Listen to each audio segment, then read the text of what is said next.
this latest information, it just breaks my heart.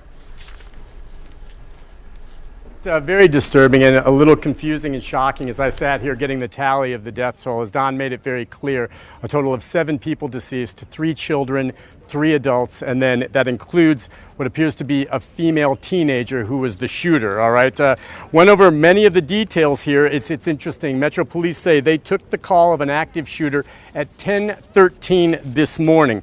Don Aaron said that the shooter was shot and killed by 10:27. So basically 14 minutes or so later is all it took. Metro Police with a very, very quick response to the scene to eliminate the shooting threat at that point. All right, so what we understand also is that the way this played out, officers arrived first, went in through the ground floor. They heard gunshots coming from the second floor of the school, made their way up there, and that's where the confrontation occurred. Now, we expect to have an update from Don later.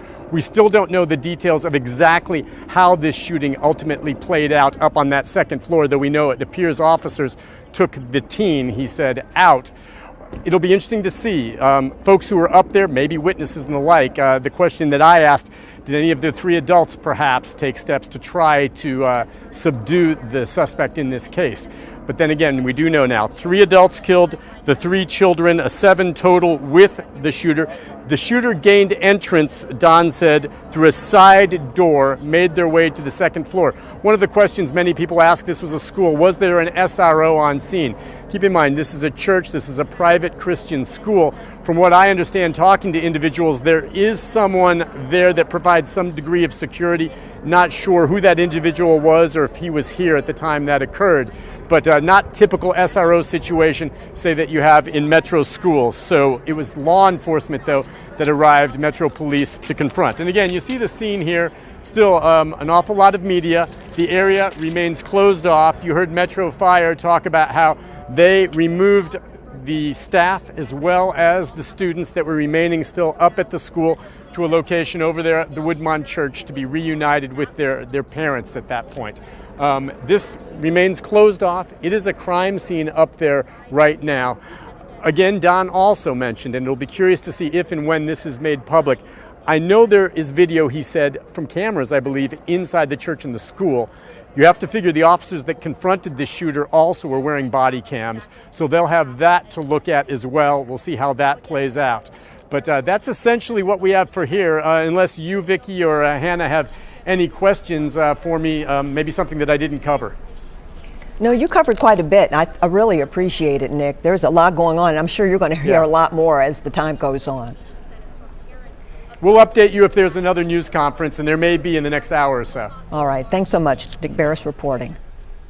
And you've been there, obviously. We talked about that. What is that second floor where the shooter, I guess, met her death? Yes. What's that like? I just talked to my mother-in-law a bit more about the layout of the school. And she told me that where it seems that this young female shooter, which is just startling, entered the school, is a quiet part of the building.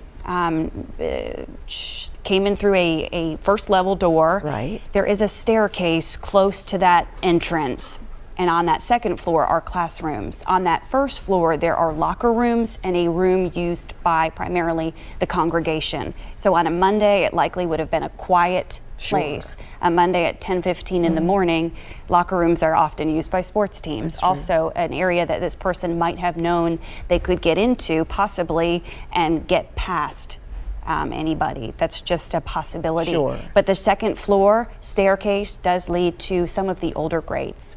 So it makes you wonder if the shooter was familiar with that, if they perhaps attended the school or had been there before. Yes, as I just said to you, you have to go out of your way to get to this school. It is not on a main road, it's off of 2 major roads, but it's up on a hill. Right. There's one road up on one side and one road up on the other side. So this person could have walked up, of course. We don't know how this person got there, but she had to go out of her way to get to the school this morning. And obviously had planned to shoot with 2 assault rifles and a handgun. Came with additional guns. Unbelievable, unbelievable. Well, again, 3 children, 3 adults, and the gun woman is dead. An officer received a wound from cut glass, but other than that, there were no other injuries. The view from the school, the video from the school that's being viewed, we will have more information coming up on that. But it's been obviously a lot going on today. It's not over. The parents, I guess, who have their children safely now are hopefully going home. I just think it's not settling down. It won't settle down because this is a situation that will bother a lot of people, and Right. as well it should. Now let's go out to Chris, who's at Vanderbilt.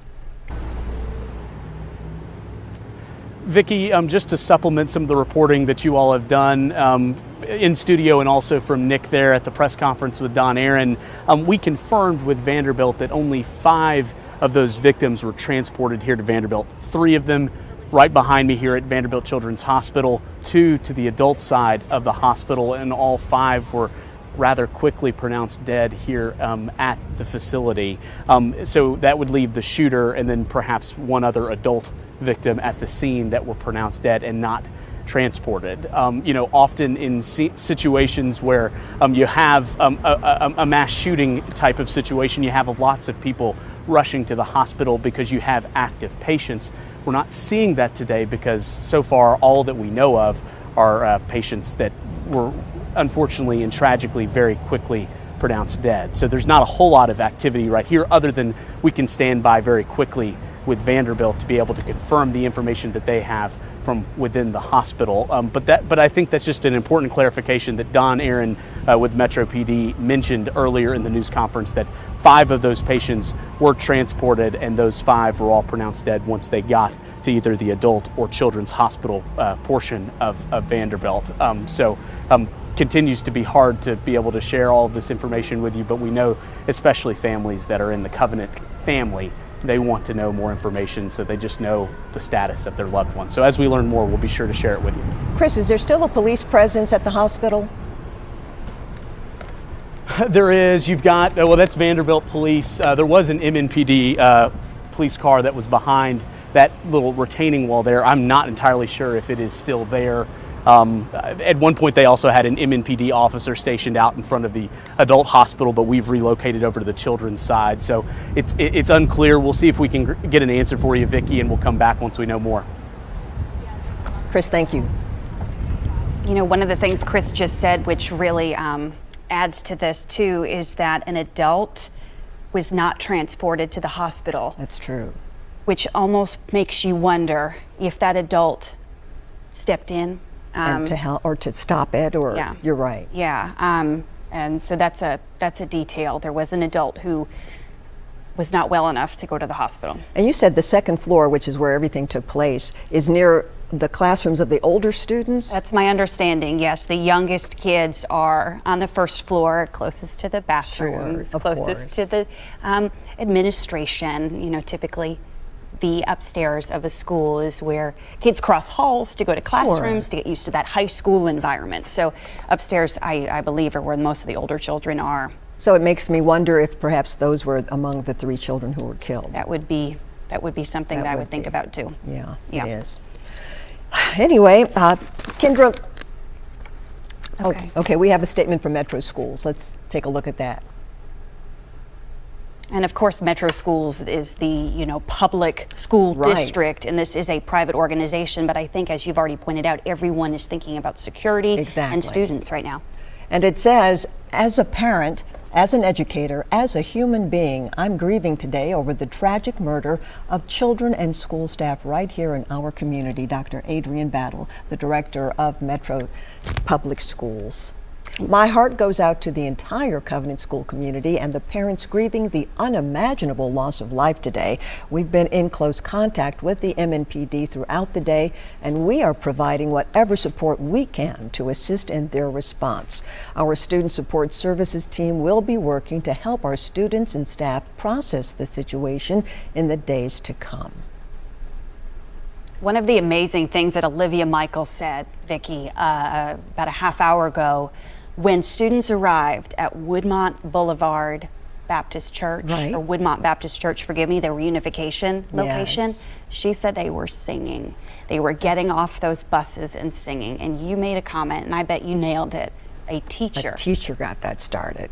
You know, you want to take their minds off of what happened and you just sing and just, I can't imagine. I can't imagine a teacher having to make sure that everybody's okay, but that's what you focus on. You know, I'm sure she or he was probably going through their own changes as well, but when you have the students, you have to pull together and you have to make it right for them and make it as easily to deal with as they can. And going back to the processes that this school community had in place Right. that were security oriented, I almost wonder if something like this was discussed, what to do with children true. in this situation. Because as you said, it doesn't stop. No. They have to get out of the building safely. Right. They have to talk about it. And so you have to wonder if entertaining is not necessarily the right word. Distracting is but not necessarily the right word either. But in keeping the kids' spirits up. You'd rather they sing than cry, Yes. for sure. Yes. Again, we will tell you what's going on. Let me mention this. Kendra Loney of the fire department said the fire department went in to provide life-saving assistance for those wounded. They knew they couldn't do anything for those who had been mortally wounded, but for others, they went in. Now let's go to Kelsey Gibbs. Kelsey, where are you and what's going on there? Hello, Vicki. Yes, we are still in front of the entrance of the school, the Covenant School. As you can see, it's still a very active scene behind me, but some officers have cleared out. We saw ATF on the scene, as well as some SWAT units, but they've cleared out. There are also 2 school employees who were trying to get inside. One was just sitting on the pavement with this, of course, heartbreaking look on his face, and all I could tell him in that moment was, "I'm sorry." It's a tragic situation as people are on their way to work just now getting this news. And as you can see, it's still very active. We saw the MNPD command post make its way inside the school, so it's up this hill, which is a lot more active than where we are. Hours before, this whole street was flooded with MNPD marked units as well as unmarked units. Like I said, ATF, undercover, tactical forces. But it's gotten a little quieter here. I talked to a neighbor off camera who told me that he was working from home and he heard the shots.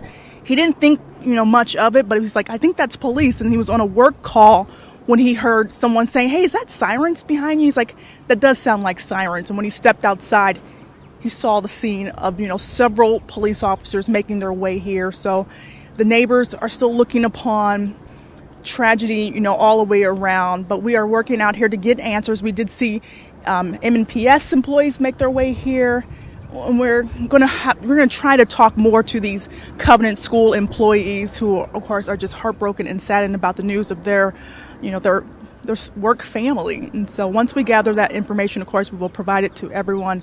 But for now, Vicki and Hannah, I'm going to send it back to you. All right, Kelsey, thank you. And we were kind of talking about having someone there at the door or some more security.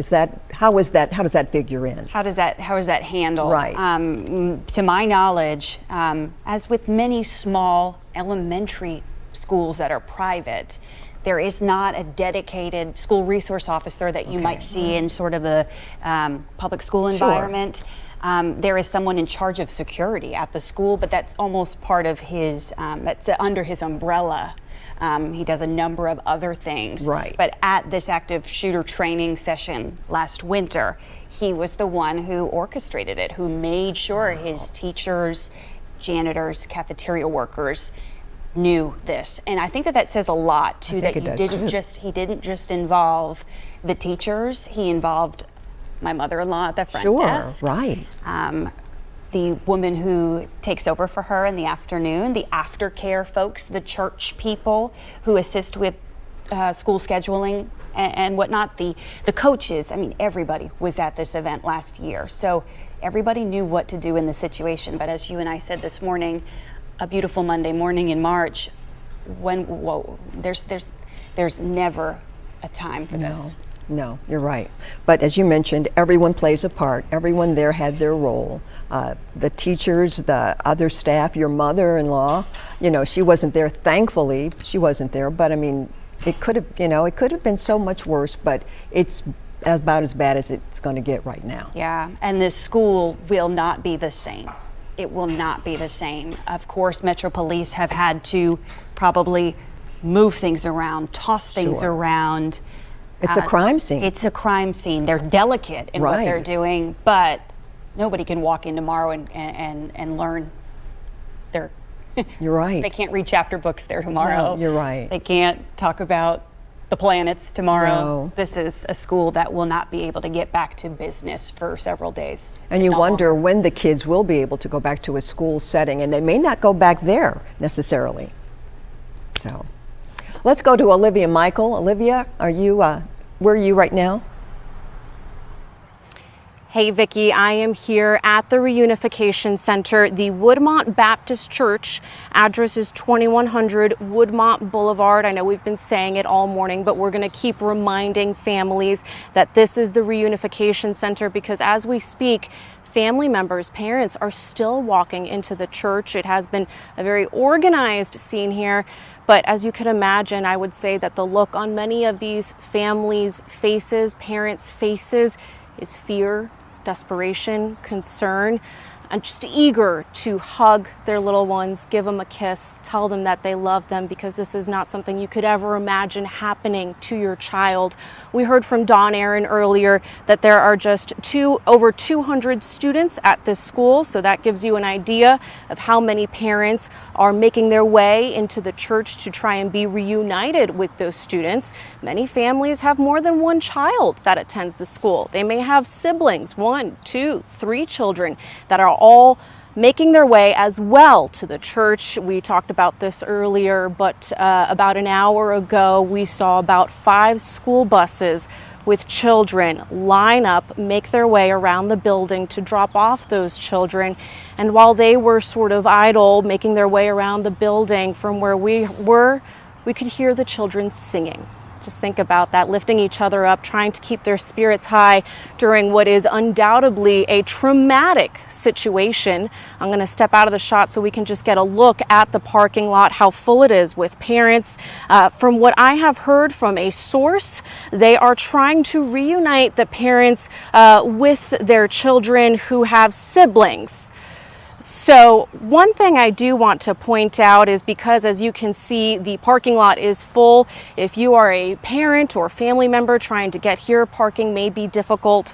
Well, we spoke with neighbors who live in the area of this church. Again, that's Woodmont Baptist Church. Neighbors came over to us and said, hey, we just want family members to know that if they can't find parking here, it may be difficult.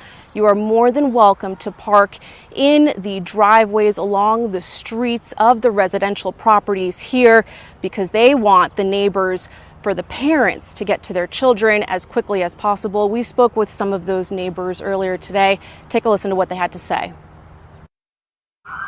Devastation. I was a physician at the Monroe Carroll Vanderbilt Hospital, Children's Hospital, for 22 years. And in all my years there, I've never dealt with something like this.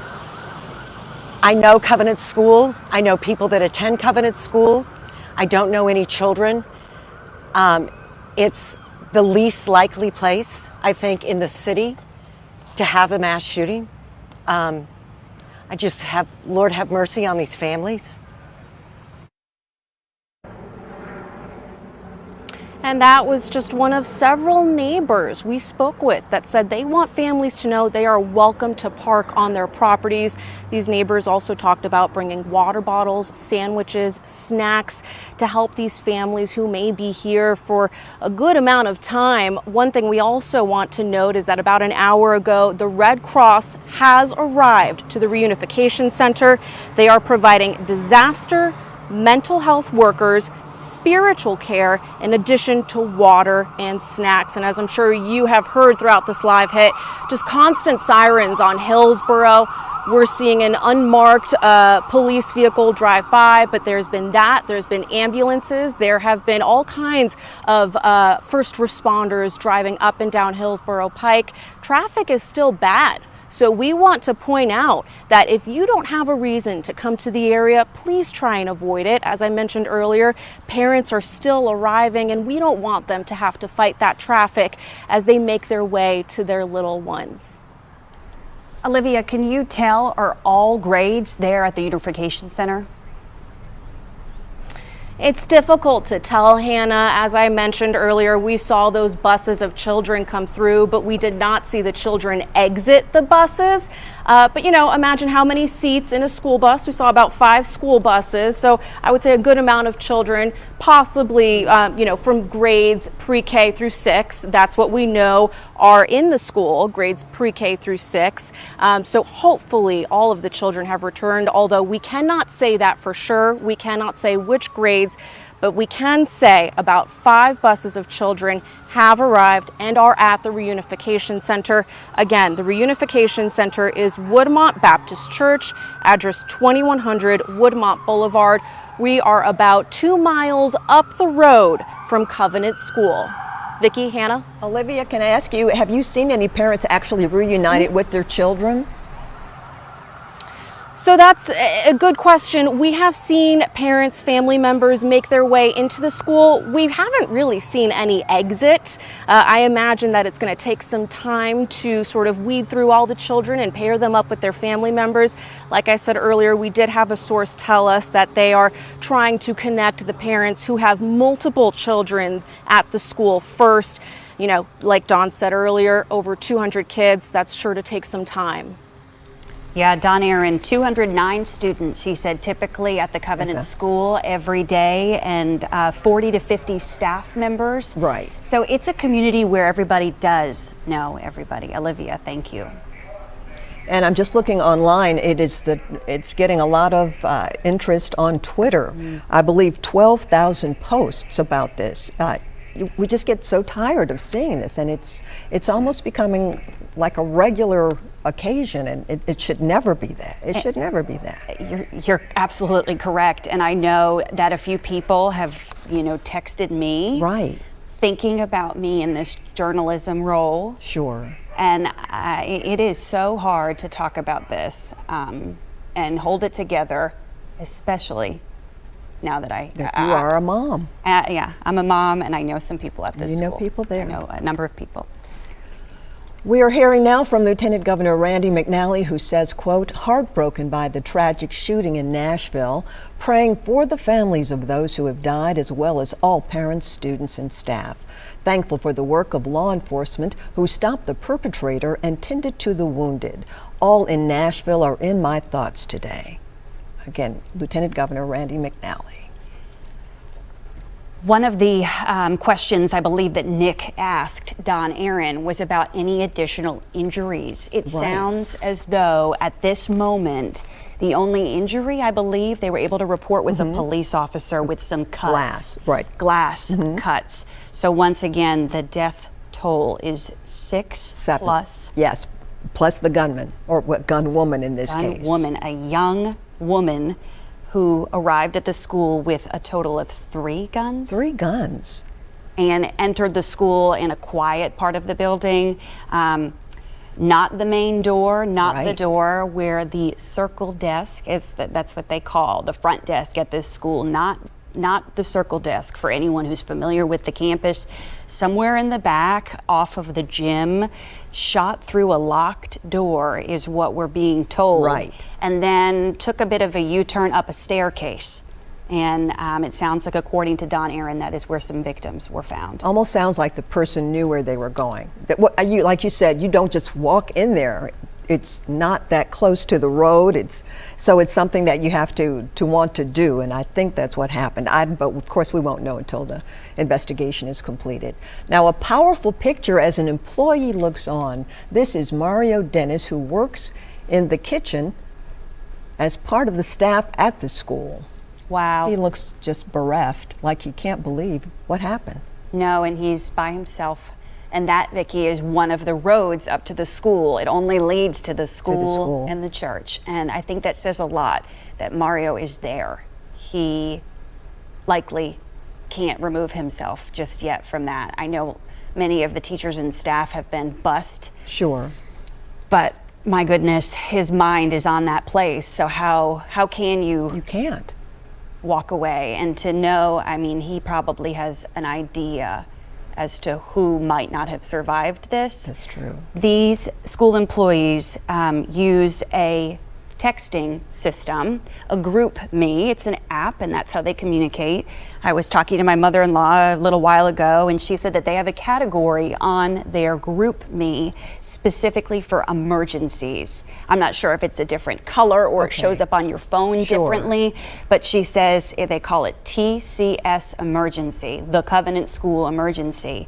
And she said at about 10:15 or so, it just sent alert, alert, alert, alert about a shelter in place, an active shooter, and they don't see those often. They don't mess around with that. So they know feature. to go right to that to look and figure out what's going on. Right. So, I mean, that's how they communicated. And clearly Mario, a kitchen staff worker, he would have gotten that too. He would have. We've just gotten this in. The shooter, the female shooter, was 28 years old. We do not have her name yet, but she was 28 years old. We were told that she did look young. We were thinking perhaps she was a teenager, but obviously she's a grown woman. Don't know why she's there. We have no idea yet. We will hopefully find out more, the why and wherefores, within the upcoming days. But 28-year-old shooter was killed. 3 adults were also killed, and unfortunately for everyone, 3 children were killed. Yeah, a Nashville woman is what Metro Police are saying about this 28-year-old.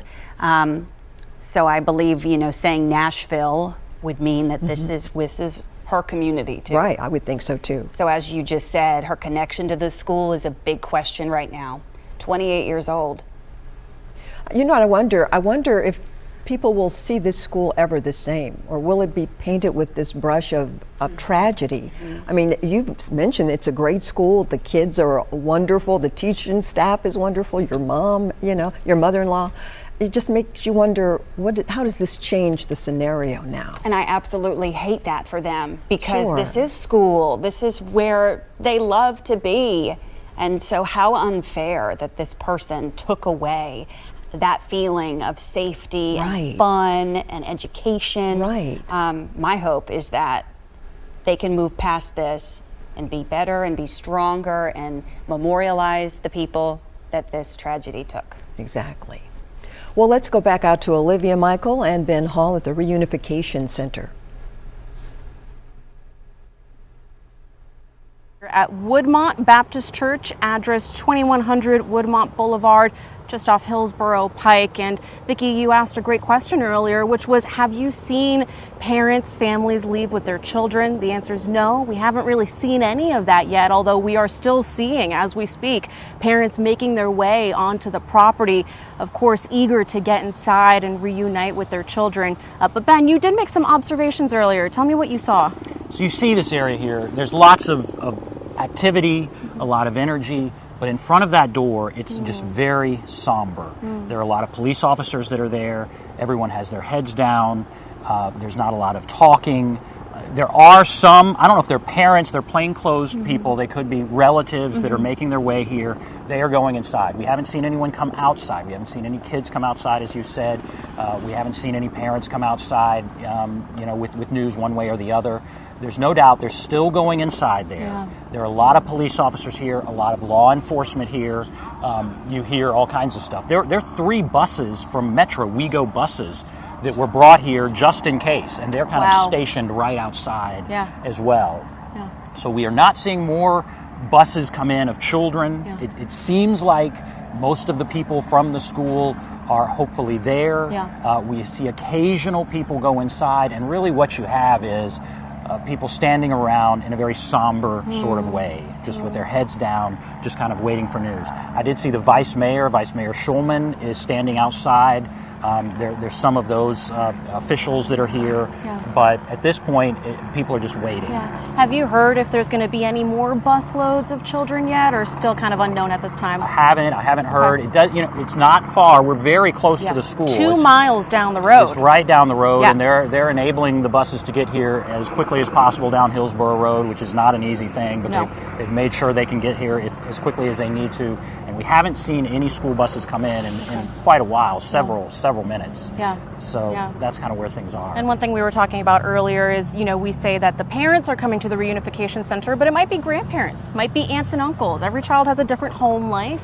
And so either way, they are loved, they are cared for, they have family that are concerned. But I know that a lot of parents, hopefully very soon, or grandparents or family members, will have that relief taken off their shoulders because there are children on site waiting to be reunited with their family. I did have a source tell me that they are first reuniting the families who have multiple children at the school, families who may have 2, 3, 4 siblings. A source tells me that they will be reuniting them first, followed by the other families. We did hear from the Red Cross earlier. They came out quickly to let us know that they will have disaster and mental health care workers here on site, as well as spiritual care. They're also offering water and snacks. But I think the emphasis of that mental health care, because this is traumatizing for everyone involved, the families and the kids. Families, kids, it's first responders. I mean, everyone, and that's what you get a sense of when you stand over there in front of the church. You get a sense that everyone is just kind of dumbfounded. They're just kind of in shock. And it's a very somber scene where people are just kind of doing what they need to do. Yeah. The people that are going inside now, we saw a lot of parents. When I first got here about an hour ago, a lot of, I believe they were parents going inside. On their phones, they're going inside. They were walking very quickly inside. What you see now are people on their phones, plain clothes, not running in. I feel like they've probably talked. It could be an aunt or an uncle who's maybe talked to someone. They know what to expect when they get in, potentially. So you're seeing a couple of those people coming. So there's still people arriving, but for the most part, there's something's going on in there. There's a lot going on in there that we're not seeing right now. Yeah, and of course we are trying to maintain a respectful distance. The parents or the family members that we have seen make their way in, it's been a very organized process, but the faces are just concern, fear, even if they know that their child is okay. It's an incomprehensible situation to imagine, knowing that this happened at your child's school, which again, we are just 2 miles down the road from. Oh, yeah.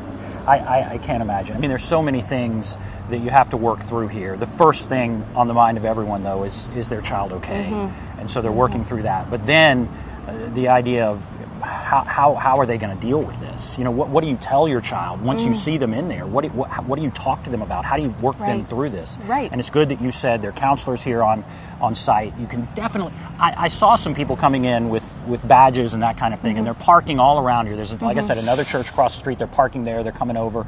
I feel like there are counselors that are coming in and going on site. Lots of police officers here. Lots of law enforcement. A lot of support for what's just a unthinkable situation. And this school, Covenant School, is pre-K through 6th grade. So to your point, parents are going to have difficult conversations with children of all ages. I mean, we're talking preschool, kindergarten, 1st grade.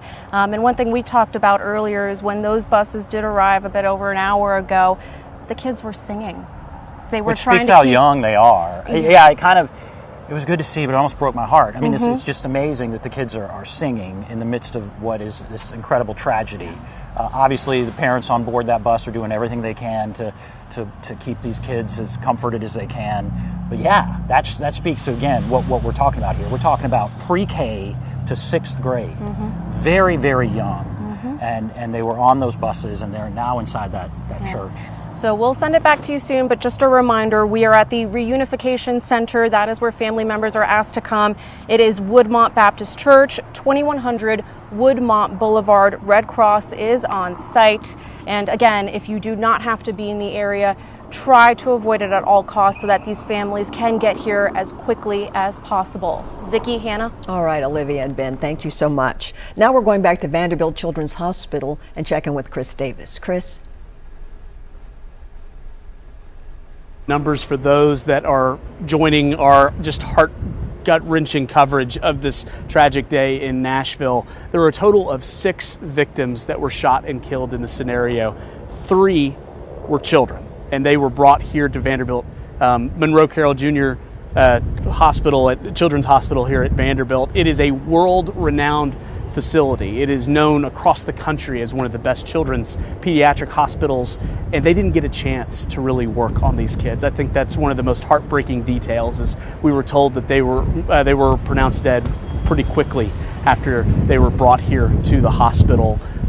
3 other adults were also killed, but only 2 were transported, which I think is another just gut-wrenching detail, that one victim was obviously pronounced at the scene and just weren't in a state where it even made sense to take them to this level 1 trauma center, a regional level 1 trauma center, one of the best, some of the best doctors in the nation call Vanderbilt home, and they also did not get a chance to really do a lot of life-saving work on these victims, which I think is just the really hard part of covering this story. I do want to let you know, because Vicki, you had asked earlier if MNPD still had a presence here on the scene. They do. There's a car just behind us here on the other side of the Monroe Carroll Jr. Children's Hospital logo there, and when we got to the scene earlier, first we came to the trauma portion of the hospital. For the adult hospital, we thought, given the nature of some of these gunshot wounds, they might go there first, and we saw some Metro officers on standby there. You heard Don Aaron in his news conference talk about that there was one officer that was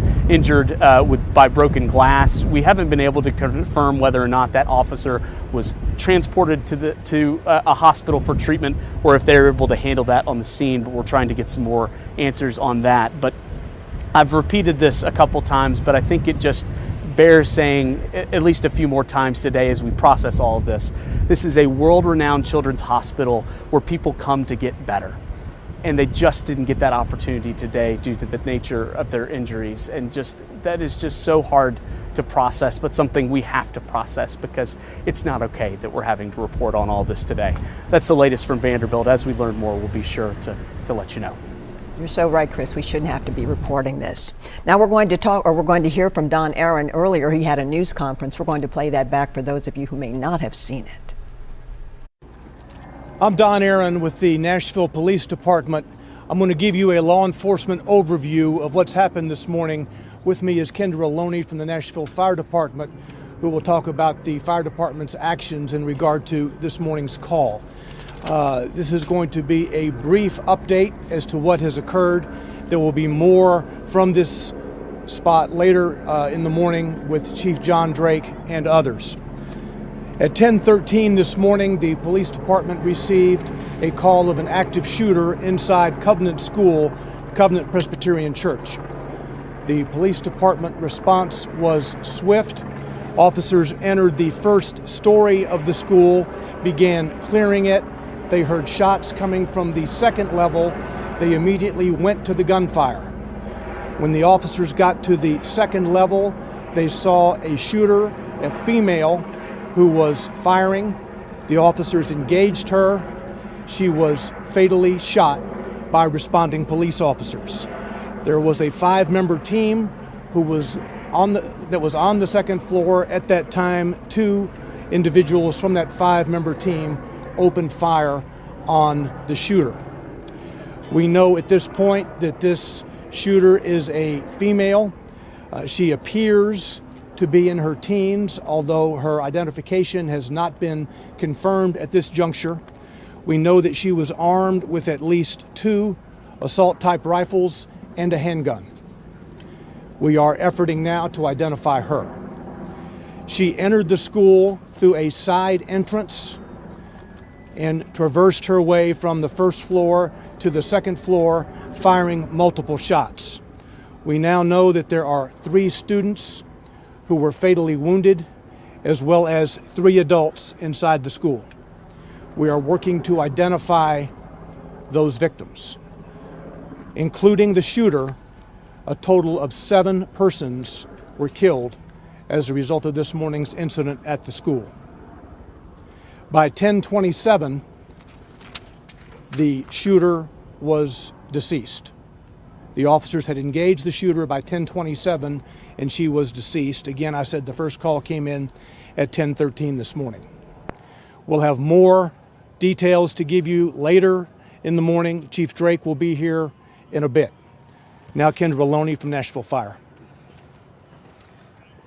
Fire department crews are dispatched for active shooter incidents as well, for medical support, but also for an RTF response, which is a rescue task force response to go in alongside of MNPD response. Our crews were right there on the scene to provide medical aid to any survivors, but also be there for victims so that we could try life-saving efforts in this case. So we went in as soon as it was safe for our responders to do so, to try to provide life-saving efforts for those that were impacted by this incident and this tragedy. Our crews were able to be on scene to pull out those that had viable signs of life, those that were still showing the option to be saved. And we did make transport of 3 individuals and 3 children, and then 2 adults that were taken from the scene. Our crews then set up a reunification unit. That reunification unit is at 2100 Woodmont Boulevard. That's where parents can go to be reunited with their children. All of the remaining students were able to be escorted out of the building with faculty and staff. We're not sure about the processes that they had in place, but we were on scene to help them mitigate anyone from seeing exactly what else was going on, but we're sure that they heard the chaos that was surrounding this. So we do have mental health specialists and professionals that are at that reunification site for both the students and the families that are going to be affected by this today. Our OEM units were able to provide buses to make transport from the Covenant School to the reunification site. We had one bus that carried 74 students and faculty staff members to the reunification site, and an additional bus that had 34 students on them. So all of those persons were carried. It was difficult for us to kind of identify who was just there as part of staff for the church versus who was there for the school, because it's all housed in one building. But at this time, we were able to get that number of persons transported out of the building and into that reunification site. So that is where parents can go to be reunited with their students. There is a hotline being set up for parents to call, but right now that is where they should go, 2100 Woodmont Boulevard, which is Woodmont Baptist Church. Additionally, we do have a debriefing site set up for on-staff or personnel who are working this incident, and there are mental health professionals set up there for them as well. There was one police officer that was injured with a hand injury as a result of making an attack on this incident. But other than that, there have been no additional injuries to first responders or personnel responding to this. And as Don mentioned earlier, we will have further updates coming later on in the afternoon.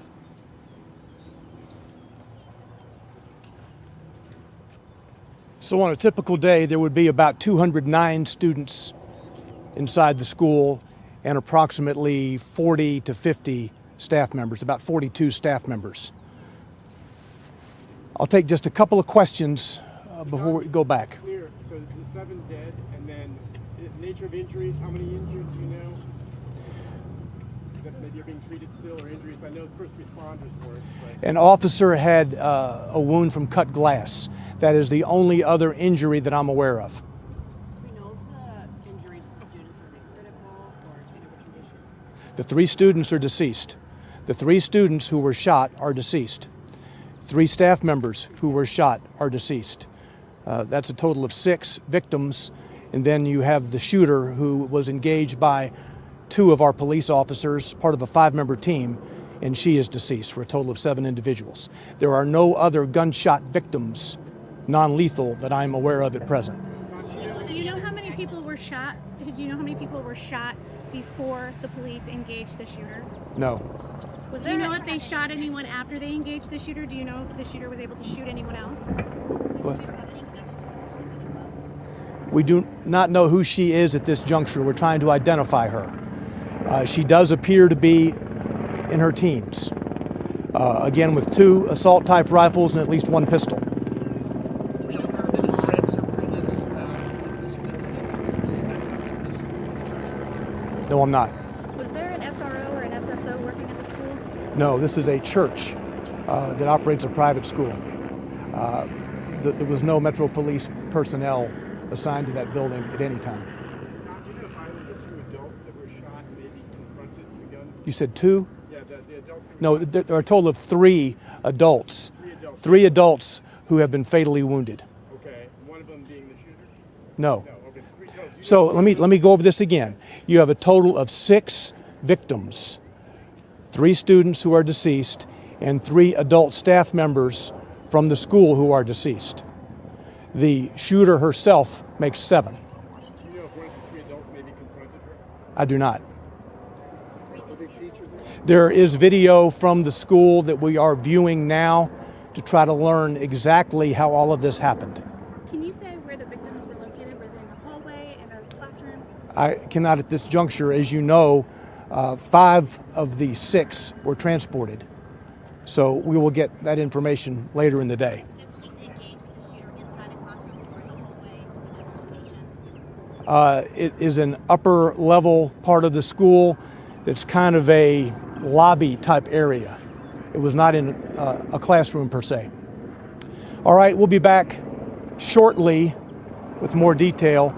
We'll tweet out, give you a 15-minute or so notice before the next one, okay? Thanks. You've been listening to Don Aaron, who is the spokesman for Metro Nashville Police. He kind of told us everything else that's been going on. That was earlier today. It's amazing how much time has gone by this morning. I mean, time really is has. just getting away from me, but this is a day that many people have chimed in to give perspective on. This school shooting, obviously in the city of Nashville, in Green Hills. Mayor Cooper has Exactly. sent us a statement, as far as other state leaders, Cameron Sexton as well, with a new statement. The mayor says, in a tragic morning, Nashville joined the dreaded long list of communities to experience a school shooting. My heart goes out to the families of the victims. Our entire city stands with you. As facts continue to emerge, I thank our first responders and medical professionals. And I believe Lieutenant Governor McNally also has a statement. If that's correct, yes, I believe it does. Let's read that. It says, heartbroken by the tragic shooting in Nashville, praying for the families of those who have died, as well as all parents, students, and staff. Thankful for the work of law enforcement who stopped the perpetrator and treated the wounded. All in Nashville are in my thoughts today. We want to bring in Hunter Hoagland, who is here to help us out today. What a hard morning. You both have, spoken so clearly about it, and I'm so sorry that, you're so close to this incident as well. I was over there this morning. I was running errands over there in Green Hills, right there off Hillsborough Pike, and it's like, instantly that something is wrong. When you see that law enforcement response that we've been talking about all morning, it was ambulance after ambulance, after fire truck after fire truck, after police officer.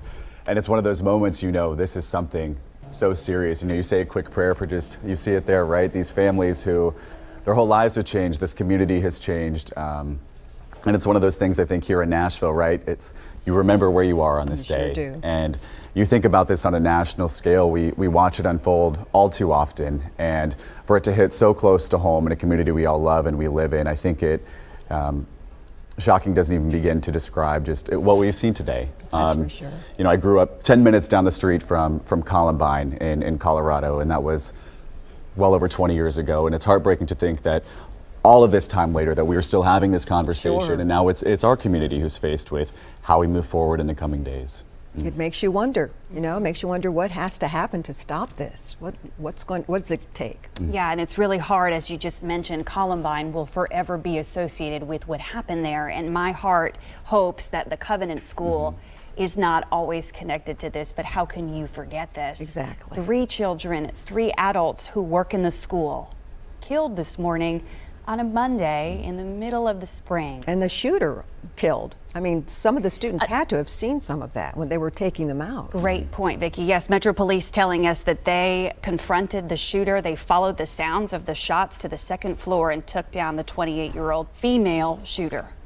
And their law enforcement response to just so much to be said for Metro Police. I mean, a 14-minute response time from the time that active shooter call came in to the time that they took down the shooter.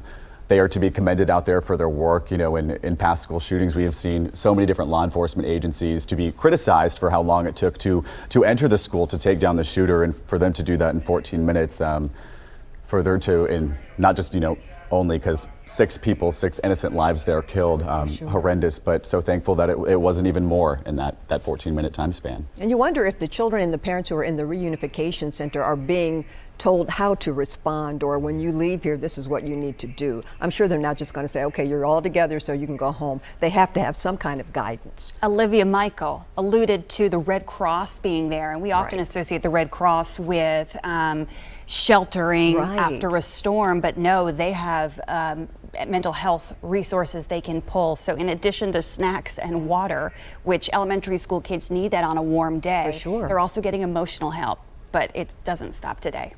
It's something I think that's going to be a conversation in the days to come. We've seen local leaders already, you know, hearts and prayers messages of just what a tragic incident. We've also seen online as well, just there are already calls for gun control, call for more talks about mental health, which I think is certainly something we're going to hear more about in the coming days. We're seeing more of this, just national outrage already.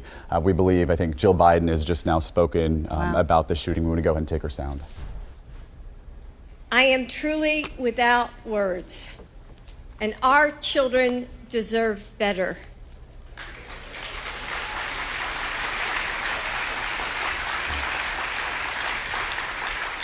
And we stand, all of us, we stand with Nashville in prayer. She said it best there, right? Our kids deserve better, and so do our educators. They didn't sign up to be protectors. They signed up to teach these, you know, they're babies. They are babies, and they signed up to teach them. And for them to have seen this as well, it's hard to even think about. And the Nashville Public School is also responding to the shooting today. We are all horrified by the tragic shooting at the Covenant School today, and our hearts go out to the families of the loved ones and the entire Covenant community. MNPS has been in close contact with Metro Police throughout the morning. We are working with first responders to provide any support that we can. That's Dr. Adrian Battle. And we talked a bit about school security. I'm sure many at home are wondering what was in place here at this school. I've talked extensively about the training that they did do a year ago. This is fresh on the minds. This is the first school year with this active shooter training in their back pocket. They do not have a dedicated school security officer or resource officer. This is a school of just 200 students. This is a small school, limited resources, but wonderful staff. So this was something that they put a lot of value on, but not a dedicated or armed guard in the school. Some other private schools in the area do have security. Some of the bigger schools, Montgomery Bell Academy, Harpeth Hall, do have security in the building, but it's not surprising to me that a school this size doesn't have someone. I agree. And it makes you wonder too, we talked about this a little bit, what brought the person, the shooter, to the school? Was it something that was personal? Was it just, oh, it looks like an easy target? Obviously, they have some mental issues because nobody would just walk up to a school for no reason. So I just wonder, you know, I'm sure over the next few days we'll find out more about this 28-year-old woman who had 2 rifles and a handgun. You got to wonder too, it comes, where did she get those? Was there enough mental health screenings that went behind those? So many different conversations that we're going to be having here in the coming days. We're also hearing now from the Tennessee Department of Education Commissioner. It's Penny Schwinn. Here's her statement here. This is a painful day in Nashville, and our hearts are broken for the affected staff, students, and families. The department is making services available to support the school community in this time of need and in the wake of this horrific tragedy. I think it's on the mind of every person, but especially if you are connected to education, because that could be your school. It could be your school. That could be your school. These are babies, even 6th graders. They're what, 10, 11, 12? Right, and I think something that we can't forget is that they don't carry a cell phone in their backpacks. When this event sadly happens at a high school, as we know it does, just count the days, and unfortunately there will be another one. Some of those students have cell phones in their pocket. They can text mom and dad, say, I'm okay. You're right.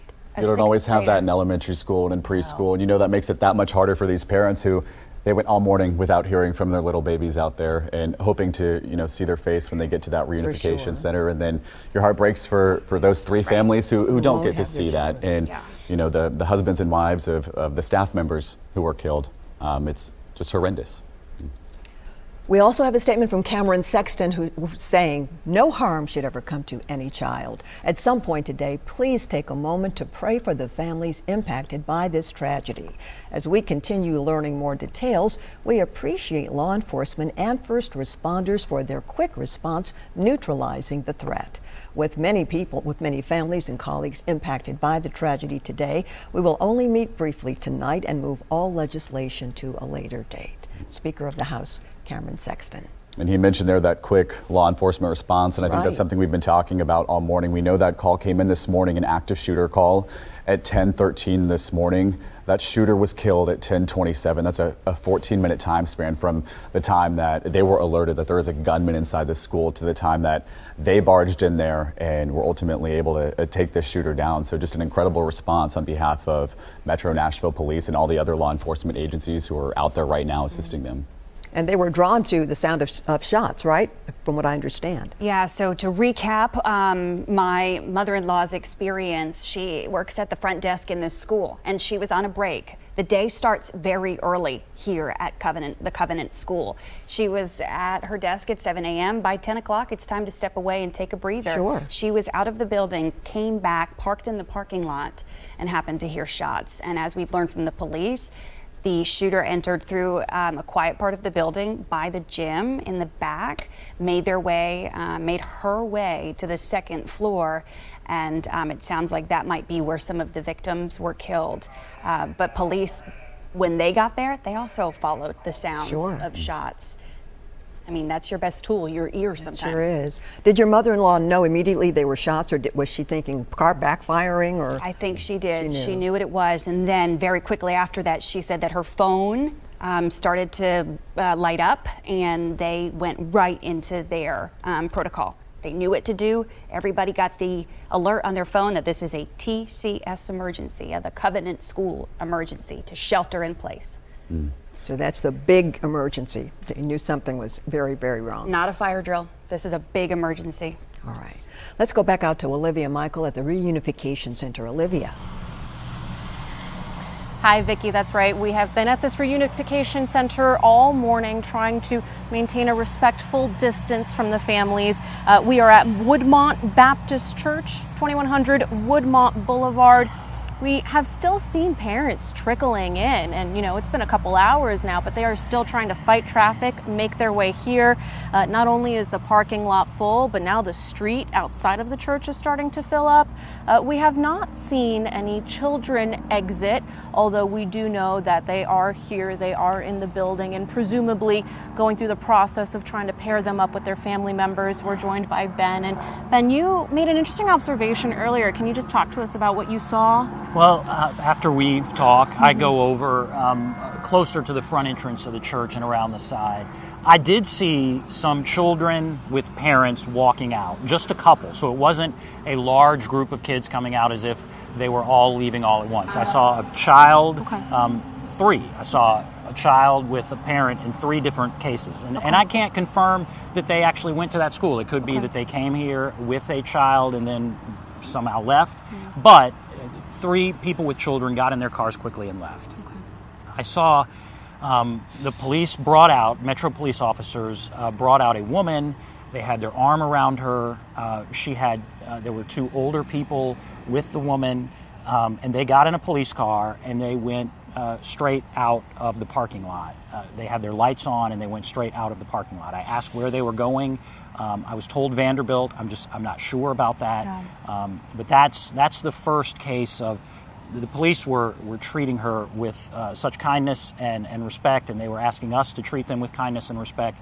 I'm worried for that family that I just saw, but it looked like a family. They got in a police car and they went out of here with their lights on, the police lights on, I believe to Vanderbilt Hospital. Yeah, and that's significant because we know that that's where the three children who were shot and killed were taken to.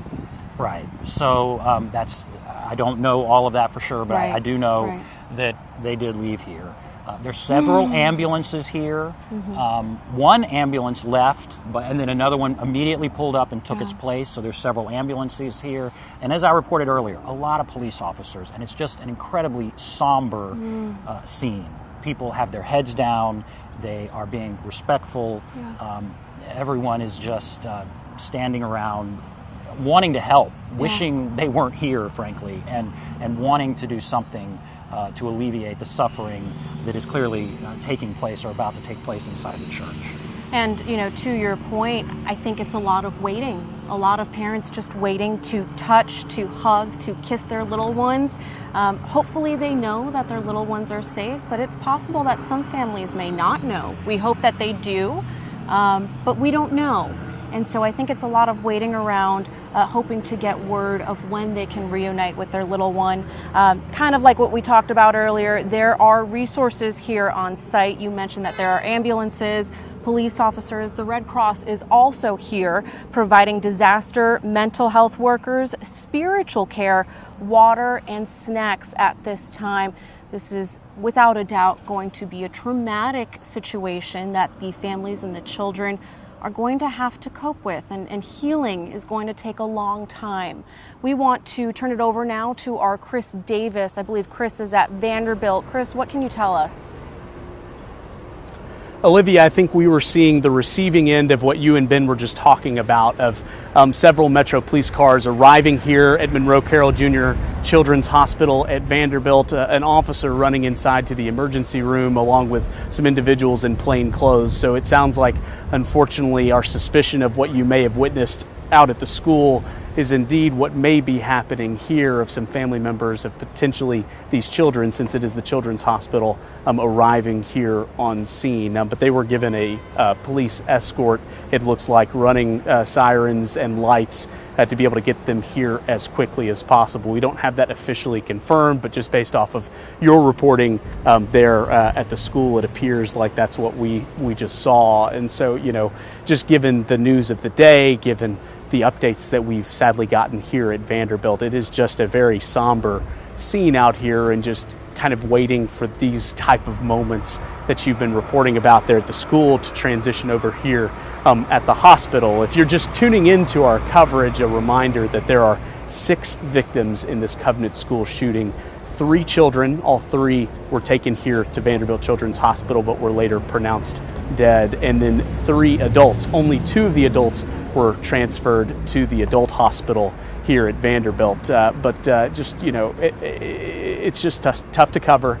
I mentioned earlier in our coverage today, usually when you have these type of mass shooting type scenarios, you have a lot of families rush to the hospital when it's active cases that doctors are still able to provide treatment. We just haven't seen that today, tragically, because so many of those patients were pronounced so quickly once they arrived to the hospital. But as I alluded to before, we may start to see the migration of family members to come here to the hospital where those patients sadly did not make it. But just wanted to add that to the conversation as we continue to cover this today, and we'll send it back to you all.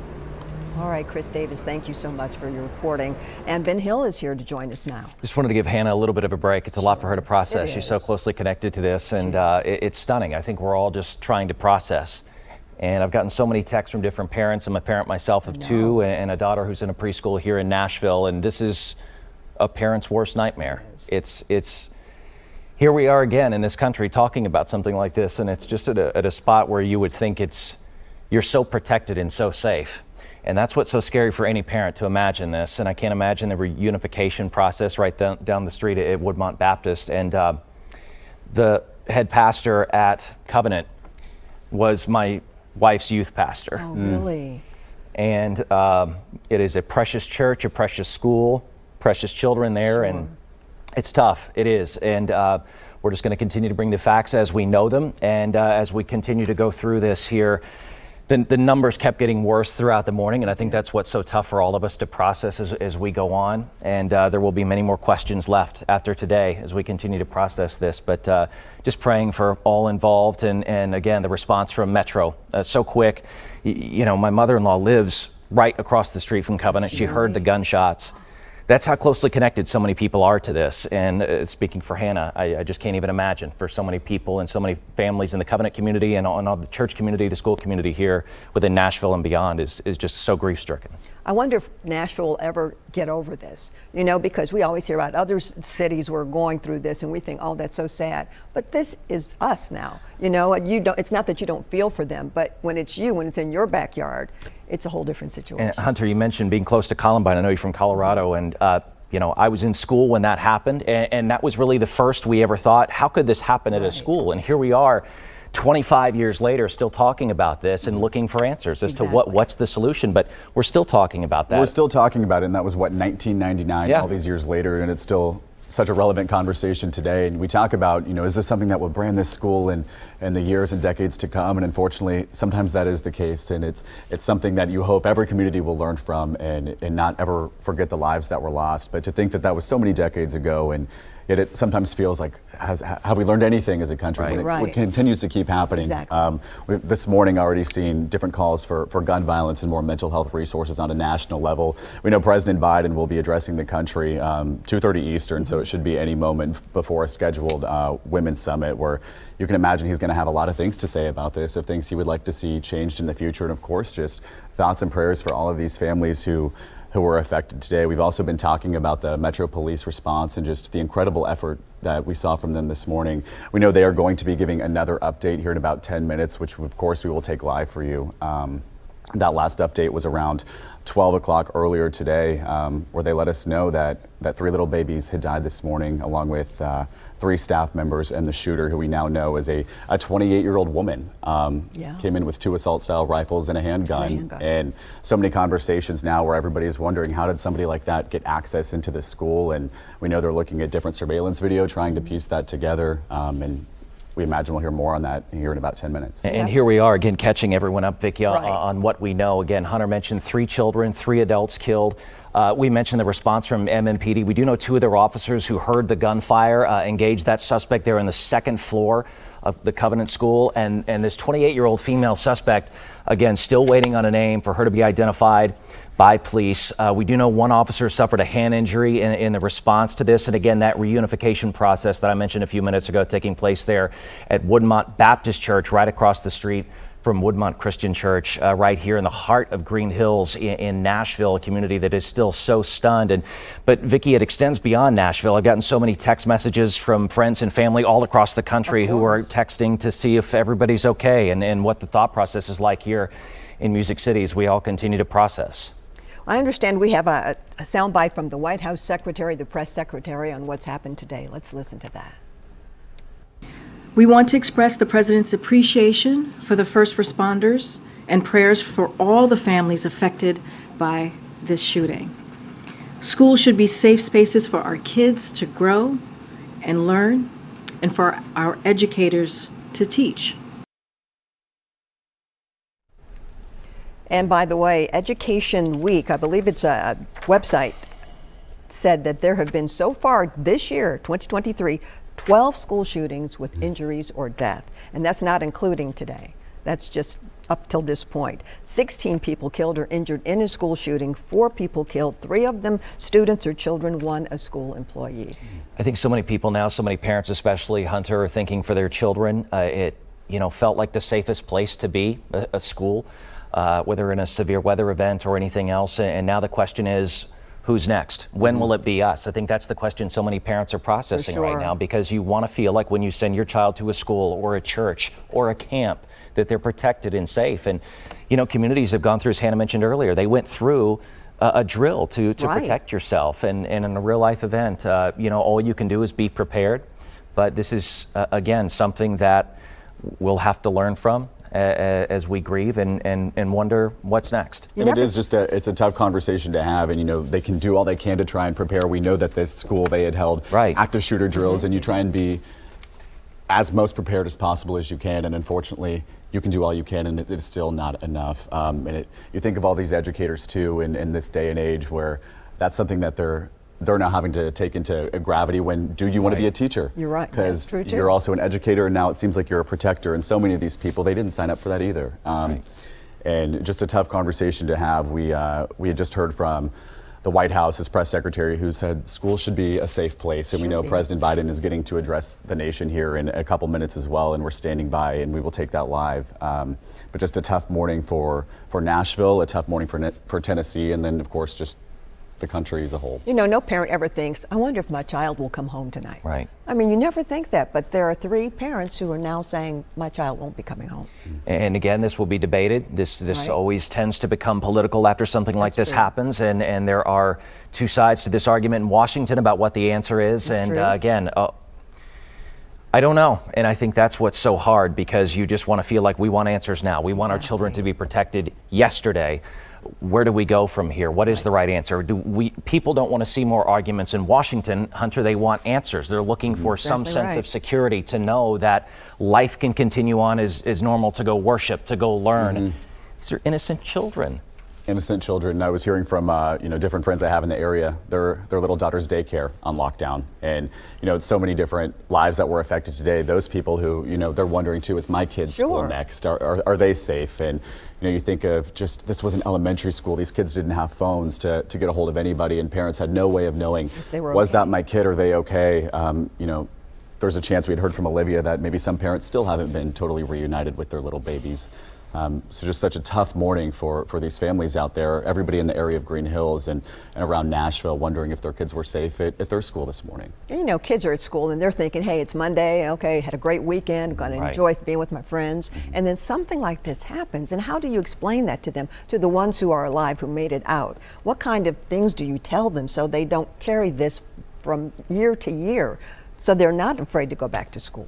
And that's the biggest question. One of our good friends is a child counselor, a pediatric counselor, and she's already putting out tips to talk to your children, because there will be questions. Kids find out about this. They talk. They can't understand at that age. I mean, these are pre-K children through 6th grade.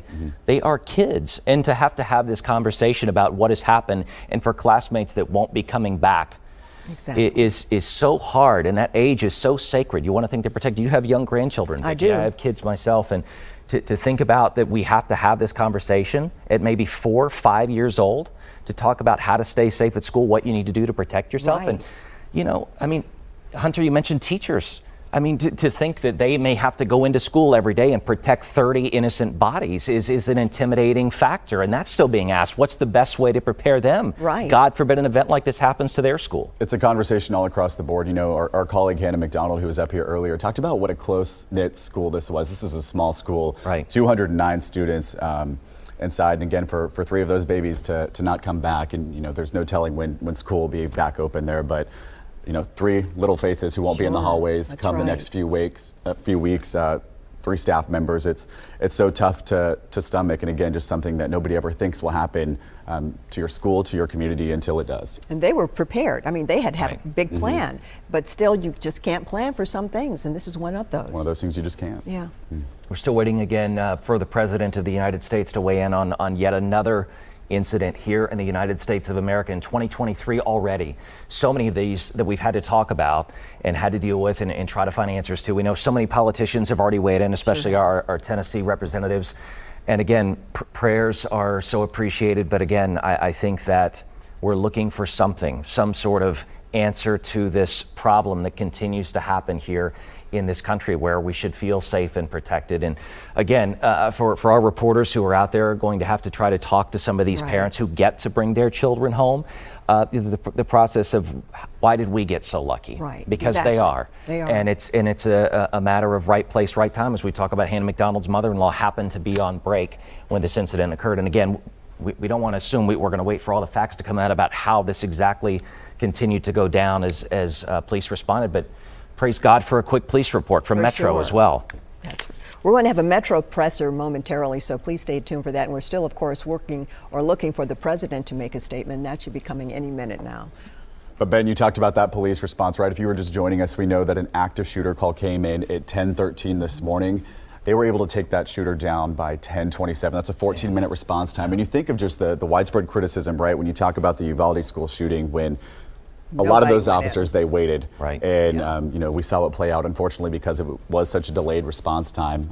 Not the case here. These officers got in and they did their best to protect everybody inside. And, I know so many family members are thankful for that it wasn't more than it was. Unfortunately, still, though, 6 innocent lives in there lost today. And all the people who heard the sirens, heard the response, all the questions. I mean, you know, I'm out and my phone is just, it's ding, ding, ding, ding, ding, calls, texts, questions. What's going on, Ben? Do you know anything? And you know, look, we're all human, all sitting through this too. And, you know, you try to take emotion out of this, but at some point it's impossible to do when you have children of your own. And, you know, again, the first thing I think of, I just want to get to my daughter and make sure she's safe and give her a hug and make sure everything's okay. And, you know, school leadership across Nashville wondering what should we do. You mentioned all the schools, Hunter going on lockdown to make sure they're safe. No one can enter, no one can come out. And I know so many schools now have SROs. I mean, our daughter's preschool has that day in, day out. They lock the doors to make sure no one can get in. They go through the planning for this. But again, I mean, at some point you feel like there's only so much you can do. And that's what we're looking for now is, okay, what can we do going forward? Because this can't continue to happen in this country. We've got to do something about it. And I don't know if that comes from Washington. I don't know where that comes from, but we've got to stop this. Children are dying. It doesn't make any sense. And just the statistics already this year from 2023, what is it, 12 school shootings already. It's not including today. And not including today. And you just wonder, like, what can be done? And we've seen, you know, we're scrolling through online here on our computers and our phones, and just already calls for gun control and something to be done. And I think a lot of these families who we're seeing and different people speaking out now, you know, thoughts and prayers are, of course, are always welcomed in this. And I said a little prayer as I saw those sirens all go by this morning. But I think a lot of people too, in these moments, they want action. They want something to be done concrete, that you can see it and that's tangible, to know that tomorrow when you send your kid to elementary school, middle school, high school, colleges even these days, that they're going to be safe and they're going to be secure, and that they're going to get to do what they're there for, and that is to learn. You're right. Again, 3 children were killed, 3 adults. We believe they were staff members, and 1 gun woman killed. She had 2 rifles, 2 assault rifles, and a handgun. So obviously she didn't just walk into a place she didn't understand what she was doing. She came there to obviously, well, not obviously, I'm sure there are other reasons, but she came there with a gun, with 2 guns, 3 guns. And it's just hard to accept that anybody can do this, and we keep doing the same thing over and over, saying thoughts and prayers, and that, like you said, that's wonderful, but there has to be some kind of movement. I mean, guys, look at this juxtaposition. This is a church, and it is filled with police cars and ambulances as school buses leave. Right. This is something that is so alarming to so many Americans, and it is the fear now for every parent here in Nashville, in this community, and it's understandable because you want them to be safe and protected. These scenes are not okay. Look at this, these children walking out of this precious school where they go to learn about God and to learn from their precious teachers and school staff, a custodian who's just there keeping the school clean. These innocent people. We're now going to listen in from President Joe Biden with thoughts on the incident today. We're trying to bring up that live picture in this audio from the President of the United States. I've been doing this our whole careers, it seems. And it's just, it's sick. You know, we're still gathering the facts of what happened and why. And we do know that as of now, there are a number of people who did not make it, including children. And it's heartbreaking, a family's worst nightmare. And I want to commend the police who responded incredibly swiftly, within minutes, to end the danger. We're monitoring the situation really closely, Ben, as you know, and we have to do more to stop gun violence. It's ripping our communities apart, ripping the soul of this nation, ripping at the very soul of the nation. And we have to do more to protect our schools so they aren't turned into prisons. You know, the shooter in this situation reportedly had 2 assault weapons and a pistol, 2 AK-47. So I call on Congress again to pass my assault weapons ban. It's about time that we begin to make some more progress, but there's more to learn. But I just wanted to send my concern and hearts out to so many parents out there. I've been to so many of these sites, as Ben knows, by virtually every one. And one of the things you folks should, I know you do know, but you should focus on. You know, just like when in the military, when my son was in Iraq for a year, other places, there's so many members of the military coming back with post-traumatic stress after witnessing the violence and participating in it. Well, these children, these teachers, they should be focusing on their mental health as well. And so I'm grateful anyway. Sorry to start off that way, but I couldn't begin without acknowledging what happened. And now I'm grateful that all of you are joining us here today. Natalie, President of the United States weighing in on this. Of course, you just heard him, but again, calling on Congress to pass this assault weapons ban that he has proposed. We mentioned this would ultimately come to a debate in Washington and amongst our Tennessee legislature and lawmakers here. It tends to always happen after one of these mass shooting events, especially at a school when it comes to children. But again, I think that it's now wait and see. Where do we stand? Will legislators actually agree on passing something? What do they believe the solutions are? And as he mentioned, a lot of people coming back from the military are suffering from PTSD. This is the same kind of issue for the children. That's not something that you forget, like, oh yeah, okay, yeah, I remember 2 years ago when my classmates were killed. This is something that they're going to have to process mentally and emotionally. Mm-hmm. You hear the gunshots, Hunter. I don't care if you're in a different classroom. You see the police response, and you're at that age. I can't even imagine how to process that. Again, I talked about a friend of mine who's a pediatric counselor offering tips of how to talk to your children when they have questions. It's not easy. Let's listen now. Metro has an update on the shooting today. Let's listen in. This is our second briefing on this active shooter situation. Speaking to you at this point will be Nashville Chief of Police John Drake, the Director of the Tennessee Bureau of Investigation David Roush, Nashville District Attorney Glenn Funk, and then Nashville Fire Director Chief William Swan. Again, this is the second briefing. There will be other briefings to be held here in this same spot later this afternoon. We'll continue to brief throughout the rest of the day. Chief Drake.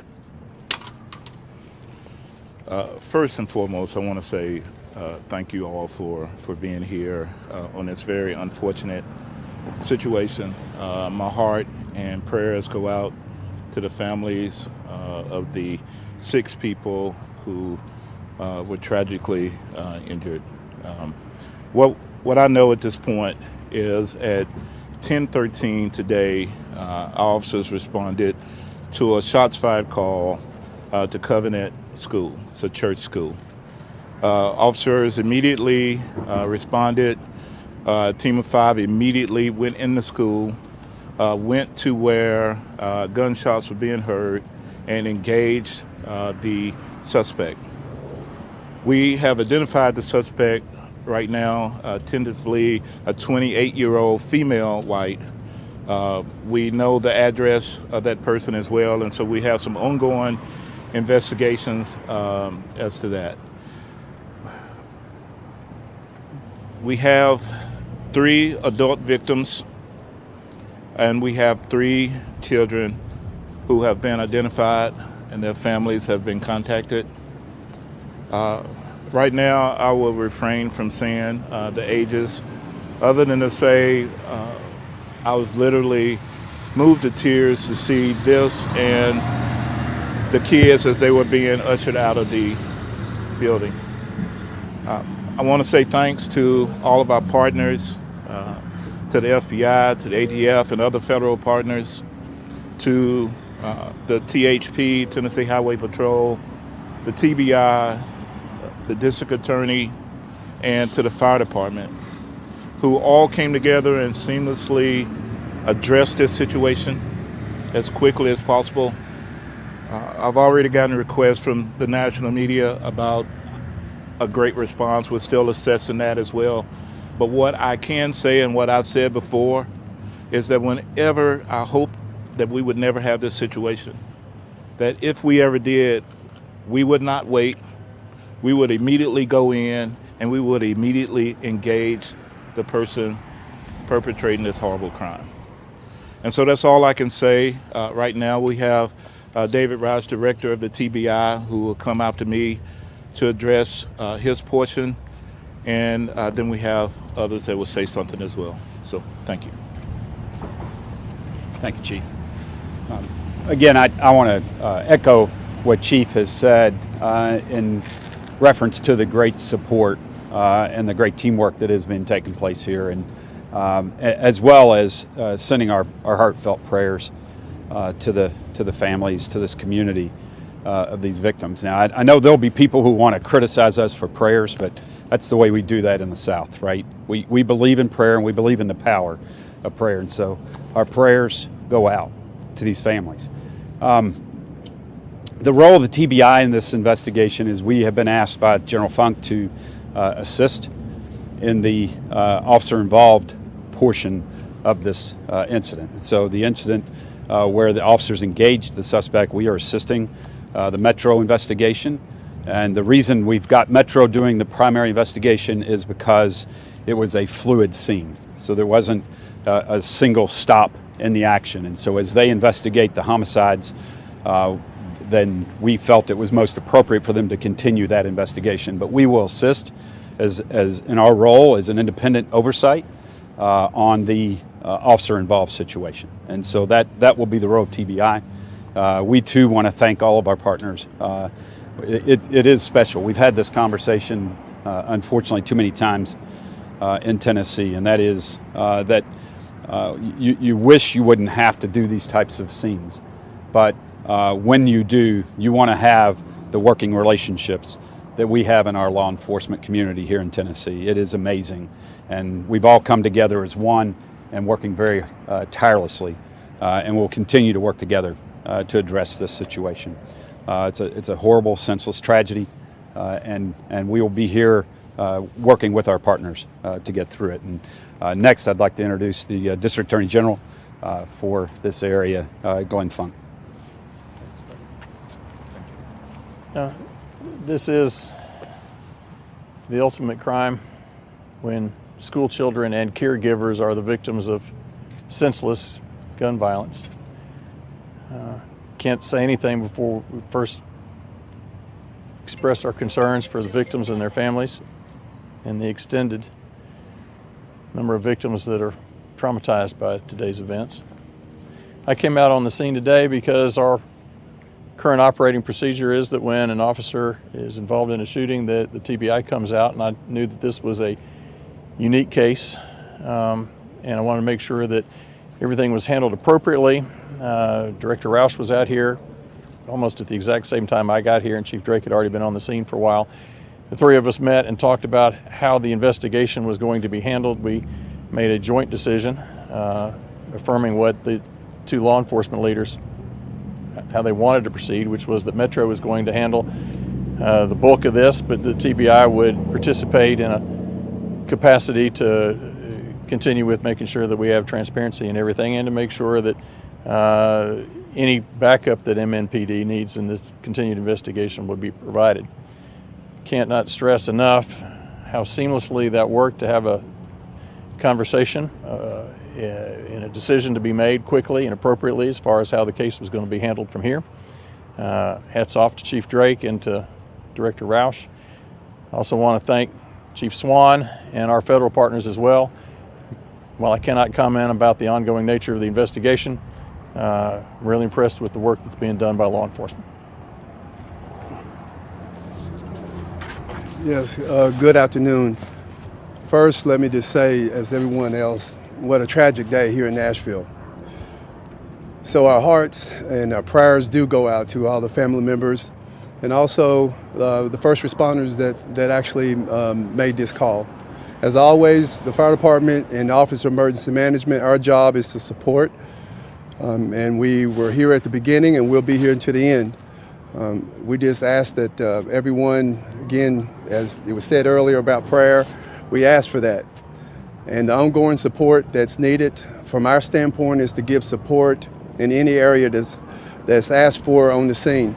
So again, we thank you, and from this point forward, we'll just continue on with our mission and try to bring some type of closure and resolution. Thank you. I anticipate there will be another briefing at or before 4 o'clock. We will entertain 2 or 3 questions at this moment before these gentlemen have to go back to the scene to continue their work.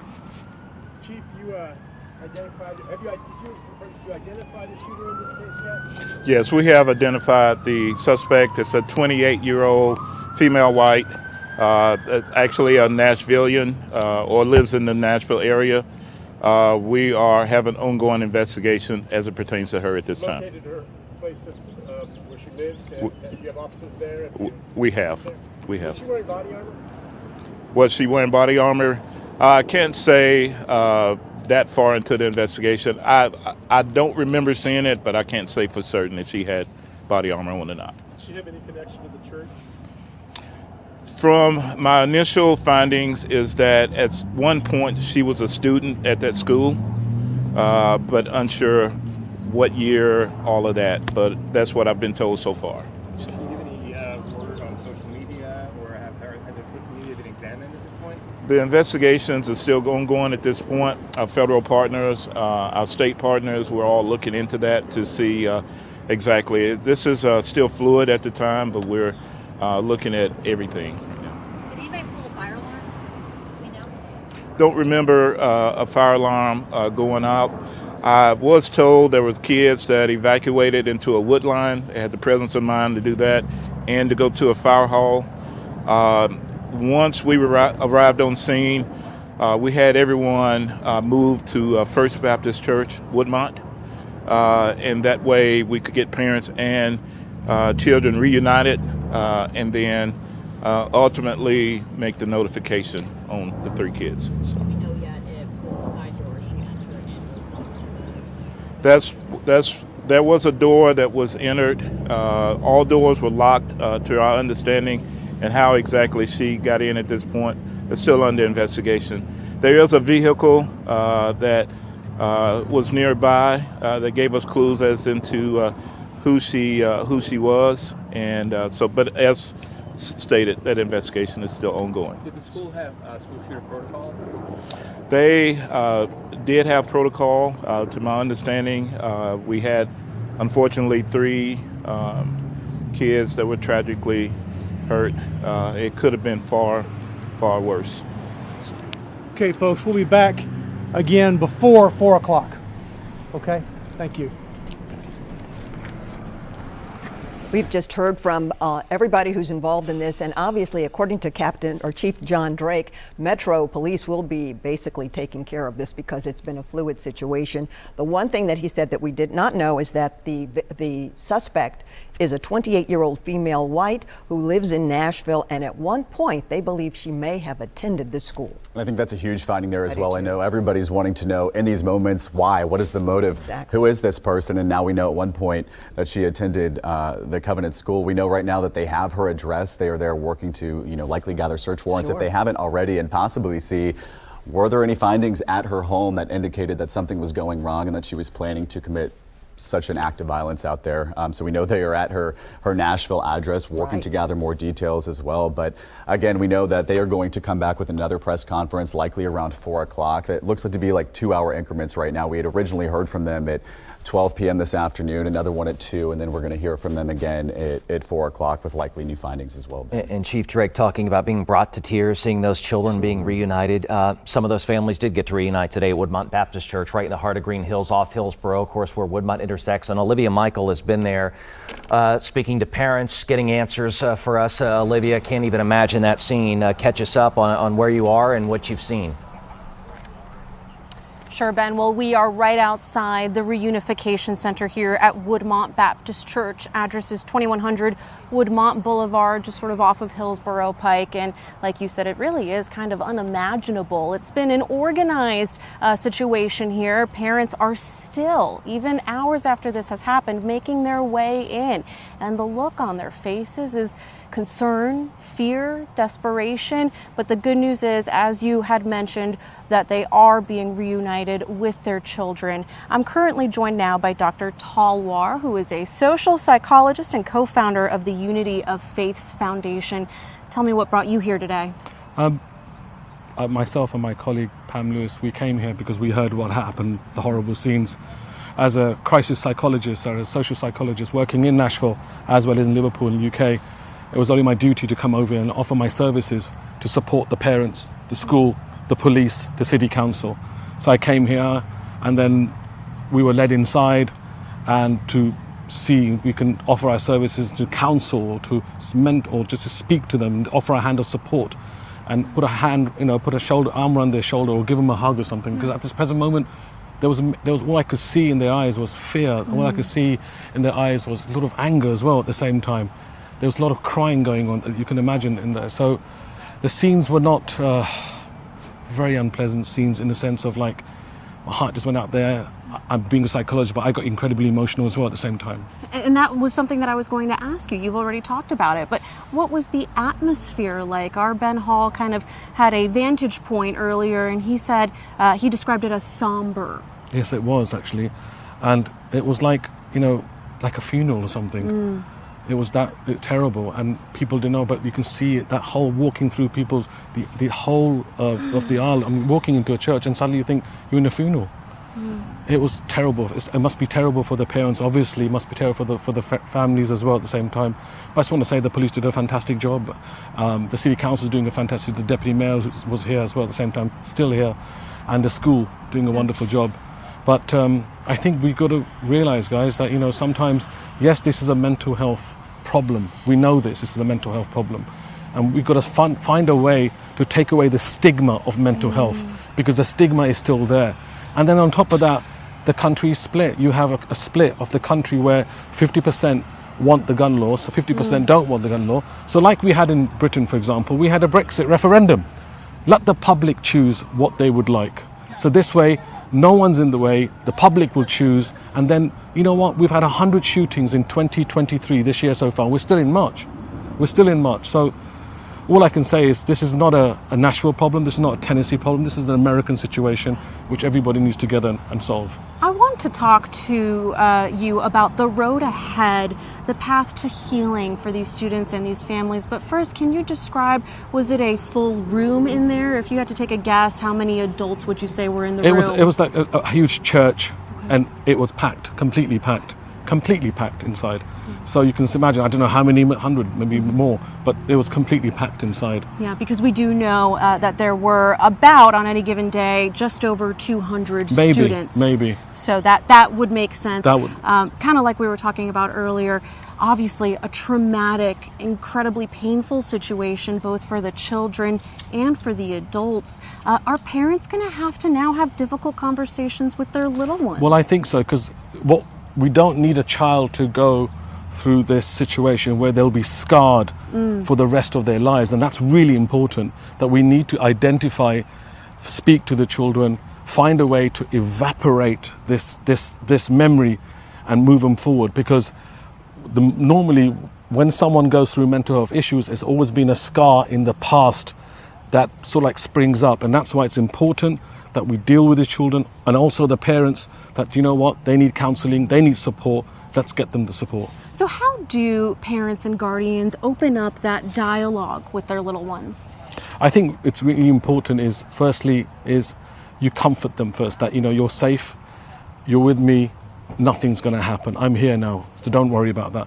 Then what you do, if a conversation comes up from the child, address it. Do not ignore it. Address it there and then, because if you don't address it, it will linger on the child's mind, thinking, okay, I'll ask tomorrow. So what happens is when you ask by tomorrow, it just increases, and that stays in the child's brain psychologically. We're talking about the children, but talk to me about the adults. As a parent, as a grandmother, grandfather, aunt, uncle, surely this is traumatic for them This too. is not going to go away. This is going to scar them as well at the same time. So that's why it's important to find a counseling or a psychologist for the family in general, not just for the child or for the parent, for the family. Each should go in there, have a support system for them to counsel them all, one by one. I think it's really important. How long do you plan on being at this location? Well, I'm here now, and I'm offering my services as much as I can, and we're working together, doing this project called The Road to Nashville, now The Road to Memphis, and hopefully this is about mental health, and hopefully now that whole awareness that we're bringing through the project will take away the stigma of mental health. Pray to God about that. A really important conversation and really wonderful advice. Thank you so much. Thank you. In addition to Dr. Talwar, as we mentioned earlier, the Red Cross is here on site providing disaster mental health workers in addition to spiritual care food, water. We just spoke with a neighbor who said she brought by some Edley's barbecue. These simple little acts that really could be a tremendous gesture of comfort, and the neighbor and the community is just rallying together as we think about the families of those involved. Again, we are here at the Reunification Center. That is Woodmont Baptist Church, address 2100 Woodmont Boulevard, and we'll continue to bring you more information as we learn more. But for now, we'll go ahead and send it back to you guys. Thanks, Olivia. So true, Joe. This conversation that's now going to be had about mental health, and he talked about how, your hope is just that these little babies' lives aren't scarred forever and that they can eventually move on. We have team coverage, though, for you. We have crews scattered all throughout Metro Nashville. We're going to get right to Alexandra Cohen, who has been following this since news first broke. Alexandra, it was heartbreaking. I heard you on the air earlier. You grew up in this community. You have so many friends, family members who they saw little kids taken off from that school, sprinting, running, trying to get to safety. It's my understanding you've been talking to some parents out there at a nearby school. I touched base with some friends on text messages, are your kids okay? It hits home when I grew up just a mile away from this school. I went to elementary school at St. Paul across the street. I grieve with these families, especially for the ones who lost 3 children today. It's just so heartbreaking. Moments ago, we saw 3 women over here huddled together. They were praying, just taking a moment. You could hear a pin drop, some people walking outside of their offices in Burn Hills, just kind of soaking in the scene. If you can see over here is where the TBI and Metro has set up somewhat of a command post to be here. The road is still closed, as you can see. It's quiet, people just coming out here trying to figure out what's going on, if their loved ones are safe at this time. On our way over here, we stopped by J.T. Moore Middle School, where there was actually a line of parents who were waiting to pick up their children. Honestly, when these things happen, you just think, I want to hug my child. I want to hug them tightly. And we talked to one mom, Devika Kumar, who she ran to J.T. Moore to pick up her child. And here's what she had to say. But it happened so close to here, and it could have been here. It happened right next door to where my parents are living in an assisted living facility. My heart just breaks for the parents of those kids. About lost it when I saw the school buses coming down my street, escorted by police cars, to take them to see, to meet with their families. As for Devika and other Nashville and Green Hills families, they'll certainly be holding their children a little bit tighter tonight. Hunter, back to you guys. She talked about that soundbite there, just how her heart broke when she saw those school buses driving by. I was out there on Hillsborough Pike earlier this morning running some errands in a same kind of situation. You knew something was instantly wrong when you see that law enforcement response out there. It was ambulance after ambulance after fire truck, dozens of police cars just rushing as quickly as possible to get to that school, and you instantly just know something is wrong, and your first instinct is to pray for these families who that all of their lives, everybody who was there, who saw it, who heard the gunfire in that school, their lives are forever changed. You talk about one of the most affluent and busy parts of Nashville, and the parents desperately trying to get to Woodmont Baptist there on Hillsborough Road. The traffic there was just absolutely chaotic earlier. Emily Luxon is high above in Sky 5 for us, taking in the scene as to what it looks like now and really the heart of Nashville. Emily, what are you seeing from high above? Well, this is actually the closest to the scene that we have been able to get all day. There have been flying restrictions in place, so obviously we don't interfere with law enforcement and other investigators out here at the scene. Right now, we're about 1,500 feet above the scene, which is still very active. And I want to get you a closer look at that from our camera here at Sky 5. You can see the Covenant School there off of Burton Hills Boulevard, as well as the church. There is still crime scene tape all around both of those buildings, a very, very large scene.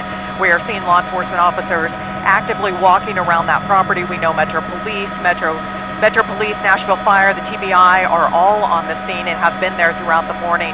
You can see right there some damage to the building. We have seen one glass door that was shattered on one side of the building, as well as a window on the opposite side of the building.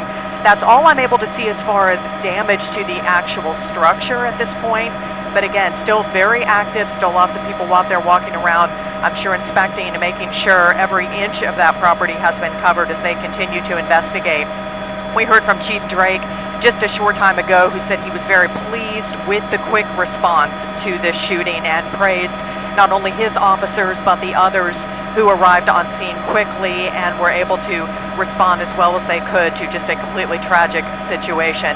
They will obviously be on the scene for hours. They will continue to update us as the day goes on. We're expecting another update from Metro Police in a couple of hours, but we will continue to stay up here in Sky 5 and keep you updated as well, so we can kind of see a broader look at that scene. For now, I will send it back to you. Thank you, Emily. I understand that the reason that the glass door was broken was because the shooter shot it out. So I think that's why that. And that's what's so hard, right? You lock these doors, you implement all of these safety protocols, and yet you still have somebody who is going to shoot through the door. So this school did everything right? They had all these active shooter trainings, and they were as well prepared as possible. And yet, even in an instance like this, we see the shooter shoot through a door and ultimately gain access inside. You're right. Now time for Olivia Michael. Let's check back in with her and Ben Hall with some new information. Yeah, that's right. We are still here, as we have been all morning, and will continue to be at the Reunification Center. That is Woodmont Baptist Church, address 2100 Woodmont Boulevard. Children have been brought to the church. Parents and family members are here, and we're learning that they are reuniting. They are getting to hug and kiss their little ones, their loved ones. And Ben has so kindly been running over to get a better vantage point sort of inside the Reunification Center.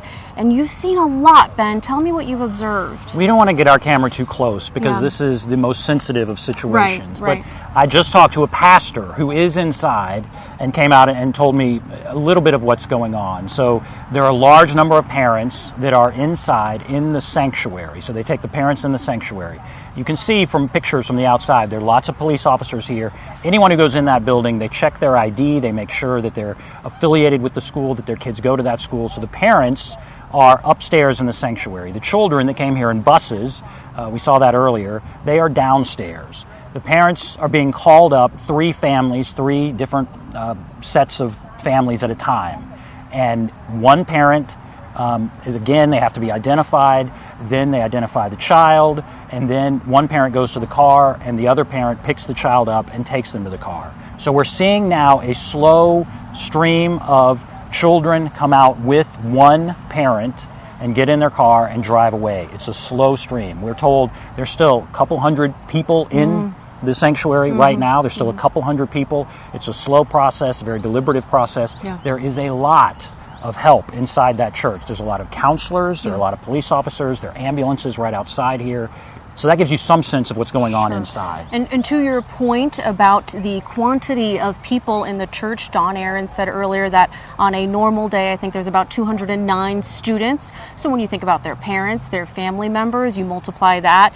It's a busy church in there, lots of family members. And something that you hit on that we should really focus is that this is a process. They're not going to release them all at once. They're being deliberate and careful about how they reunite the children with their families, so this could take a couple hours. It probably will. It's been going on for a couple hours, and my understanding is at this moment there's still a couple hundred people up there. So parents are having to be very patient in what has to be a very difficult situation, but they are sitting in their pews in that church, in that sanctuary. They are called up 3 at a time.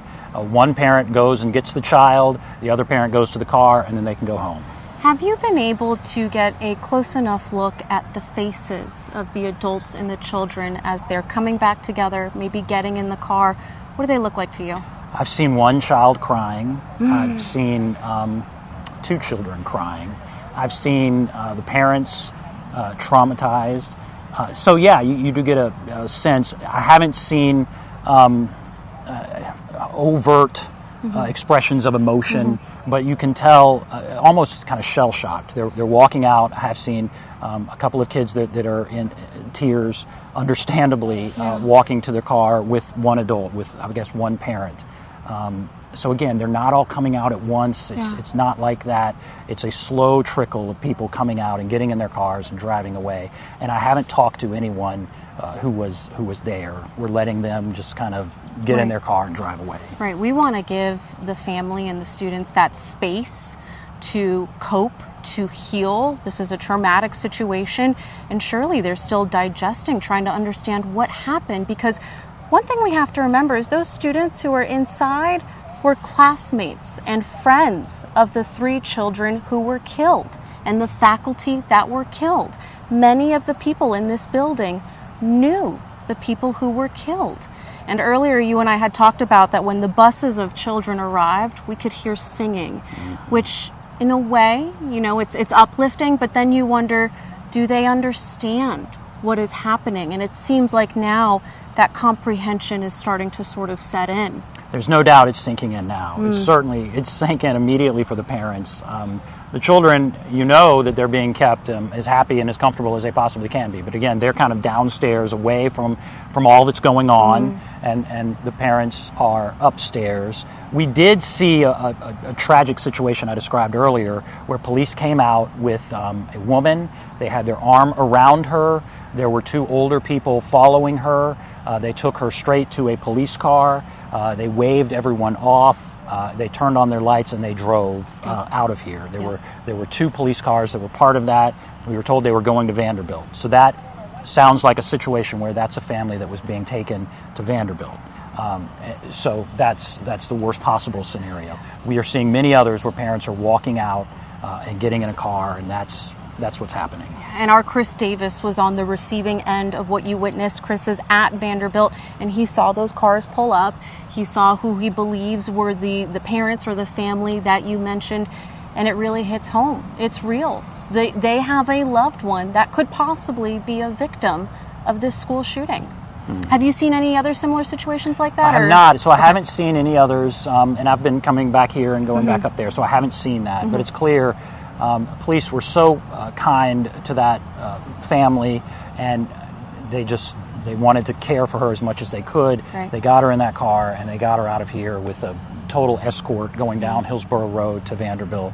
But I've only seen that one time. That's the only time I've seen that. Well, thank you for what you're doing, providing that vantage point. I know a lot of people have questions, wonder how long this process is going to go on for. As we discussed, probably hours. But Ben has wonderful eyes. He's keeping those eyes close inside the Reunification Center and then reporting back to us what he sees and what he knows. Again, we are at the Reunification Center at Woodmont Baptist. We are told that there are counselors, there is spiritual care, water, food. Neighbors told us they just came by with Ed Lee's barbecue with sandwiches, and they want to make sure that the family and the students are feeling as comforted as possible. Surrounding churches are helping and coming by. There's a lot of activity. It's only been a few hours since this all went down, and we are already seeing an outpour of love, support, kindness. But with all that being said, we've said it all morning and we'll say it again. If you don't have a reason to come down here, please don't, because this is a very busy scene right now. Families are trying to come and go, get to their little ones, and then get home so they can spend time together and hold them.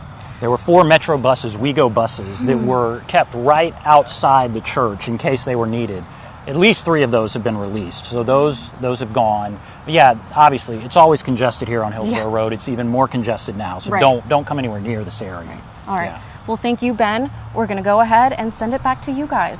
All right, Ben and Olivia, thank you so much. And as you just heard, Ben said that he talked to a pastor who told him the parents were in the sanctuary. They all had their ID checked to make sure that they belonged there. The children came in buses. 3 sets of families were called up at a time. One parent, he said, went to get the car. The other parent brought the child to the car. They're not releasing them all at once. And still a couple of hundred people are still there. Some of the students and the teachers and the parents are still there. He said he did see 2 children crying and the parents looking traumatized, as I think we all understand.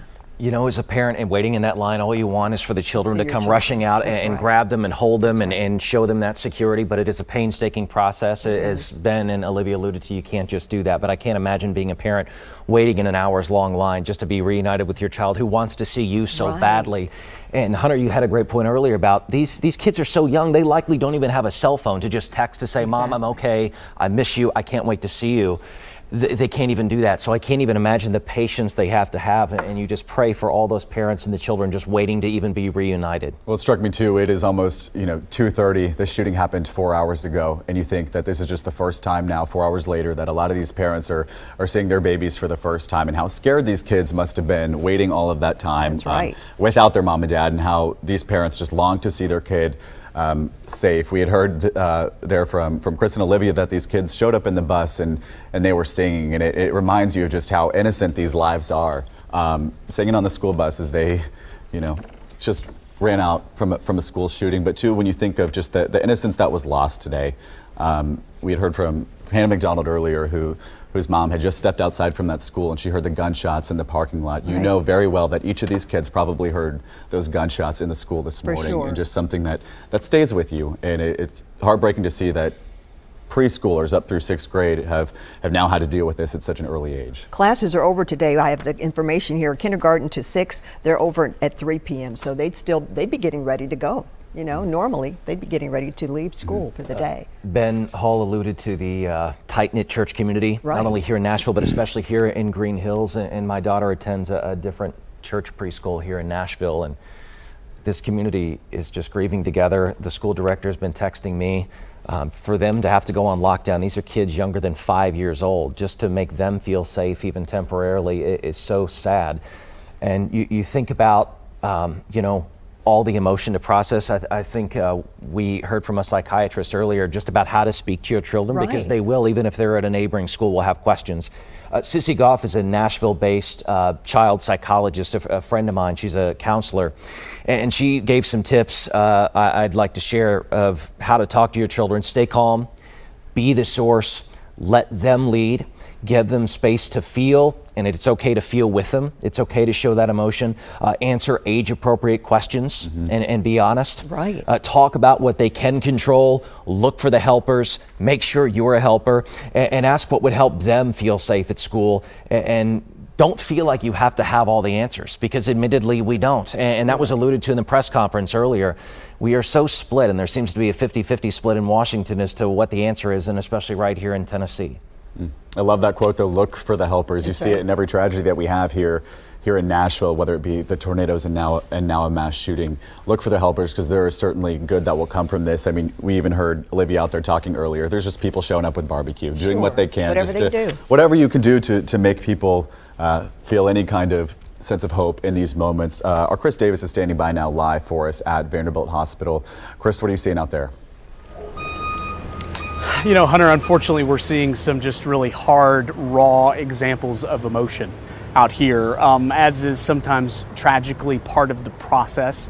Is family members have to come to where remains are, and that appears to be the stage that we're in right now at Vanderbilt.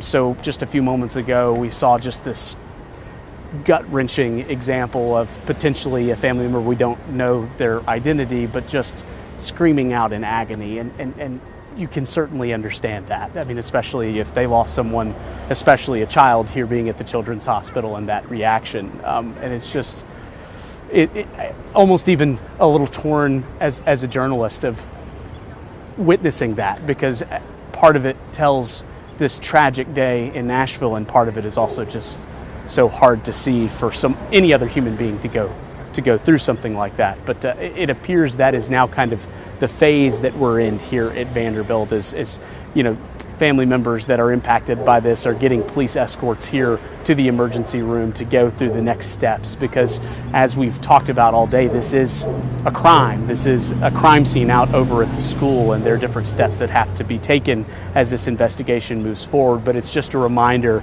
of the excruciating agony that so many families that are victims of crime have to go through. And so that's just kind of the phase we're in here at Vanderbilt. And it's just such a striking and heartbreaking contrast, because this is a place where you should be sending loved ones to get better. And that's just not the story today. I wish it was, but it's just not the story today. It's not the story here at Vanderbilt. And so we'll continue to be eyes and ears out here for you all, and we'll report more of what we see and what we know.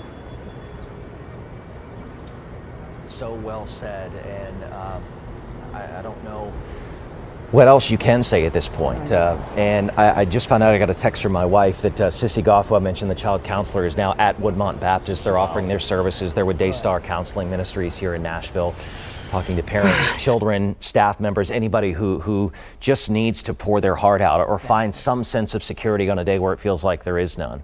And TBI's David Roush, head of the TBI, said, and it's something that we sometimes don't think about, he said, we believe in prayer in the South. And we know we've all said, oh, we need more than prayers and thoughts and good wishes. But prayer is definitely part of how we operate. And we need that too, from everybody. Absolutely. I mean, you just have to. Prayers for everybody involved, right? You have those 3 sets of parents who will never see their kid again, 3 staff members who will never have their loved ones walk through the door, and just such a senseless act of violence, something that did not have to happen and unfortunately did, right? Nobody thought that this was going to be the outcome when they sent their little kid to school today. And so it's just a tough reality that everybody is dealing with this afternoon.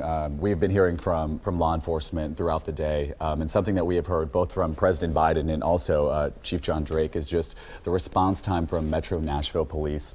That active shooter call came in, guys, at 10:13. The shooter was taken down at 10:27 this morning. It was quick. Incredible. It was quick. It was. And it just speaks to the fact that more lives weren't lost. That's true. In this. And it also just goes to show that Metro Nashville Police, they had the training and the directive to go in immediately. There was no, we're going to wait and like wait Uvalde. Like Uvalde, when we have seen such just a criticalness of the way that Pete Arredondo down there handled that and how they waited for so long. That's not what we are seeing here. Everybody quick to point out just how lucky we are to have the men and women who serve on Metro Nashville Police. And one thing that's improved so greatly is not only the response time, but also the partnerships. You heard them allude to this, federal partnerships, state partnerships, local agencies all working together, and that certainly helps. If you're just now joining us, we do want to get you caught up. If you missed the latest press conference from authorities, we want to bring that back to you so you can listen in to what you might have missed over the last half hour. All right, this is our second briefing on this active shooter situation. Speaking to you at this point will be Nashville Chief of Police John Drake, the Director of the Tennessee Bureau of Investigation David Roush, Nashville District Attorney Glenn Funk, and then Nashville Fire Director Chief William Swan. Again, this is the second briefing. There will be other briefings to be held here in this same spot later this afternoon. We'll continue to brief throughout the rest of the day. Chief Drake. First and foremost, I want to say thank you all for being here on this very unfortunate situation. My heart and prayers go out to the families of the 6 people who were tragically injured. What I know at this point is at 10:13 today, our officers responded to a shots fired call to Covenant School. It's a church school. Officers immediately responded. A team of 5 immediately went in the school, went to where gunshots were being heard, and engaged the suspect. We have identified the suspect right now, tentatively a 28-year-old female white. We know the address of that person as well, and so we have some ongoing investigations as to that. We have 3 adult victims, and we have 3 children who have been identified and their families have been contacted. Right now, I will refrain from saying the ages, other than to say I was literally moved to tears to see this and the kids as they were being ushered out of the building. I want to say thanks to all of our partners, to the FBI, to the ATF, and other federal partners, to the THP, Tennessee Highway Patrol, the TBI, the district attorney, and to the fire department, who all came together and seamlessly addressed this situation as quickly as possible. I've already gotten requests from the national media about a great response. We're still assessing that as well. But what I can say, and what I've said before, is that whenever I hope that we would never have this situation, that if we ever did, we would not wait. We would immediately go in and we would immediately engage the person perpetrating this horrible crime. And so that's all I can say. Right now we have David Roush, director of the TBI, who will come after me to address his portion. And then we have others that will say something as well. So thank you. Thank you, Chief.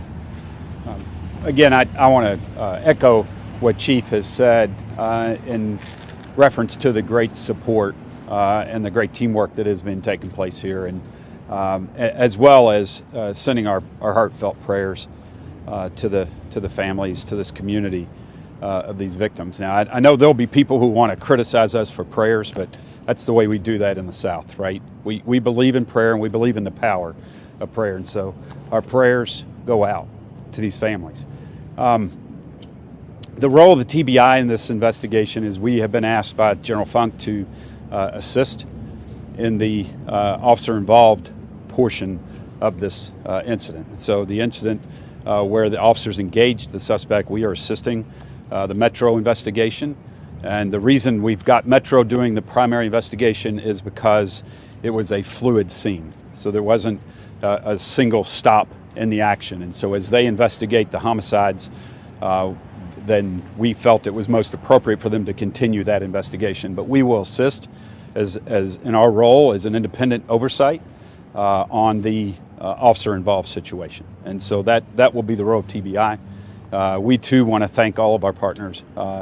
It is special. We've had this conversation, unfortunately, too many times in Tennessee, and that is that you wish you wouldn't have to do these types of scenes. But when you do, you want to have the working relationships that we have in our law enforcement community here in Tennessee. It is amazing. And we've all come together as one and working very tirelessly. And we'll continue to work together to address this situation. It's a horrible, senseless tragedy. And we will be here working with our partners to get through it. And next, I'd like to introduce the District Attorney General for this area, Glenn Funk.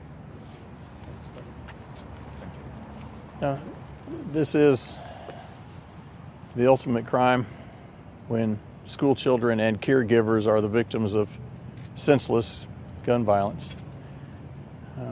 Can't say anything before we first express our concerns for the victims and their families and the extended number of victims that are traumatized by today's events. I came out on the scene today because our current operating procedure is that when an officer is involved in a shooting, that the TBI comes out, and I knew that this was a unique case, and I wanted to make sure that everything was handled appropriately. Director Roush was out here almost at the exact same time I got here, and Chief Drake had already been on the scene for a while. The three of us met and talked about how the investigation was going to be handled. We made a joint decision affirming what the two law enforcement leaders, how they wanted to proceed, which was that Metro was going to handle the bulk of this, but the TBI would participate in a capacity to continue with making sure that we have transparency in everything, and to make sure that any backup that MNPD needs in this continued investigation would be provided. Can't not stress enough how seamlessly that worked to have a conversation in a decision to be made quickly and appropriately as far as how the case was going to be handled from here. Hats off to Chief Drake and to Director Roush. I also want to thank Chief Swan and our federal partners as well. While I cannot comment about the ongoing nature of the investigation, I'm really impressed with the work that's being done by law enforcement. Yes, good afternoon. First, let me just say, as everyone else, what a tragic day here in Nashville. So our hearts and our prayers do go out to all the family members and also the first responders that actually made this call. As always, the fire department and the Office of Emergency Management, our job is to support. And we were here at the beginning and we'll be here until the end. We just ask that everyone, again, as it was said earlier about prayer, we ask for that. And the ongoing support that's needed from our standpoint is to give support in any area that's asked for on the scene. So again, we thank you, and from this point forward, we'll just continue on with our mission and try to bring some type of closure and resolution. Thank you. I anticipate there will be another briefing at or before 4 o'clock. We will entertain 2 or 3 questions at this moment before these gentlemen have to go back to the scene to continue their work. Chief, you identified, did you identify the shooter in this case yet? Yes, we have identified the suspect. It's a 28-year-old female white, actually a Nashvilleian or lives in the Nashville area. We are having ongoing investigation as it pertains to her at this time. Located her place of where she lived? Do you have officers there? We have. Was she wearing body armor? Was she wearing body armor? I can't say that far into the investigation. I don't remember seeing it, but I can't say for certain if she had body armor on or not. Does she have any connection to the church? From my initial findings is that at one point she was a student at that school, but unsure what year, all of that. But that's what I've been told so far. Did you give any word on social media, or has her social media been examined at this point? The investigations are still ongoing at this point. Our federal partners, our state partners, we're all looking into that to see exactly. This is still fluid at the time, but we're looking at everything. Did anybody pull a fire alarm? We know. Don't remember a fire alarm going off. I was told there were kids that evacuated into a wood line. They had the presence of mind to do that and to go to a fire hall. Once we arrived on scene, we had everyone moved to First Baptist Church, Woodmont. And that way we could get parents and children reunited and then ultimately make the notification on the 3 kids. So. Do we know yet if the side door she entered in was locked? There was a door that was entered. All doors were locked to our understanding, and how exactly she got in at this point is still under investigation. There is a vehicle that was nearby that gave us clues as into who she was, and but as stated, that investigation is still ongoing. Did the school have school shooter protocol? They did have protocol. To my understanding, we had, unfortunately, 3 kids that were tragically hurt. It could have been far, far worse. Okay, folks, we'll be back again before 4 o'clock. Okay? Thank you. You are listening to the second press conference of the day in regards to the school shooting this morning. We had heard from law enforcement around 12 o'clock. We heard from them again at 2, and that was a quick little recap if you were just joining us. Joint law enforcement out there. We had Metro Police out there, the TBI, and also the DA's office. And, you know, each one of them talked about just prayer. That is what we do here in the South. We already know that different organizations are planning to meet tonight as well. That's right. Actually, tonight at Belmont University at the Bell Tower at 4 o'clock, you're asked to come. All are welcome to pray. And then later at Lipscomb University at 7 p.m. We hope that you will attend.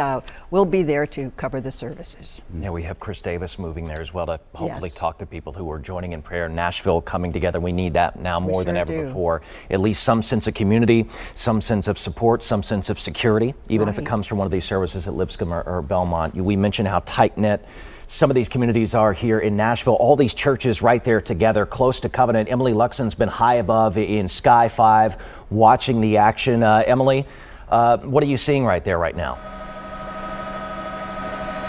Well, I can tell you this is still a very active scene. We can give you a closer look here at the Covenant School just off of Burton Hills Boulevard and Hillsborough Pike in Nashville. You can see, as we get a little bit of a closer look here, there is Crime scene tape all around the school and the church building. Still multiple law enforcement officers on scene. Of course, this is hours after the original shooting at 10:13 this morning, but still a very active scene. We know Metro Police are out there, Nashville firefighters, the TBI, all out there. This is a team effort as they continue to investigate.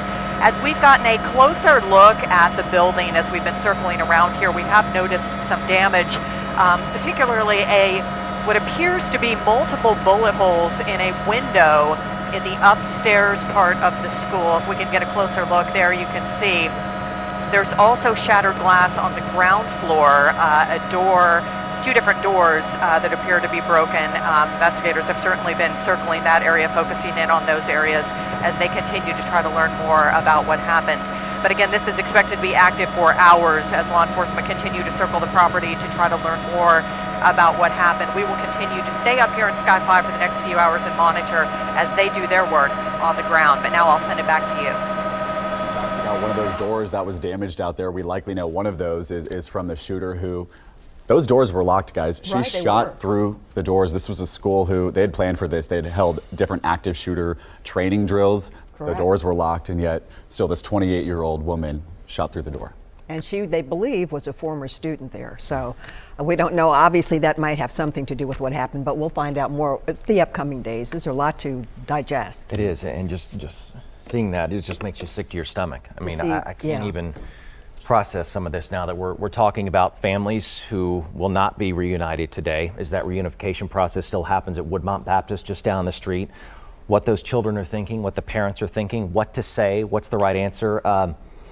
Sissy Goff, who's a counselor, a friend of mine with Daystar Counseling Ministries here in Nashville, trying to connect her with Ben Hall, who's still there at Woodmont Baptist. They're offering their support just to talk to anyone who needs to get this off their chest.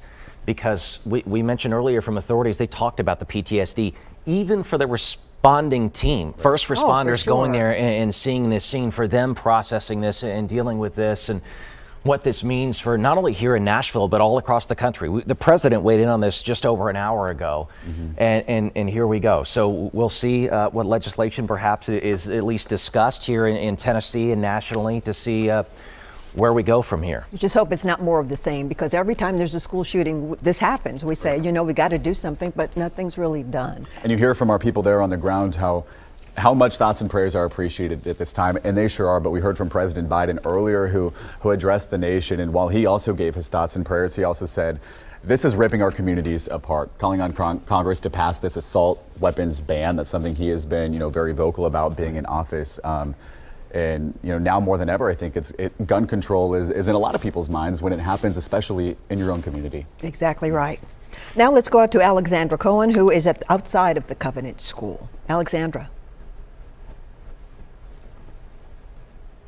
Update for you. If you were wanting to check on your loved ones who are at one of these assisted living communities in Burton Hills, they just reopened Burton Hills Boulevard within the past 5 minutes.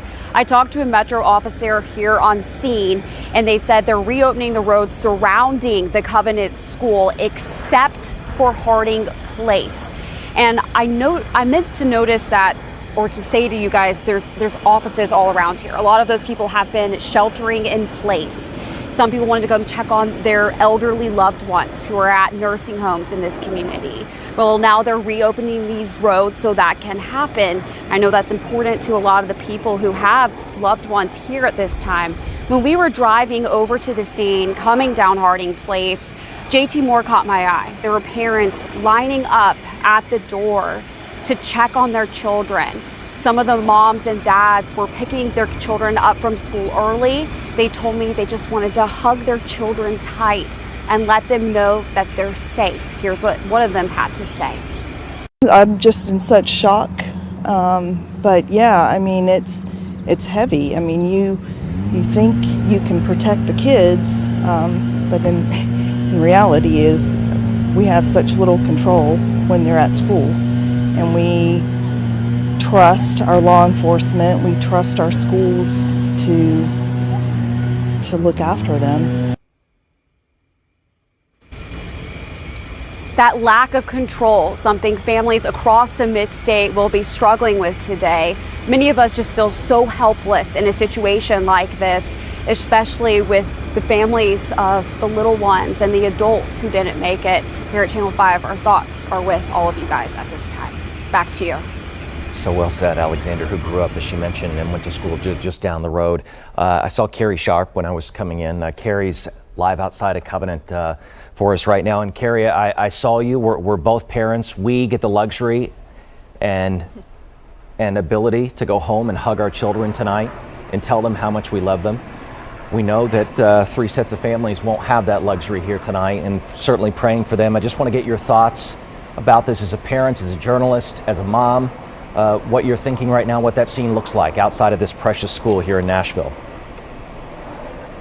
Oh, Ben, this is so hard. This is a hard day on everybody touched by this situation, for us covering this situation. We are parents. I have elementary school children. I had to call home and say, make sure that the kids don't watch the news tonight. It's too much for them. I have a 2nd grader and a 4th grader. We know that the kids here at the Covenant School are preschool through 6th grade. These are children. They shouldn't have to deal with this, but this has come knocking on their door today, and this is something that will be part of their life story.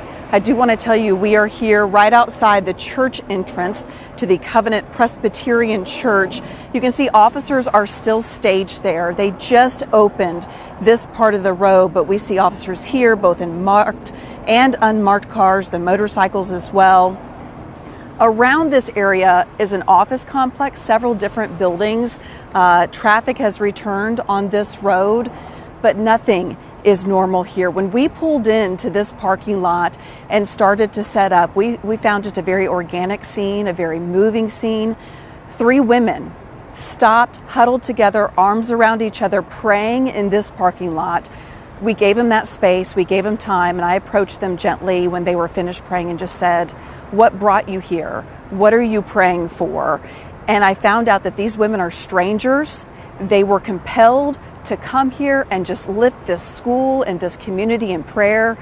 And it really was moving. I want you to listen to what they had to say to me.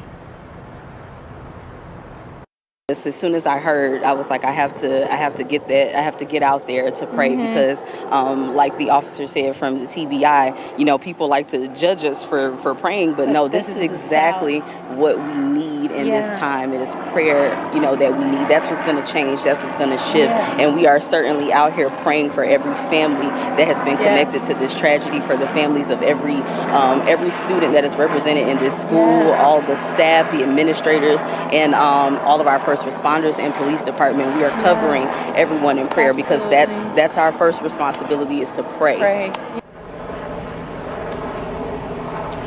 And that's what those women were doing today. They were just praying. They really didn't know each other. One of the women said that she, at her church, her pastor a while ago had given all the prayer warriors a zip code to just pray over. And hers is the Green Hills zip code. She doesn't live here. So she just said, when I heard what happened, this is my zip code, I came to pray. I need to cover this area in prayer, and I will continue to do so.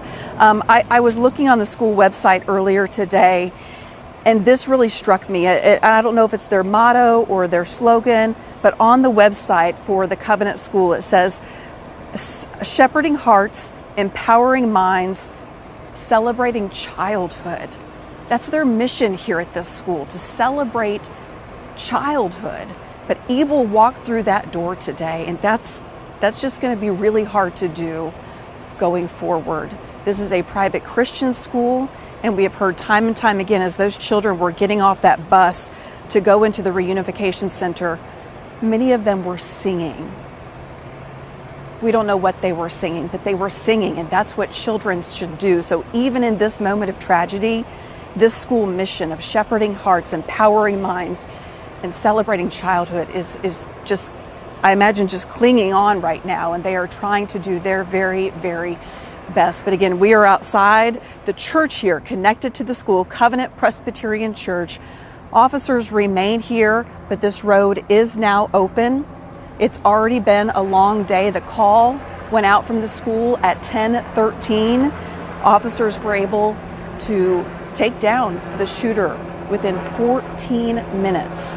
We are coming up now on 3 o'clock, and this investigation really is just beginning here at this school as they work to learn more about the shooter, what motivated her, how she became equipped with 2 assault-style rifles and a handgun, and what motivated her to get into the school, how she did it. And of course, we also want to know about the victims and their stories and their connection to the school, and that's what we'll be working to do all day long. I'm going to send it back to you for now. Carrie, so well said. This will be the worst day in the life of so many parents and children. Carrie, you think about that church, a school, so sacred for so many families here in Nashville, and how tight-knit this community is, and talking to children who will be scared to go to school tomorrow if they attend a different school here in Nashville, in Tennessee, and just trying to process that thought and what to tell your children when they're saying, Mom, Dad, I don't know that I'll be safe, and then I'll see you at the end of the school day. I mean, these are genuine questions that our children are asking. And Ben, if I could just interject here, I mean, I think, you know, you said we both have children. A lot of people have children. We all know that our children, our young children, do these active shooter drills at school. It's not just the earthquake drills and the fire drills anymore. They do these active shooter drills. That's what happened here today. It was a reality. Something that also struck me today when we just pulled up here, they have their Easter sign out advertising their services that are coming up just a couple of weeks from now. Easter is about victory. Nothing about today feels like victory is coming. We are seeing evil here today, and our children are experiencing it. She mentioned these active shooter drills, which we know this school has had in the past. They were as prepared as anybody to handle a situation like this. The doors were locked. Their team knew what to do when something like this happened. Yet you have a shooter who shoots through the door and goes in, like Carrie said, just such evil there inside. Thanks so much, Gary, for joining us. We'll probably talk to you a little bit later.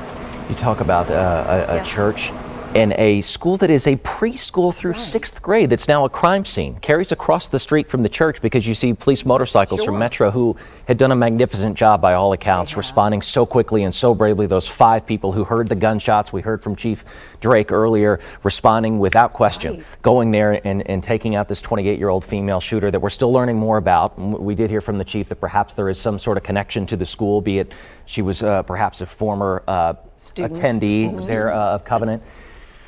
All those answers, though, will give us some sort of idea of where we go. But again, for these families who will never see their loved ones again, from a custodian and students and administrators and teachers at this school, it's absolutely devastating. And there's nothing you can say to bring comfort right now. The school will never be the same. I mean, of course, you can go to class and you can have your families there and your kids and the teachers, but it will never be the same. They'll always be looking over their shoulder. They'll always wonder, is today the day? Will this person come back? It's just something that we have to deal with, and that it's the PTSD that they were talking about. And something these little minds will never forget. It's a school of 209 students, and you know good and well that each of these kids, they heard the gunfire inside, and you know, to hear Carrie, when you hear these stories that they were still singing on the bus as they were getting to the Reunification Center, it underscores just the innocence today and also the innocence that was lost. I mean, what, 6th grade, the oldest would be probably 12? 12. I would think. You just think 12 years old, and then everybody else, such a young age, all of them preschool through these 12-year-old kids. Your heart goes out to them, their family members, their teachers, just senseless.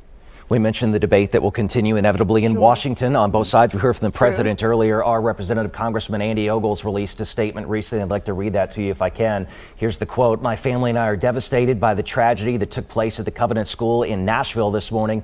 We are sending our thoughts and prayers to the families of those lost. As a father of 3, I am utterly heartbroken by this senseless act of violence. I'm closely monitoring the situation and working with local officials. Thank you to the brave first responders who have provided support throughout this tragedy."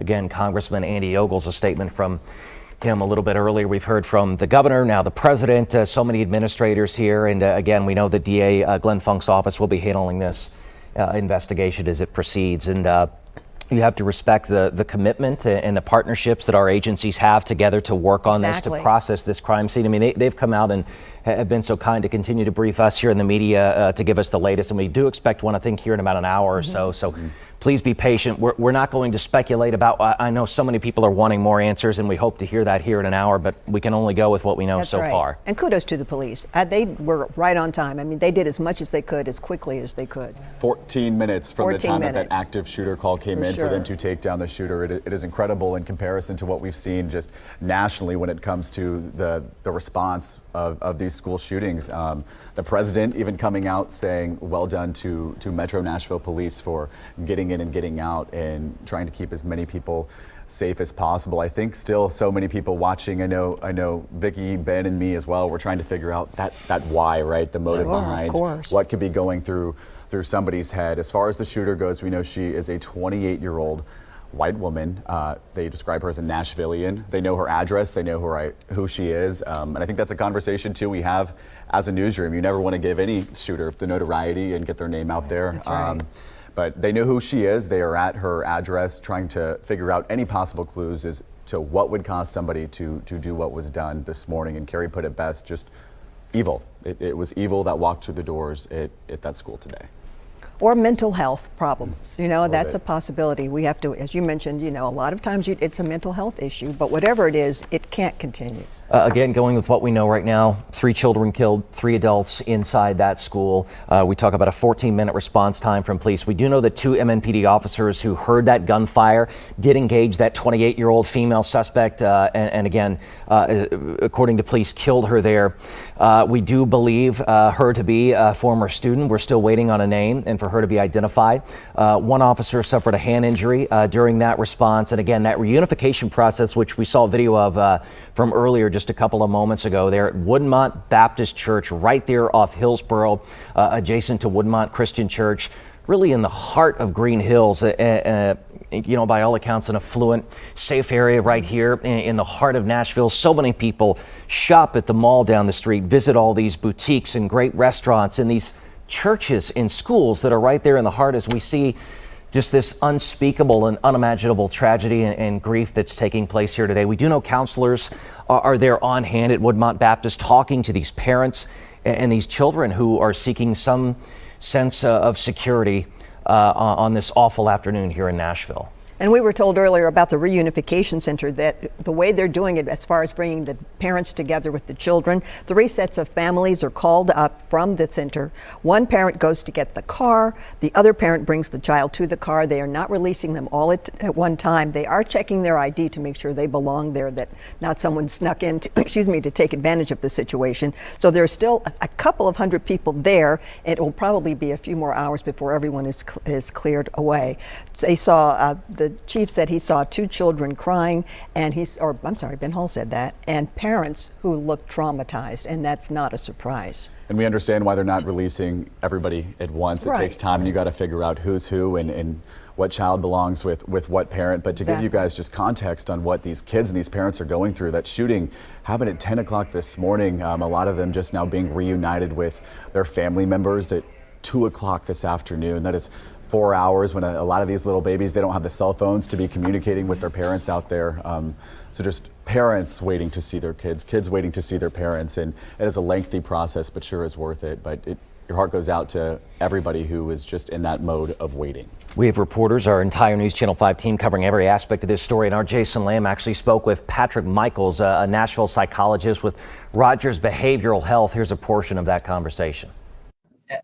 Sometimes kids will continue to prolong periods of grief or depression or anxiety. It's important for parents to acknowledge that these things may persist for periods of time, but not always. You know, the parent, the teacher, whoever it is that's in that leadership role with those kids to help them feel like that other people do care about them and that there is still good in the world. And you know, there's also power in prayer, and there are 2 prayer services going on tonight. Let's tell you about that at Belmont University at the Bell Tower there at 4 o'clock. All are welcome to come. And then if you'd like to attend the one at Lipscomb University, that will begin at 7 p.m. Again, it is open to everyone who feels the need to pray. I believe Tennessee Tech, I think they're having one around at 10 o'clock tonight too. But Ben, you've been talking with psychologists as well, and I love what they had said. Just look for the helpers in these times, the people who are out there willing to do whatever. We saw Carrie talking to those 3 women, total strangers, who went out there and all they had in that moment was to just pray, and how appreciated that is in these times of tragedy. Yeah, Sissy Goff with Daystar Counseling Ministry, she works with children. She talks to parents about how to talk to your children about something like this. She's actually at Woodmont Baptist Church and trying to connect her with Ben Hall. But some of the tips she gave, if you're a parent tonight and your child comes home, they've heard about this news, how to speak to them about this. Stay calm, be the source, let them lead, give them space to feel when needed. And it's okay to feel with them. You don't have to be stoned. You can feel things as we are up here today. Answer questions that are age appropriate, certainly depending on the age of your children. Talk about what they can control. Look for the helpers, certainly be a helper, and ask what might make them feel safe at school tomorrow. Don't feel like you have to have all the answers, and just remind them of the truth that you know. A truth that's very hard, guys, here to process today, when so many of these people that are watching all across the country, right here at home, wondering who will be next? Exactly. When will it be next? And that's a question that we shouldn't have to ask. And we talk about all the things that these schools go through now, this active shooter training, barricading doors, locking the doors, having SROs there on site, and still these things continue to happen. And it breaks your heart too. You wonder, is this school the new household name when it comes to a school shooting? You have Uvalde and Sandy Hook, and I grew up right down the street from Columbine, and that was well over 20 years ago. And to think all these decades later that we're still having this conversation, and it is still a problem, that people are going into a place where they're just there to learn. Teachers are there to educate, kids are ready to learn, and this is still happening. And now it's, you know, at our front door here in Nashville. And I think that that's what's so hard for everybody up here, is you see it all over the place, and how horrible that is. But when it's here in Nashville and it's here in your face and in your community, I think everybody is grieving in their own way today. Everyone has some sort of connection. I mentioned the lead pastor at Covenant Church, a Presbyterian church, was my wife's youth leader in Dallas, Texas, with RUF, a Christian organization, and he's now here in Nashville leading this church. And what do you tell congregations across Nashville as we approach Holy Week, Easter Sunday coming up? I thought Carrie evoked when you talk about the hope that Easter brings, the resurrection. It's hard to comprehend, even as a Christian myself, to process what's happened, because you want to have the right answers for your children. My daughter's 4 years old and goes to a church-based preschool here in Nashville. And if she says, "Daddy, what happened at school down the street?" What do you tell tell her? her? What do you tell your kids tonight? And it's very difficult, and we certainly understand. That's why these prayer events are happening here at our local universities and colleges tonight. And again, grief counselors will be available to talk to. And I think now we are more open in 2023 to have these conversations about mental health and PTSD and fear and what that means in a world today. So we certainly encourage you, if you're available, to attend one of these 2 prayer events here tonight. And also, don't forget, I know that, you know, we're speaking about the children, but 3 adults were also killed, and they have family members who will never see them again. And one's a custodian. You know, one's a custodian. And you don't sign up to be a protector when you enter education. No, you right? don't. You go in there thinking you're going to make a difference and teach them everything that you possibly can. And just nobody enters this field going in to this thinking that it's going to be a reality for them. But unfortunately, you know, you see these teachers who, and that's something they now have to weigh, is this something that I am able to do in terms of go through all of these different school shooting trainings and be willing to jump in at moment's notice? And it's just a really sad discussion that we're having to have. It is. But it's here we are. And again, as these answers come tonight, we expect a press conference sometime around 4 p.m. from Metro Police and the TBI, and learning about exactly how this went down, what that response looked like. And you see the scenes from earlier today, parents, church members, leaders, law enforcement, all trying to process and grieve. And, you know, we heard from Chief Drake and we heard from Ben Hall, who's been inside Woodmont Baptist where that reunification process is happening. He described a funeral-like scene, blank stares on faces, children crying, adults, parents trying to comprehend what's happened today, to try to sit down at dinner and even think about, you know, this happening right here at home is just incomprehensible. Where do you begin? You know, where do you begin with that? I don't know, and you're right. I mean, Hunter, you're talking about these teachers being leaders, and now we expect them to be perhaps protectors of our children with armed people breaking into schools, and the pressure that puts on our educators all across Tennessee, wondering, this is my job to not only teach them, and again, at a Christian school, teach them about Christ, and now protect their lives. And to protect their lives, we know this school did everything right when it comes to Yes. school security. These doors were locked. They had trainings in the past. They were as equipped as anybody else when it came to keeping their kids protected. And yet you have a 28-year-old gunman who comes in and shoots through that door. And, you like to think that, you can go through all of these things and be prepared and that something like this won't happen. And unfortunately, it just goes to show that it does. Right, and you talk about where this is here. For those of you who aren't quite as familiar with Nashville, perhaps you're watching from Clarksville and you don't travel this is Hillsborough Road, one of the most highly traveled roads in all of Nashville. Mall at Green Hills, just right down the road, residential area, many churches nearby, schools right there, Hillsborough High School right Great down neighborhood. the road. You talk about this and what it looked like. My mother-in-law lives right across the street from Covenant, heard the gunshots from earlier today, the fear and the process. And for all those who saw the law enforcement response, squad car after squad car, Nashville Fire Department, Metro Police responding there as quickly as they could, it does strike fear and you wonder what's happened. But again, just an incredible job on their response. 14 minutes to get there to that floor of that precious school and respond and take out this 28-year-old female shooter. You talk about, too, just everybody who saw those law enforcement vehicles. I was on Hillsborough Pike earlier, and it seemed like everybody just knew this was something that was so serious. Cars just pulling over on both lanes, letting law enforcement after law enforcement, an ambulance come through as they were rushing to get there as quickly as possible. You see just one of them there. And that stunning visual from Sky 5 that we just showed you, too, of that parking lot. So many of those were law enforcement vehicles out there. It was an all-hands-on-deck kind of thing this morning, and just tough to watch. It is, and to think about the patience these parents have at Woodmont Baptist, where that reunification process is, by all means and by all understanding, is still happening. We spoke with Ben Hall and Olivia Michael, two of our reporters who've been there stationed at Woodmont Baptist, seeing the parents come out reunited with their children. Kind of a painstaking process.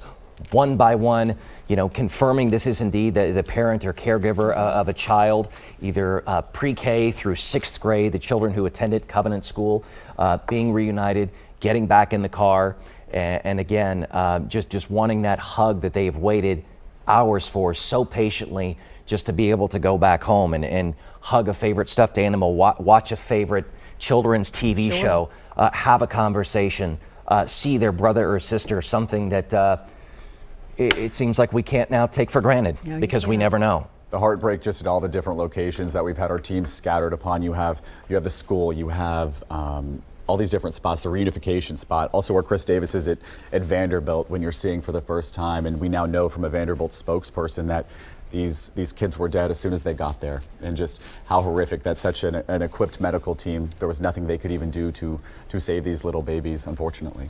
Let's hear from a neighbor. Devastation. I was a physician at the Monroe Carroll Vanderbilt Hospital, Children's Hospital, for 22 years. And in all my years there, I've never dealt with something like this. I know Covenant School. I know people that attend Covenant School. I don't know any children.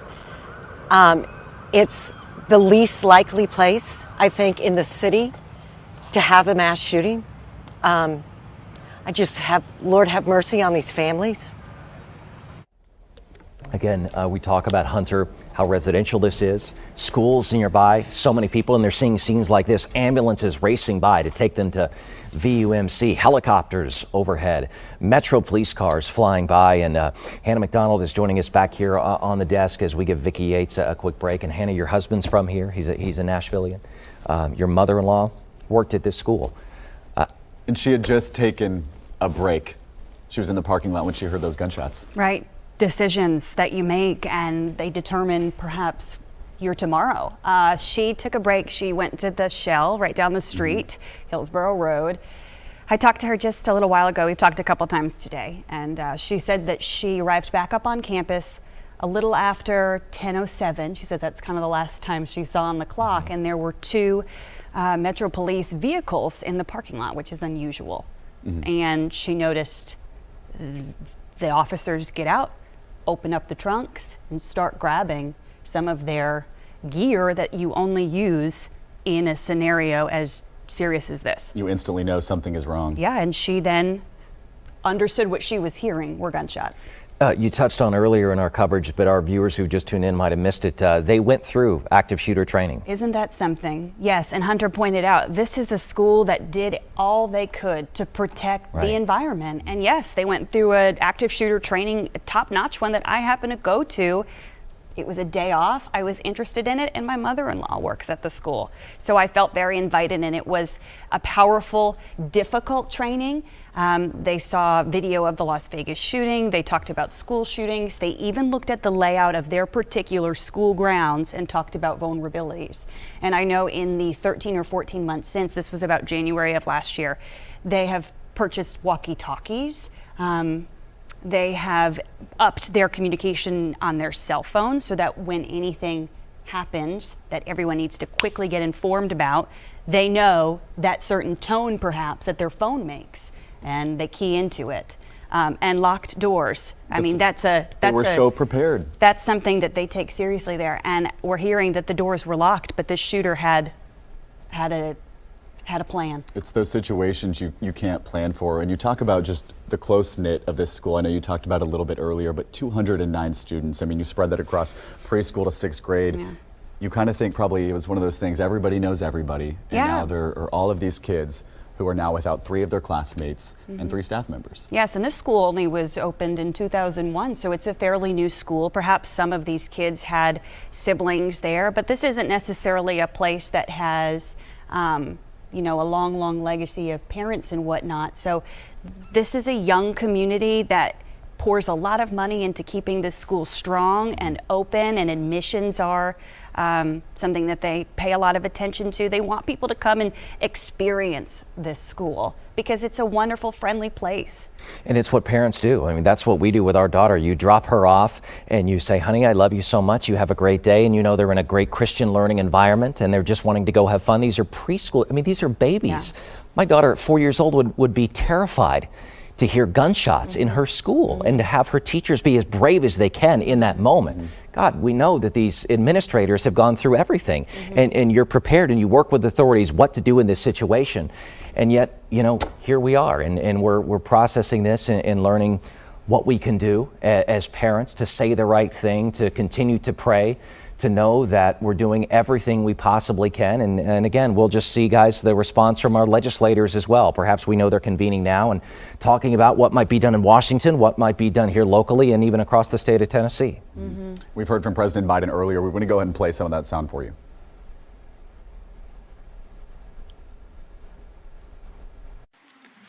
It's heartbreaking, a family's worst nightmare.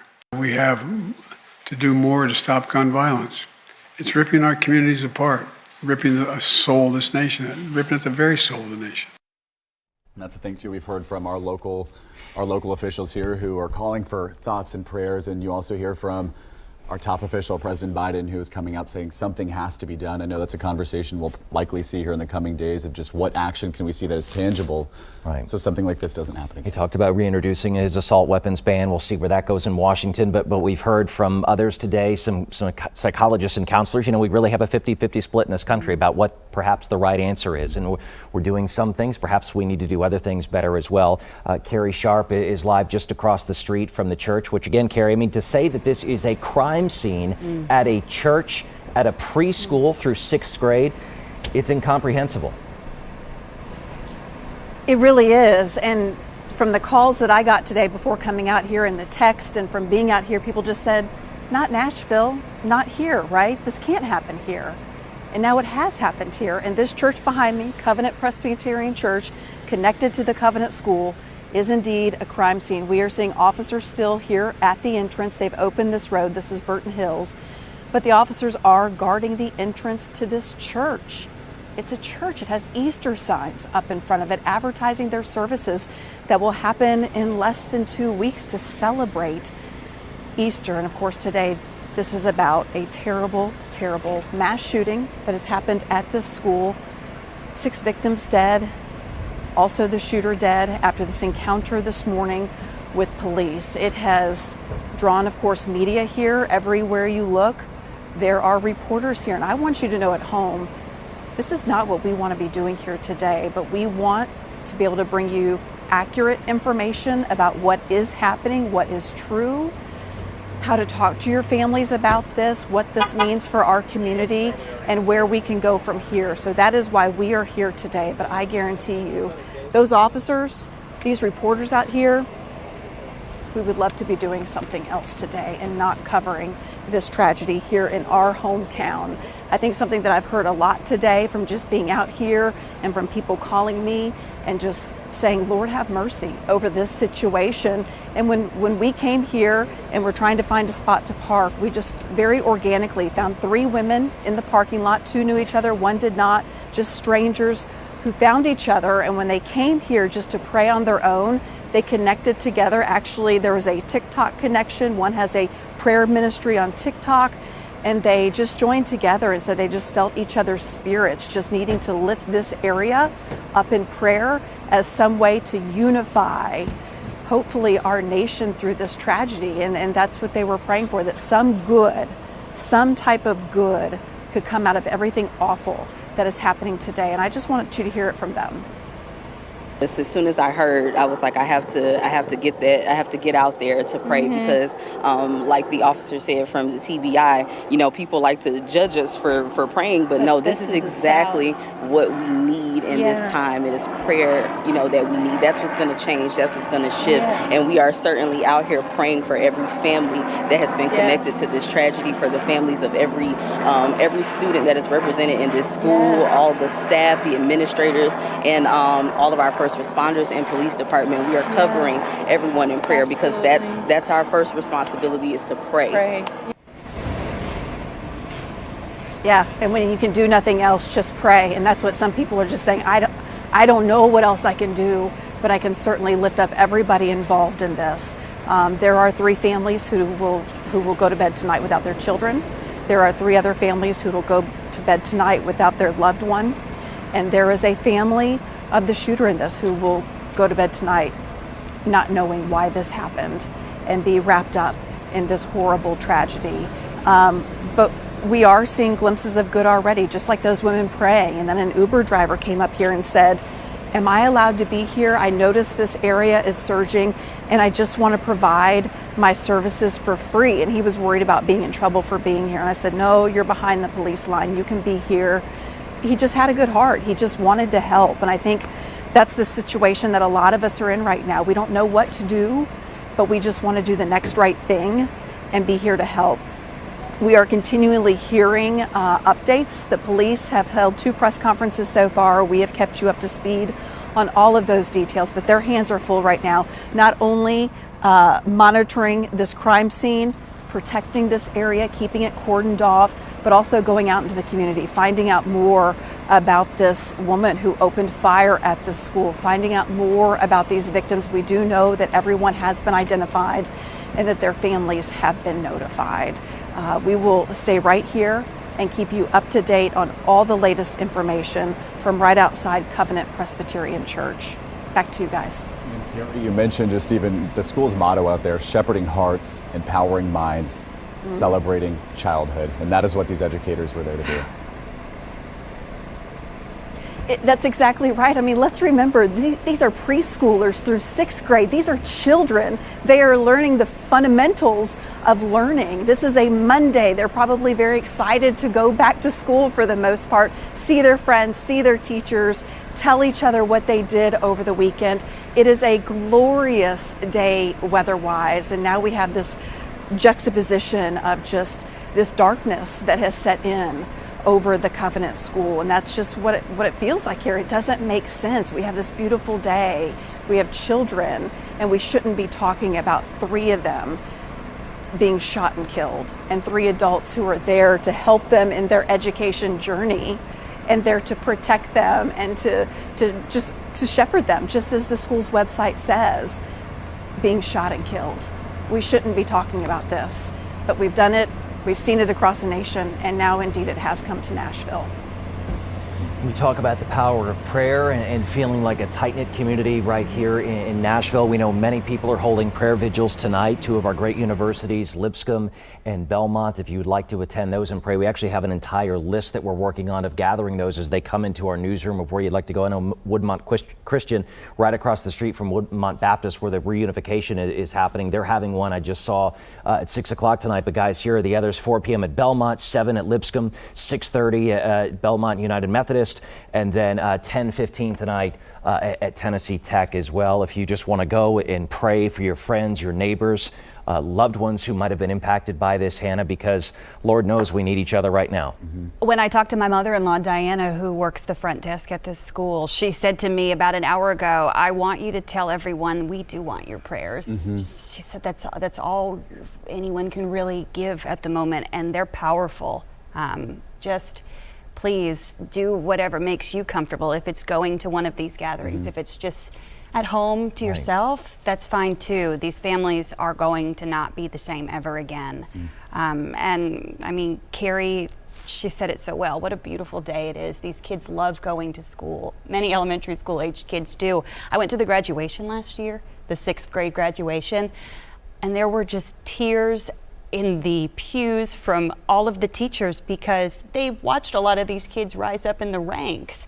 This is such a small school. So truly, the 5th grade teachers, they watch those 6th grade students graduate with such pride. So this school is very rattled. Yeah, by we know this. about 209 students there, about 40 staff members. So again, it's one of those schools that everybody kind of knows everybody in the community. Like you said, everybody's got a little bit of a connection here. And just all of these realities that are now changing, right? She mentioned it's a Monday. Everyone was excited to go back to school and tell each other what they did. And now it's this reality of 3 of their classmates are gone. Right, and possibly a custodian who doesn't love their, person who keeps their building intact and beautiful. And I know a couple of the custodians on the staff, including the person who we think may have been killed, and they're funny. They are good people. And we know there are a lot of you who are watching and getting information online, on Twitter, and you might be wondering, why isn't News Channel 5 reporting this? Admittedly, we have things we know that we have not confirmed or are working to confirm, and we're still waiting for more information about this 28-year-old female shooter that Chief Drake did say perhaps was indeed one time a student at the Covenant School. Olivia Michael has been there at Woodmont Baptist Church off Hillsborough for us at that reunification process, which we'd heard earlier, Olivia, is kind of a painstaking process to reunite these parents with their precious children. So where do things stand there now, and what are some of the emotions that you're seeing of people walking out? Sure. Well, just to paint a picture for you, Ben, families have been trickling out with their students. I did catch a glimpse of presumably a father holding his daughter, couldn't have been older than 6 or 7, carrying her both arms wrapped around her tight, holding her head to his chest.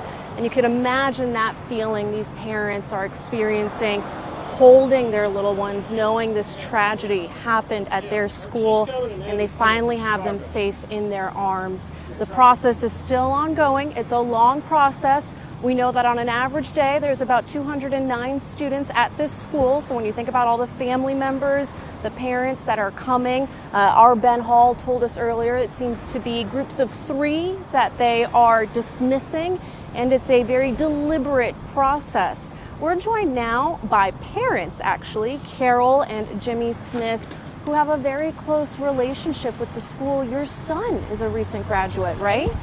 Yes, he graduated, I guess 6 years ago. So. And tell me what brought you guys here today. Well, actually, it was him. He had heard that some of his students that he actually graduated with were here. Some of them have siblings who are at the school, and so he just texted us and said, I need to be there. He said, it's my family, and I need to be there. So, we're in debt to the teachers here who helped to raise him in the Lord, and that means something to him, and he wanted to be here to support them. Talk to me a little bit about the school community and why you chose to send your son there. When we toured the Covenant School, we were just struck with the joy that radiated just in everything that we saw. And that held true the entire time that our son was there. They start out with chapel every morning with the entire community. and the kids and the faculty and everybody are together for the first 20 minutes of school. And that just sets the tone for the entire day. And they sing, "This is the Lord that the day has made, and we will rejoice and be glad in it." And that's how they started every day. What's going through your head right now? There's just so many thoughts and mixed emotions. I'm just so sad and heartbroken for the families that are impacted by this, and their children. And so, we know there's a hard road ahead for a lot of people, and certainly they're in our prayers. So, is your son in the church now? Yes, he's currently in there. He's, it's not about us. Yeah. We know that he wanted to be here, so we're here to support him and see if we could see anybody coming out that we knew, and we were able to do that, and just to give them a hug and let them know that we're supporting them. We'll do anything that we can to help them. And so he wanted to do the same inside. Who have you seen that you know? Is it staff, other parents? Other parents, yes. And how are they doing? They're doing okay, as well as can be expected. Yeah. So. Well, thank you so much. You're we welcome. appreciate Thank it. you. Those are just some of the parents that are members of this school community, and everyone we've spoken to says it's a close school community, as you just heard.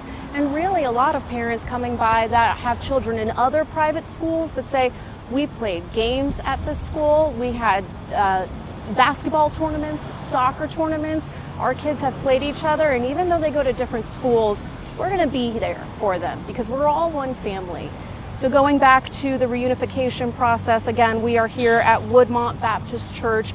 Process still ongoing, could be another few hours, but like we've been telling folks all day, if you don't have a reason to be here, please don't. It's about to be rush hour, 3:30. We know that traffic is going to pick up as folks are returning to their homes in the area, so we want to make this process as smooth as possible for the families. Back to you guys.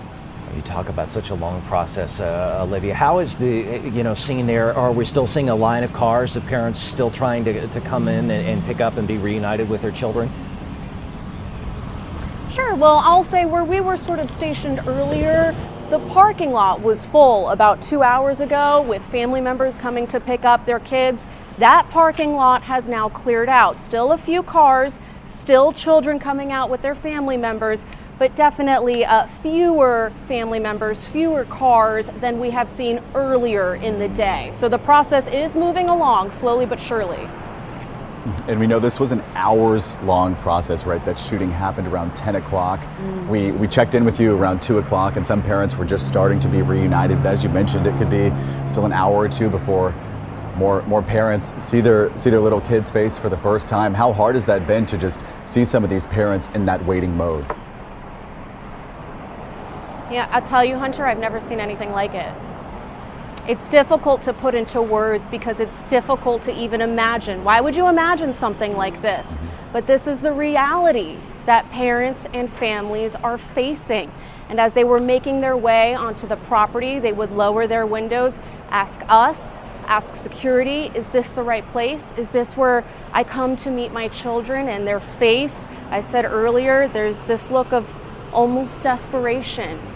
Many of them knew that their kids were all right. Some of them may not have, but even if you know that your child is safe, that they are here at the Reunification Center, it's not the same as holding them in your arms. And as I mentioned earlier, we have seen some family members trickle out with their children, and they're either holding their hands nice and tight or just hugging them, big bear hugs, and keeping them close to their bodies as they go home and try to process this traumatic experience.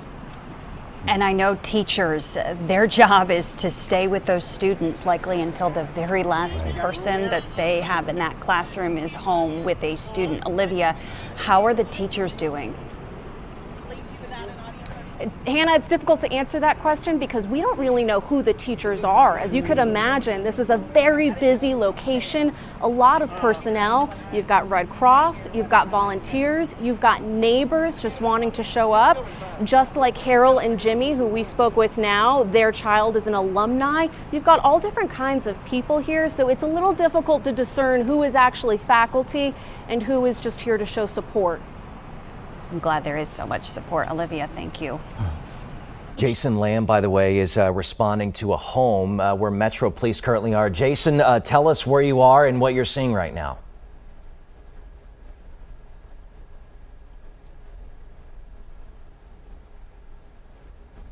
Jason, can you hear us? I think they're working to get Jason up.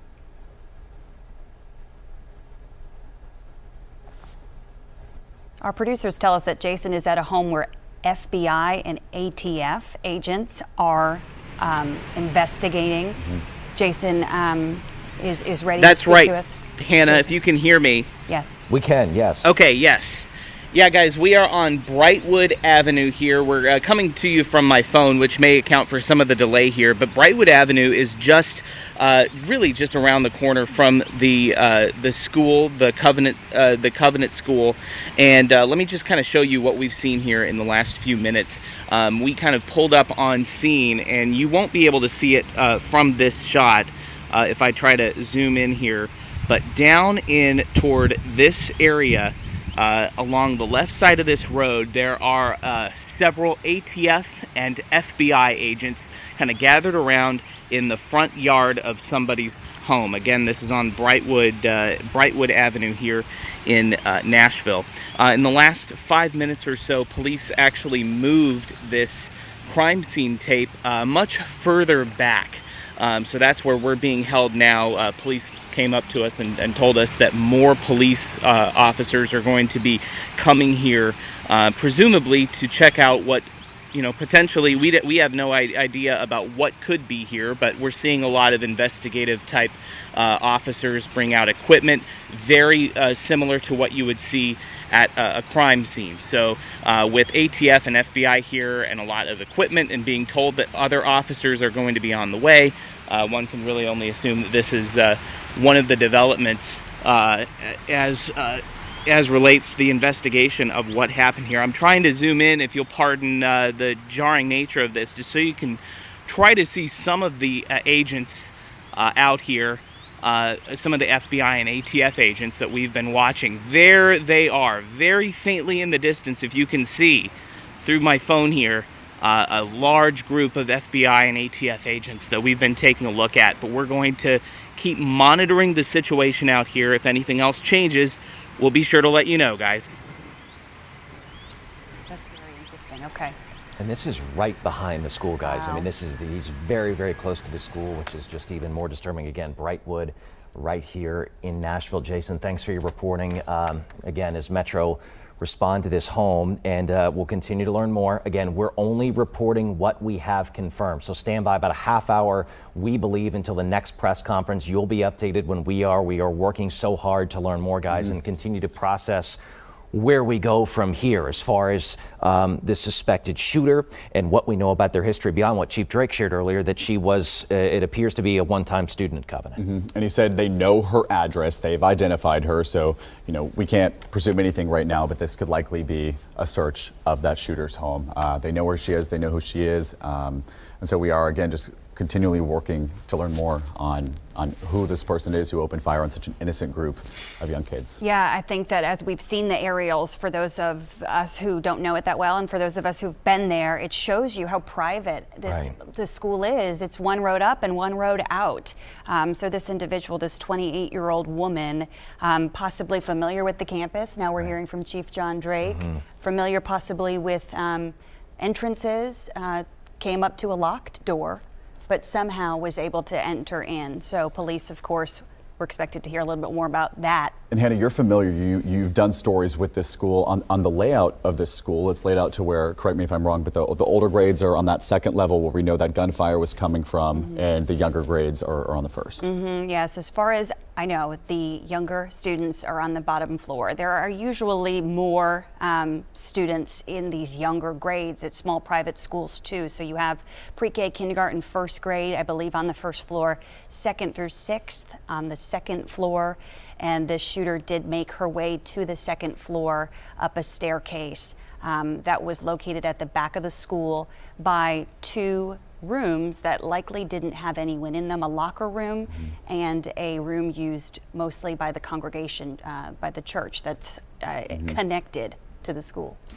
And again, the question becomes why? Why? And with the shooter deceased, we may never know the true answer. Investigators will do their due diligence to try to find some answers, which may bring little comfort to those impacted by this, but perhaps it can give us some answers. We talk about mental health and the importance of that. We heard from a psychologist earlier talking about that, and one of the solutions perhaps that we can take, Hunter, because with this school covenant, they did everything right.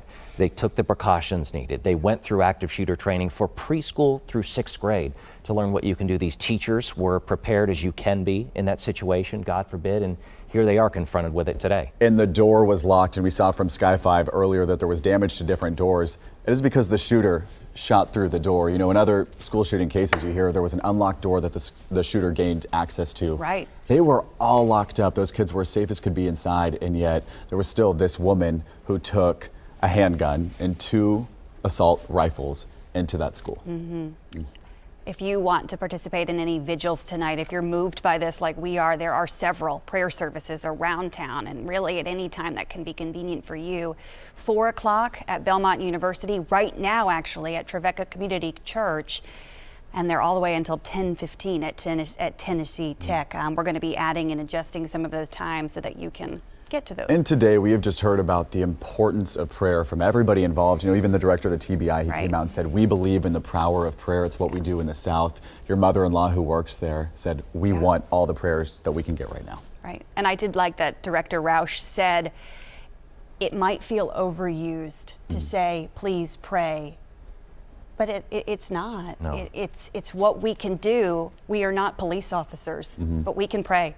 Speaking of faith, look at these services here tonight. 4 p.m. at Belmont University, 7 at Lipscomb University, 5:30 at Cathedral of the Incarnation and Brentwood United Methodist, 6:30 at Belmont UMC, and then 10:15 again at Tennessee Tech. There's also another one, I know, at 6 p.m. at Woodmont Christian Church right there on Hillsborough in the heart of Green Hills. If you want to go and pray, everyone in the community is welcome to these guys. You don't have to be a member of these churches or visit these churches.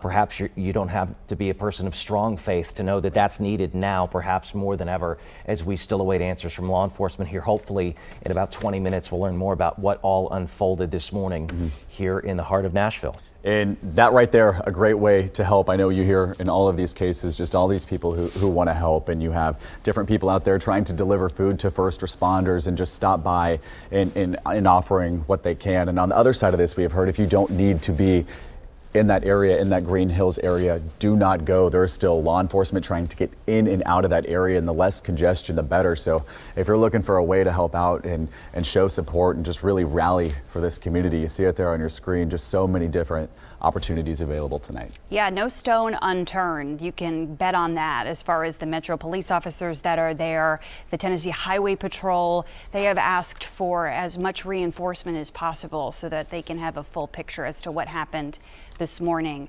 This coming Wednesday, March 29th, News Channel 5 will be live all day from the Charlotte Avenue location of the American Red Cross beginning at 9 a.m. And if that is not convenient, there are several other locations you can go to donate blood Just scan the QR code on your screen. That will take you to a link where you can sign up in advance. Right now, when you feel like there's nothing you can do, the American Red Cross is a great place to turn. And we know that they are on scene as well out there at the reunification scene. If you're just joining us, we just want to walk through today's events. We know that active shooter call came in this morning at 10:13. Officers entered that first story of the building. They heard shots coming from the second level, and these officers, they didn't wait. We know that they ran in there, they rushed to gunfire where it was coming from, and by 10:27, they shot and killed the shooter inside. So an incredible response that we have seen from Metro police officers out there. 14 minutes from the time that call came in to the time that the shooter was shot and killed. And, you know, obviously still so much damage was done in that short amount of time. But truly, thank God that it wasn't worse than what it was. Right. We mentioned the blood drive because people may be wondering, how can I give back? If I pray, what else can I do? Donating blood. We know the Red Cross is stepping up in moments like these as well to assist when needed. Olivia Michaels standing by with a representative from the Red Cross there at Woodmont Baptist Church here in Nashville. Olivia, we'll send it over to you.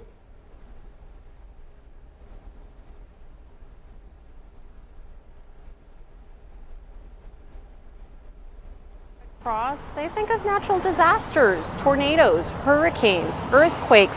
but this is also a disaster, and they are here and they are responding, and they will be here. I'm going to turn your attention now to Deborah Alexander Fisher. Thank you for taking time to be with us. You're very welcome. Talk to me about what's going on in the Reunification Center right now. Well, I can't talk to you because that's not a remark. But I can also tell you our thoughts and prayers are with the entire Nashville community, and our sympathy is with the families that have lost loved ones. Yeah. And if you're comfortable talking about that today, everyone with the Red Cross is wearing black. Can you talk about that? Whenever there's a loss of life, we wear black instead of our traditional red, because there is a loss of life at that point. But right now, we're here providing spiritual care, mental health care. Workers are on site. We're also providing water and snacks. Yeah. Talk to me about why it's so important that that mental health care and those counselors are available and on hand. Well, whenever there's a tragedy, there is some trauma. So we have trained volunteers and workers that come and provide their assistance to whoever needs it. And talk to me about how, although you were all on site now, this surely will be a need for days and weeks to come. Most definitely. We will still be here. We are here supporting our local officials as well as our community partners, and we will be here until we all heal in this community. If folks are interested in helping the Red Cross, what can they do? How can they give back? You can go to 1-800-RED-CROSS and make a donation. We do ask that you, for your prayers, for all of us that are here in the Nashville community. Yeah. And I know that this is surely a difficult situation for volunteers too, to be going through this. Yes, and you can also give blood, because we actually gave 20 units of blood products to Vanderbilt Medical Center this afternoon. Yes. Wow. Talk to me about how in crisis situations like this, that blood is so important that you have it. That blood is life-saving for any type of disaster, or even every day, because we also have patients that have cancer, sickle cell, and your donations for blood is gravely needed at this time. We want to do something, give blood. Amazing. Well, thank you so much, Deborah. We appreciate the work that the Red Cross is doing. You're very welcome. And we will continue to share that message so that folks can give back. It's an easy thing to do that makes a huge difference. Thank you so very much. All right. We appreciate it. Well, thank you so much. And as you just heard, Red Cross here with mental health counselors, with food, water, sustenance. So if you are interested in donating or giving back, Deborah just informed you about a couple of the ways in which you can do so. For now, we'll go ahead and send it back to you all. All right, Olivia, thank you. And again, a reminder, if you do want to take part and donate blood, which can make a big difference, this coming Wednesday, March 29th, News Channel 5 will be partnering with the American Red Cross with that blood drive at the Nashville Red Cross on Charlotte Avenue. Again, every 2 seconds, someone here in the U.S. needs blood, and just one simple donation can help save multiple lives in a crisis situation. So you might be looking for anything you can do aside from prayers. Donating blood is a wonderful thing as we all really try to come together and rally as a community here. Hannah, you talk about the impacts Nashville, big city, small town, right? Mm-hmm. We all are connected to each other in some way. I'm getting so many texts from friends and family members, both in and out of state, looking for what they can do aside from prayers. Donating blood, always a wonderful option. But if you're here, we mentioned all of those prayer drives tonight, prayer vigils, if you want to go and offer any condolence to these family members who desperately need your prayers and assistance here as we continue to come together. Your mother-in-law, Hannah, worked at Covenant School, works there. My wife's youth minister in Dallas, Texas, is now the lead pastor at Covenant Presbyterian Church. And it's hard because we all know someone now impacted by this. And it's a lot to process as we continue to wait for facts to come out. We know a lot of you are looking for answers. We were last briefed over an hour ago from authorities. So, Hannah, we have to stand by and wait till more things are confirmed, perhaps more about this 28-year-old female shooter who apparently perhaps is close to this crime scene. We know police are responding to a home not far from Covenant. Right. Hard to wait, but It is. we have to wait and let everything take its course. Carrie Sharp is there very close to the school, just at one of the entrances. Carrie, you've been there for several hours now. What's the mood at the moment? It's just heavy. I think that's the best way to describe it. Right now, within my eyesight, we have lots of news media here. And if you look behind me right here at the church entrance to Covenant Presbyterian Church, which is, of course, with the school, the Covenant School, you still see the same officers who have been here for quite a while now, just kind of guarding that entrance. No one is going in that should not be in. It's really only law enforcement. And we really haven't seen much movement around this area anyways. But Burton Hills, this road right here is open. You will see some traffic passing by. It was closed earlier. But the church, the school is a crime scene, and just from covering other mass shootings, it will be this way for days to come. For days to come. This is a Monday. Kids return to school shortly before 8 o'clock this morning. As Hannah has told us, school starts at 7:50 for these young kids, preschool through 6th grade. And we know that the first call went out to police at 10:13. So they were into their school day at this point. And police arrived and confronted the shooter and killed her within 14 minutes. It was a very quick response, and if you were listening earlier to the press conference from Chief Drake, he said, we continually train for these types of scenarios, and he said, it's always been my hope, of course, that this never happens, but if it does, that our response would be immediate. And when you were talking about 14 minutes from getting that call to basically neutralizing the situation or killing the shooter, that is a very fast response.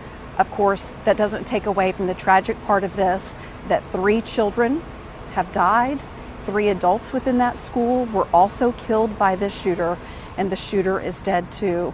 We will continue to be here and monitor this situation and walk you through this investigation, just as you guys are so eloquently throughout this evening. Back to you all. All right, Carrie Sharp live for us. We have teams scattered all across the area here this afternoon, including our Jason Lamb, who is standing by now live at Brightwood Avenue. This is an address right around the corner from Covenant School. Jason, what are you seeing out there? Well, that's right. We've been able to hook up to a broadcast camera to bring you some closer images. Let me step out of the way here on Brightwood Avenue. And this is what we've been talking about, what we've been seeing for the last 30 minutes or so out here. This is a home on Brightwood Avenue on the left side of this street. Police have had originally set up a perimeter much closer to that home.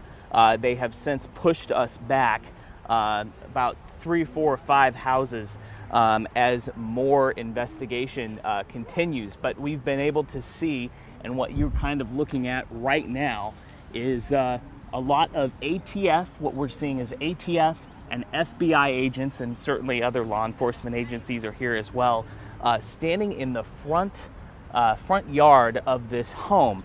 All of this, now again, we don't have this confirmed, but all of this has all the earmarks of being an active crime scene investigation. We've seen a lot of equipment come out in sort of hardback cases, all the things that you would see at a standard crime scene. But of course, on a day like today, this scene that we are looking at here takes on a lot more significance based on what has happened earlier in the day. But we've seen ATF and FBI agents, along with Metro Police, kind of go to and from this home again, as police are really just trying to chase down whatever leads and find out some kind of motive about this person that did this. Again, police have said that they do know the name of the person who perpetrated this, and this part just comes down to really the why.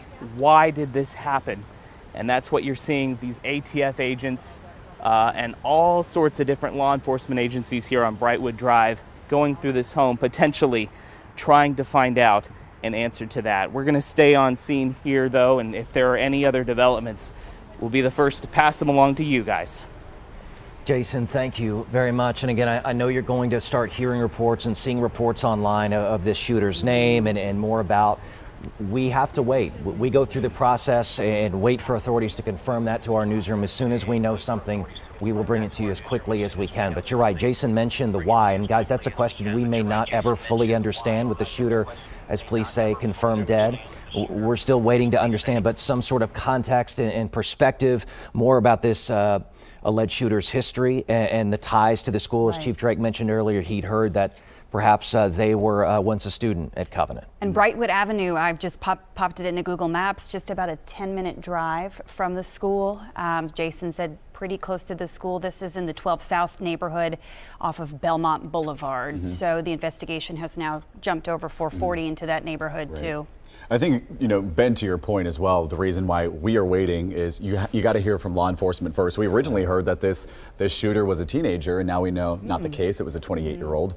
So you got to wait in these moments to be sure before we pass that along to you. But again, what we know about the shooter, a 28-year-old white woman who was at one point a student. They say she's a Nashvilleian. They know her name. They know her address. Again, we can't confirm if where Jason was the scene of where she lives, but that is likely a possibility. You see this footage from Sky 5, Hannah. You know this school so well. Your mother-in-law, again, works there. We're seeing windows shot out. That is believed to be the door that the shooter entered. Sky 5 happened to get this aerial video earlier today. You can see there's also some sort of camera on a tripod, some sort of crime scene tool police likely set up there behind the caution tape. Again, the shooter went to the second floor. We see a bullet hole in the second floor windows too. Bullet holes, crime scene tape at a church. Yeah. At a preschool through 6th grade, right here in the heart of Nashville on a week leading up to Holy Week that so many will celebrate. Carrie is live across from Covenant Presbyterian Church, and Hunter, there's a sign outside inviting people to their Easter service. That's where we are on a beautiful day here in Nashville. Again, that juxtaposition of the violence and this horrific act with these children who are going to learn about Christ and about school and wanting to laugh and have fun and play with their friends on a pretty day outside. Just such hope at this school, and we had heard from one of Carrie's interviews out there, I believe it was a parent of alumni, and she said they start the day with saying, "This is the day that the Lord has made. We will rejoice and be glad in it." And we know that that is likely how they started their morning, at 7 o'clock, and then for that active shooter to come in a couple hours later, it's heart-wrenching.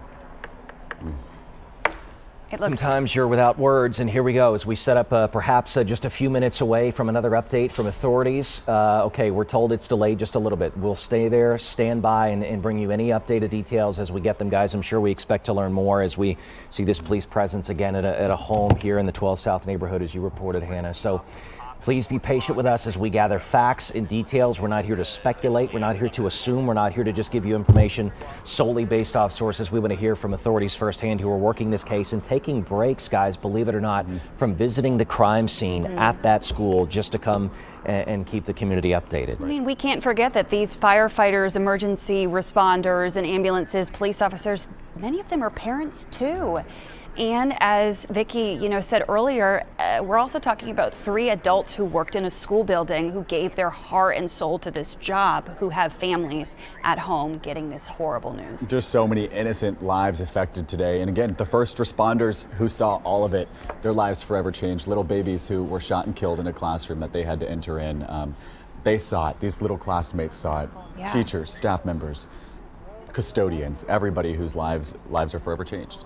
I'm going to leave here in a couple minutes and go hug my 4-year-old daughter and my 2-year-old son. And so many parents, I encourage you to do the same if you're granted that gift tonight, because we know 3 families aren't, unfortunately. And the grief and seeing Chris Davis's reporting from outside VUMC, people in tears and just wailing outside of that hospital where, they did everything they could to try to save the lives of these precious children and adults who were involved in this. Again, to quickly recap before we hear an update from authorities of what happened: 3 children, 3 adults killed today.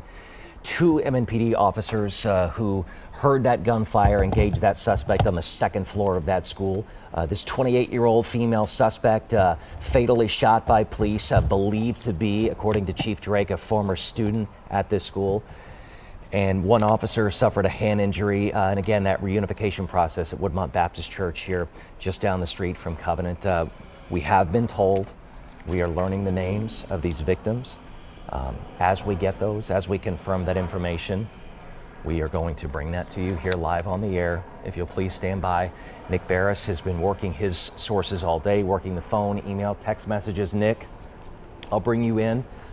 This is difficult news to share, but please tell us what you've learned.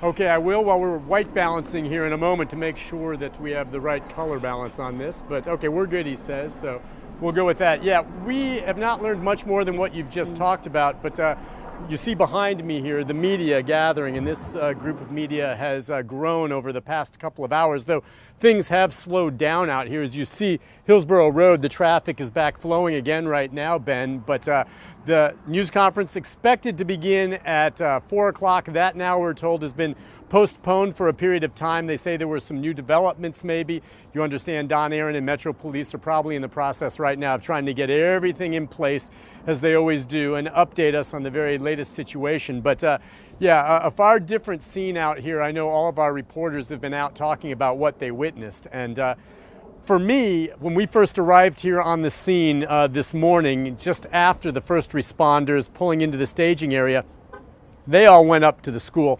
We had to stay back, as you can understand, on the perimeter, but we were back here with parents and some family members, mostly friends, neighbors with children at one of the nearby schools, everyone out. And it was just a feeling of panic almost in those moments when they were thinking, okay, what happened up there? Who's alive and who's dead? And we had no answers at that point. Of course, now we have the tragic answers of the fatalities, but I'll never forget those moments, and still so many unanswered questions. I'm hoping in this news conference now what we'll hear are more details perhaps on the shooter. From what I understand, they have identified the individual. It's an older woman who was a former, I guess in her 20s, a former student at this school. What is the motive? What's behind it? Have they been inside her home? Have they found anything that she left behind to try to explain this? But the only thing that can explain what happened this morning is sheer madness. There can be no explanation whatsoever. But the feelings everyone has, it's somber around here, and it's a matter of right now just waiting until law enforcement comes to update us with more information on the situation. So that's kind of where we stand right now, Ben. If you have any questions more about maybe what we've observed, but that's what it's been like, and we just couldn't get any closer than this point here, and we're a good maybe half mile from the school. And Nick, the TBI, the THP, Metro Police, FBI, ATF, every agency seems to be doing something in this. Why so many agencies? I mean, on something like this, I mean, of this scope, you heard District Attorney Glenn Funk, who was here earlier, talking about how he put in the request for the TBI to come in. They come in at the request of a DA. And he says, in something like this, absolutely. A gun crime on a school property like this, the ATF is involved. And at one point early on, when Don Aaron was here before one of the news conferences, I understand he was on the phone with the White House. That was before we heard the president address this during a news conference there in Washington, D.C. But Don Aaron was actually talking to the White House. I don't know if he was talking directly to the president or staff there, trying to brief them on what happened. So this obviously becomes a big national story, and there's going to be a lot to follow on this. From the ATF point of view, they're going to be looking into how this young woman and where she got these two assault-style rifles, the handgun, the weapons that she used in this horrible shooting. So that's all part of this now. And the school, of course, still closed off, even though the road is open. It remains an active crime scene as they go through the process of recovering all the shells, shell casings, everything, every step of the way. So that's why it's as big as it is. And this is a scene here that we've seen repeated in other mass shooting type scenes. When it's something like this, no group, no time, no expenses spared. They're here and they're going to look at every aspect of it to try to explain how and why this happened. And who knows? Were there red flags that were missed? Do we know for certain that that door at the school was locked? Our indications was the shooter made her way in from a side door, and that it appears as though it was locked. And I've talked to some people from up there that came down saying that they had heard, not from police, but some that had been up there, that they had heard the individual may have used her weapon to shoot her way in, to shatter the glass, to get in through that broken door. So those are all the types of questions that remain to be answered, and maybe we'll have a few here when this news conference starts, hopefully in the next few moments or so. But Don Aaron and law enforcement, part of this, usually pull up in a big silver SUV, and they are not here yet, so we're standing by.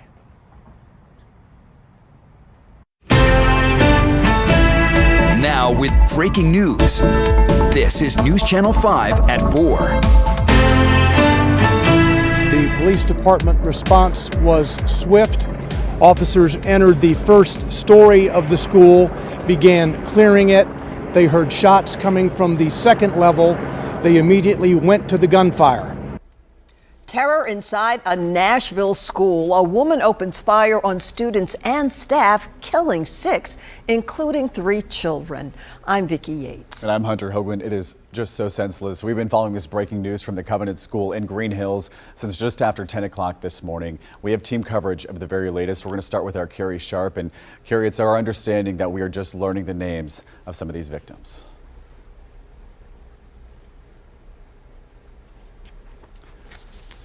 We are working to get Carrie. Carrie, can you hear us out there? The names of those 6 victims. I do hear you. Can you hear me okay? We can hear you okay. We have just learned the name of these 6 victims, and it's a moment I've been dreading, but I do want to let you know who they are, who lost their lives here today at this school. The 3 children, just 9 years old. Evelyn Dickus, Haley Scruggs, and William Kinney are the children who were killed here at this school. Cynthia Peak at 61 years old, Catherine Kuntz, 60 years old, and Mike Hill, a 61-year-old, were the adults killed here at this school by a 28-year-old woman armed with 2 assault-style rifles and also a handgun. Let me give you a rundown of what we know about this shooting right now. Police have held 2 press conferences within the last 6 hours. This all started this morning at 10:13 when a call went to police that there was something happening at the Covenant School here in Green Hills. And by 10:27, we know that shooter, the woman, was dead. Police entered. 5 officers entered that school and followed the sound of gunshots to the second floor. We're told the shooter was taken down in a lobby area of that school, a quiet area there on the second floor. We also know on the second floor, that is where the upper grades are housed. This school, the Covenant School, has children here from age preschool to 6th grade. And again, within 14 minutes, that shooter was taken down. So far, police have told us she is 28 years old. They believe she attended the Covenant School at some point. They don't know exactly when, but if you have seen our reporting, Jason Lamb right now is at a house where investigators are. I can tell you that Metro Police, the TBI, the FBI, ATF, everyone you can imagine are working this right now to try to get to the bottom of it, because everybody wants to know why. How could this happen at a school here in Nashville? This is a private Christian school. As you can see behind me, this is the entrance to Covenant Presbyterian. This is the church that is hooked to the school. There is still a police presence, but many officers have left. But this church and school remain a crime scene. As we seek to find out more about what has happened here today, we also want to keep you up to date on what is happening right this very minute. Jason Lamb is at a home about 10 minutes from the school where an investigation is going on. Jason, where are you and what's happening? Well, Carrie, this is Brightwood Avenue, and you're right, it's about 10, 11-minute drive. Want to show you what's happened here in just the last few minutes. That right there is the Metro Police crime scene unit, and just about 2 minutes ago, that crime scene van pulled up here. It is a van we have seen several times throughout, covering all sorts of instances around Nashville. But when you see that van, you know that police are going to be here for a long time. Another reason you know that police are going to be here for a long time, that person in the red there with the Metro Box 55 shirt on, that's a little support services that they have to make sure folks here are fed and have water. So this is going to remain an active scene for a long time. I want to be very clear, though, about what we do and do not know. We do know here on Brightwood Drive, we've seen ATF agents, we've seen FBI agents, along with Metro Police, gathered around the front yard of a home back here. We do not know, we do not have any confirmation from Metro Police or everyone else exactly what the connection is. However, all the activity that we've seen out here, including this crime scene unit that has just showed up in the last 2 minutes, are all indicators that this is a major scene. Given the fact this is a crime scene unit, one would say that this is a major crime scene out here.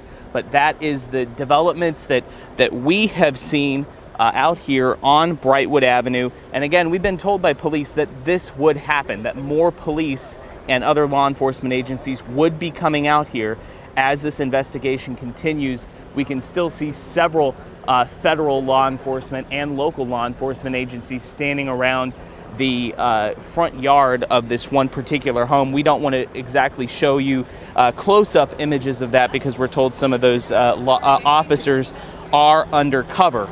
We have a little bit, we are able to get some perspective of what we can see down here on the ground, but overhead of us right now in Sky 5 is News Channel 5's Emily Luxon. Emily, what kind of perspective are you seeing from up there? Well, Jason, I can certainly confirm this is a large crime scene. It looks to be about a block, maybe a block and a half, that law enforcement have blocked off at this point as they continue this investigation. As you mentioned, we're seeing Metro Police, ATF, FBI agents all out on the scene. They seem to be really concentrating around one particular house in that front yard, but still lots of activity up and down the street as you see multiple law enforcement cars parked along the street. This appears to be a neighborhood that typically would be very quiet. Looks like, you know, kind of lots of trees, large lots, what would be a very quaint street on a normal day.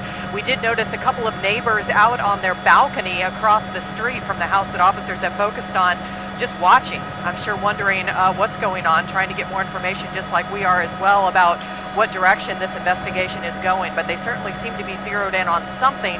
As we continue to watch, we hope we will learn more as they do and they pass that information along to us. But we will keep Sky 5 up above this scene to help give you another perspective as they continue to investigate on the ground.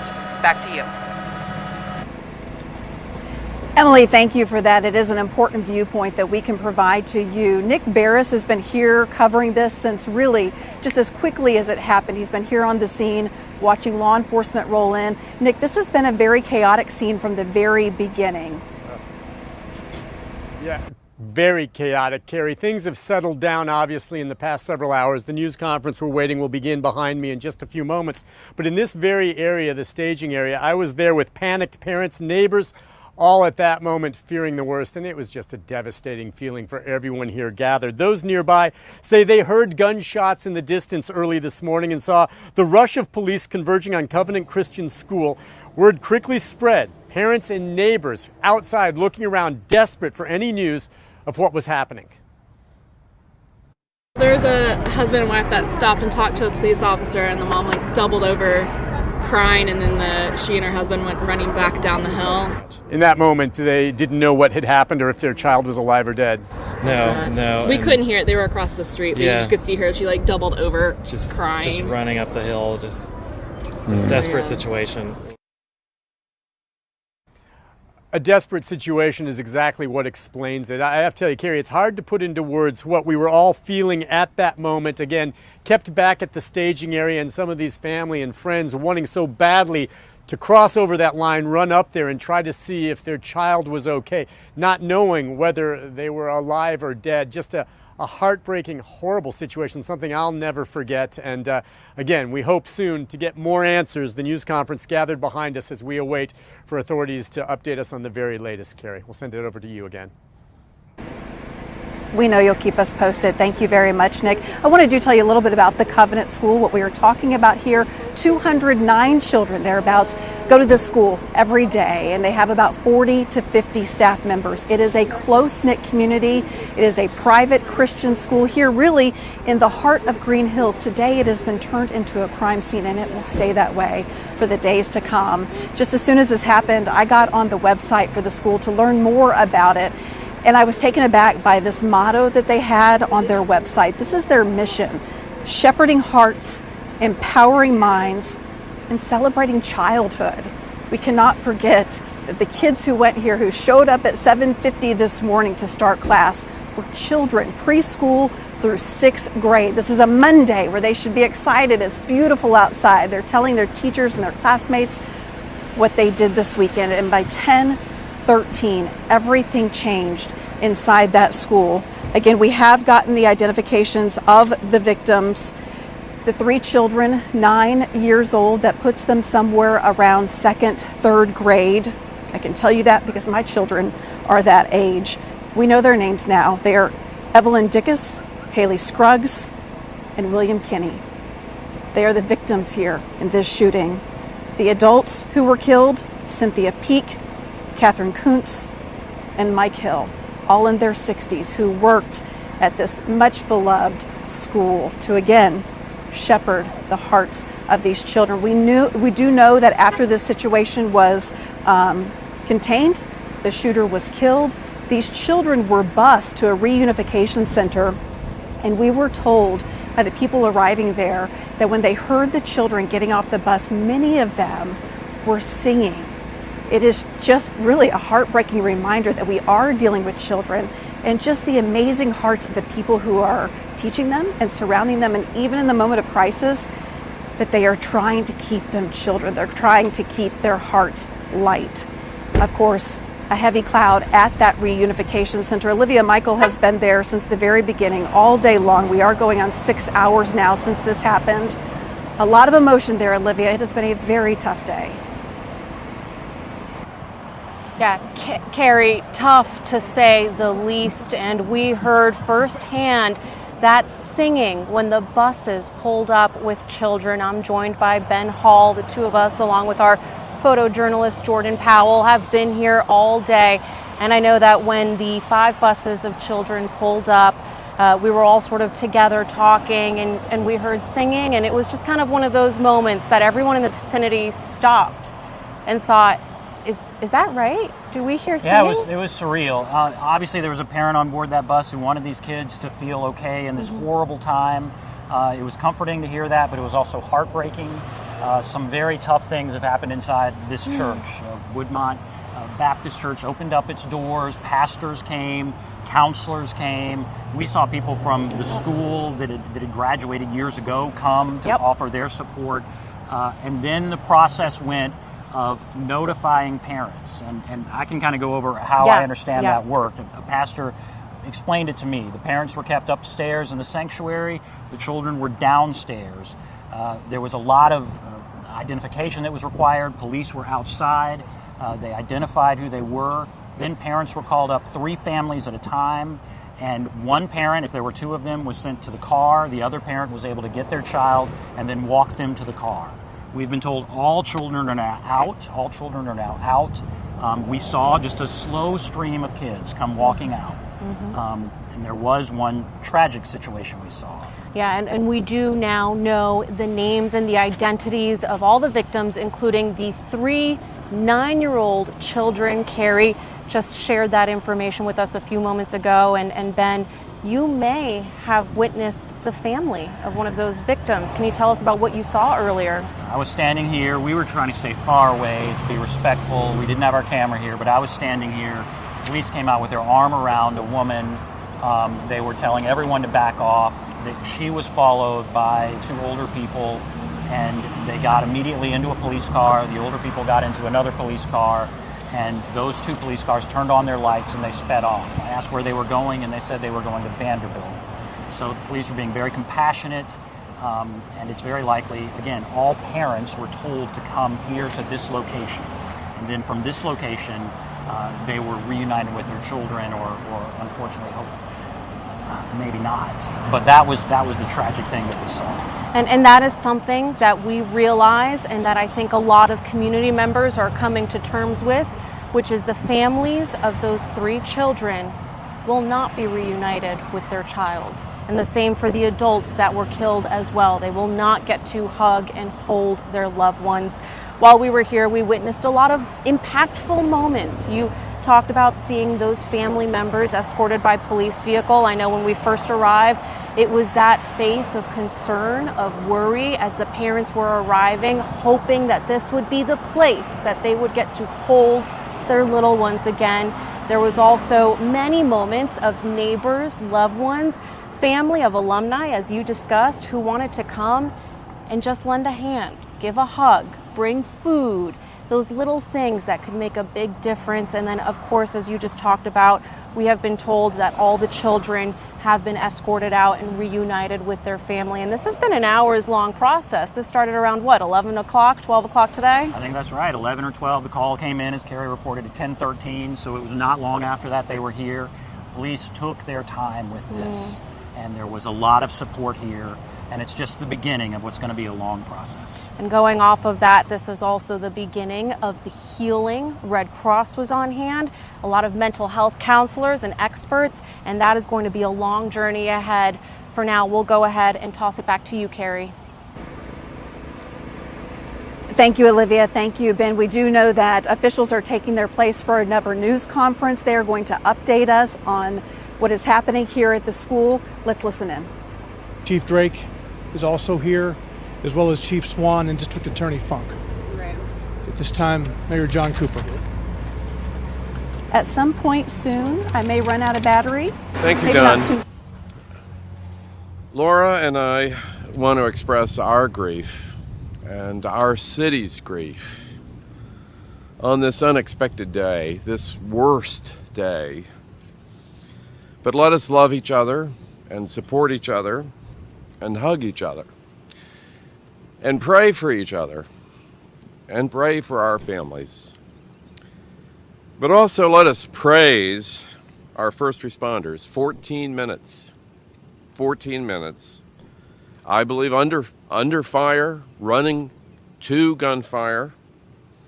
And then I want to thank the seamless response for federal and state authorities from our police and fire department.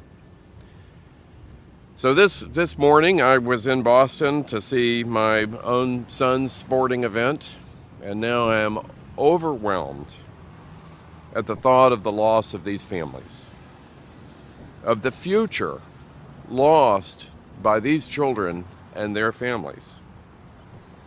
And the leading cause of kids' death now is guns and gunfire, and that is unacceptable.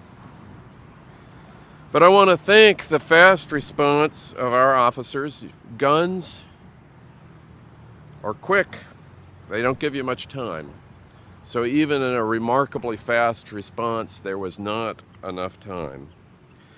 And those guns stole precious lives from us today in Nashville. And in this dark hour, let us support each other. Let us go and hug our children a little bit closer tonight. And thank you all for being here, and I want to ask Chief Drake to come and give us an update. Thank you, Mayor Cooper. Again, thank you all for being here. Just an update from today's press conference. We've identified the shooter as Audrey Hale, 28-year-old female that lived in the Nashville area. We have investigations ongoing now at the residence on Brightwood Avenue. And we have made contact with the father that lived at that residence and are putting together more information. We've also determined there were maps drawn of the school in detail of surveillance, entry points, etc. We know and believe that entry was gained through shooting through one of the doors is how they actually got into the school. I want to take the time to at least say, and I won't say the victims' names, I'll let Don say that, but out of the 6 victims, 3 adults, 3 of those were children. 2 of them were age 9, 1 was 8, about to be 9. All the families have been contacted. The victims' families have been contacted as well. My thoughts and prayers go out to the family. When we send our kids to school or to any place of safety, we expect them to live, learn, have fun, and come back from that day's experience. We don't anticipate things like this.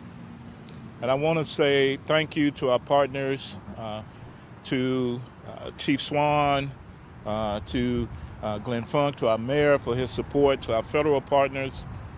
But also I want to say thank you to our first responders who got there and immediately went in and addressed the threat of someone that had multiple rounds of ammunition, prepared for a confrontation with law enforcement, prepared to do more harm than was actually done, and we were able to stop the threat, and unfortunately 6 victims.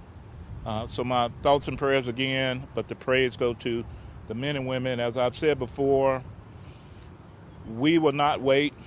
I was hoping this day would never ever come here in this city, but we would never wait to make entry and to go in and to stop a threat, especially when it deals with our children. So thank you. They're not. Just me. They're not saying anything. I'm going to go over the victims' names with you now. The 3 9-year-olds who were killed: Evelyn Dickhouse, William Kenny, Hallie Scruggs. The 3 adults: Mike Hill, a custodian, age 61, Cynthia Peak, to my understanding, a substitute teacher, age 61, and Catherine Kuntz, age 60. As Chief Drake said, we have identified the active shooter as Audrey Elizabeth Hale, age 28. We'll take just a few questions if you have any. Don, do we believe that she was a former student at the school? Yes, we do. Chief, you want to address that? Yes, from our investigations tell us that she was a former student at the school. I don't know what grade she's attended or grades, but we do firmly believe she was a student there. Does she identify as transgender? She does identify as transgender, yes. Is there any reason to believe the shooter first went to the church before going to the school? I can't give you that information. Well, unsure. We know that the minute the calls came in, we responded to the church, so to the school. Yeah. Was there like 2 officers that went in when they first got there? Do you know how many there was when they first got there? So it was 5 officers that immediately went in and addressed. We have video that we're going to release, but you can see in the video, you can hear gunfire going on as they're in the school. They address the threat and take that threat down. So we know there were 2 AR-style weapons, one a rifle, another was an AR-style pistol, and the other was a handgun. We believe 2 of those may have been obtained legally, locally here.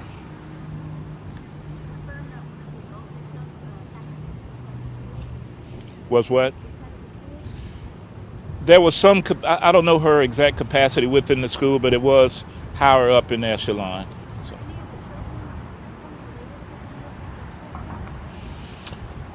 Unsure. I believe one may have been, but I can't confirm that.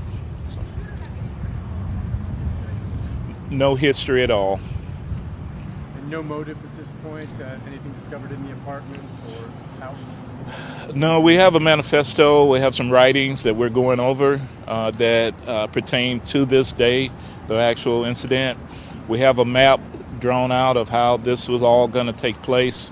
There's right now a theory of that we may be able to talk about later, but it's not confirmed, and so we'll put that out as soon as we can.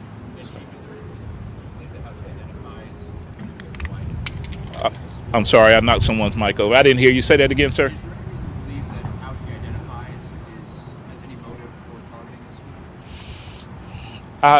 We can give you that at a later time. There is some theory to that. We're investigating all the leads, and once we know exactly, we'll let you know. So was this a targeted attack? It was. Can you identify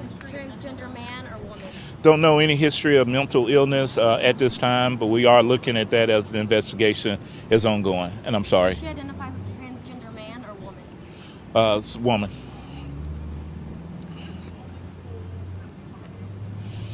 It was the only school that was targeted. There was another location that was mentioned, but because of a threat assessment by the suspect, too much security, they decided not to. And that area was here in Nashville, so we're continuing with that investigation as well.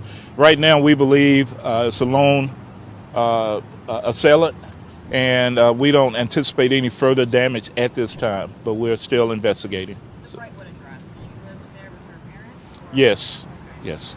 Mm-hmm. Okay, thank you. So the scene is going to be processed throughout the night, probably into tomorrow.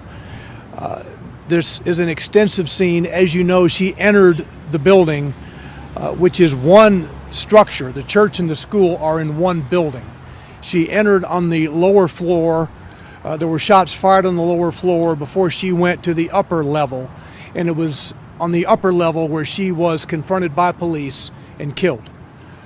So understand the scene processing will take place over at least 2 days, today and tomorrow. And we'll have more details for you, including the release of video, perhaps tonight, but if not tonight, certainly tomorrow. Thank you.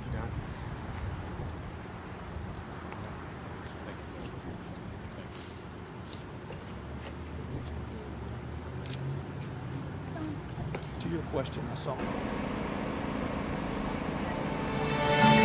That is our third press conference today from Metro Police and other authorities. We will continue on this story, bring you up to date right after this break.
We are following breaking news right now out of Green Hills, where a mass shooting at a school has left 7 dead, including young children. It all happened this morning at the Covenant School, and just heartbreaking to watch this all unfold throughout the day, Vicki. Let's check in now with Hannah McDonald for more information. Yes, so I originally got on the set with you this morning, Vicki, to share that I have some connections at this school. My mother-in-law works at the Covenant School, and she works at the front desk. We are going to check back in with you in just a little bit. We're having some technical difficulties with your mic, but such an important Sherry that Hannah has to share. I believe we have Carrie Sharp now standing by live in the field. Carrie, you are out there at the school. You've been talking to people. What are you hearing there on the ground? You know, just a heaviness. It really is. It's heartbreak. It's unbelievable. We've all just run out of words. But here we are at a school shooting, a mass shooting in Nashville, where 3 9-year-olds have been shot and killed while they were just trying to attend school on a beautiful Monday morning. We have 3 adults who were also killed, a custodian, a woman who was substitute teaching, and also the head of school here at the Covenant School. It has shaken this community. I want to bring in our Alexandra Cohen. You have been here throughout the day today. You grew up in this area too. You provide a great perspective of just how close-knit this area is, and you saw firsthand the effect it has on parents. I feel it. You know, we heard this come across the scanners, and my heart is racing. Hannah McDonald's is calling her mother-in-law. I went to elementary school across the street at St. Paul Christian Academy, and it's almost like a sister school to the Covenant School. Everyone who lived here, grew up here, we all know each other, and our hearts are just breaking for everyone at this time. Earlier, we did stop by a school where parents were lining up to pick up their kids. A lot of them just want to be close to them during this time as they're dealing with this tragedy and trying to come to terms with it. One of them was Devika Kumar. She told me she's in shock, and there was a line of parents at JT Moore nearby.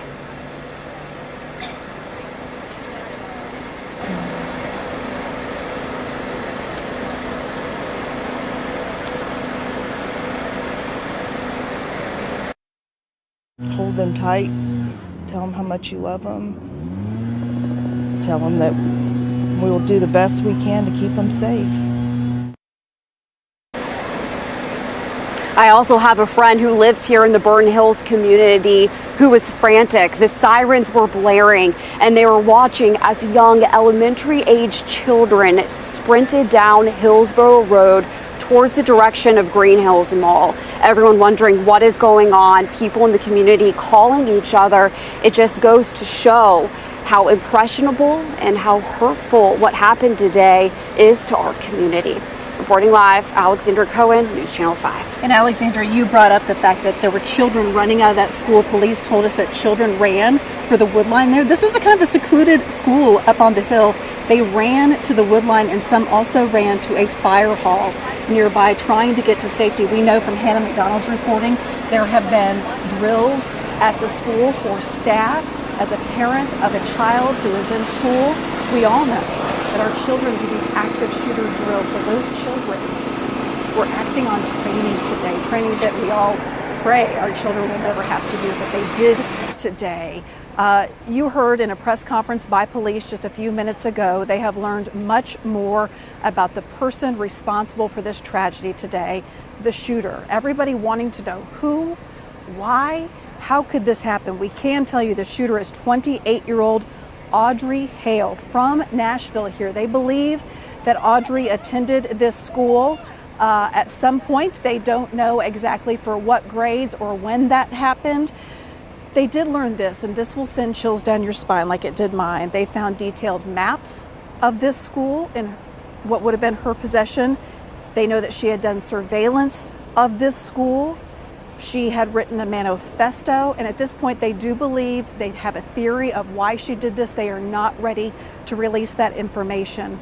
But again, 28-year-old Audrey Hale, they have been in contact with her father who lives not far from the school, and they believe that is also her last known address. I want to bring in News Channel 5 investigates Levi Ismail. Levi, we have been working to get more information about this shooter and about what happened here all day long.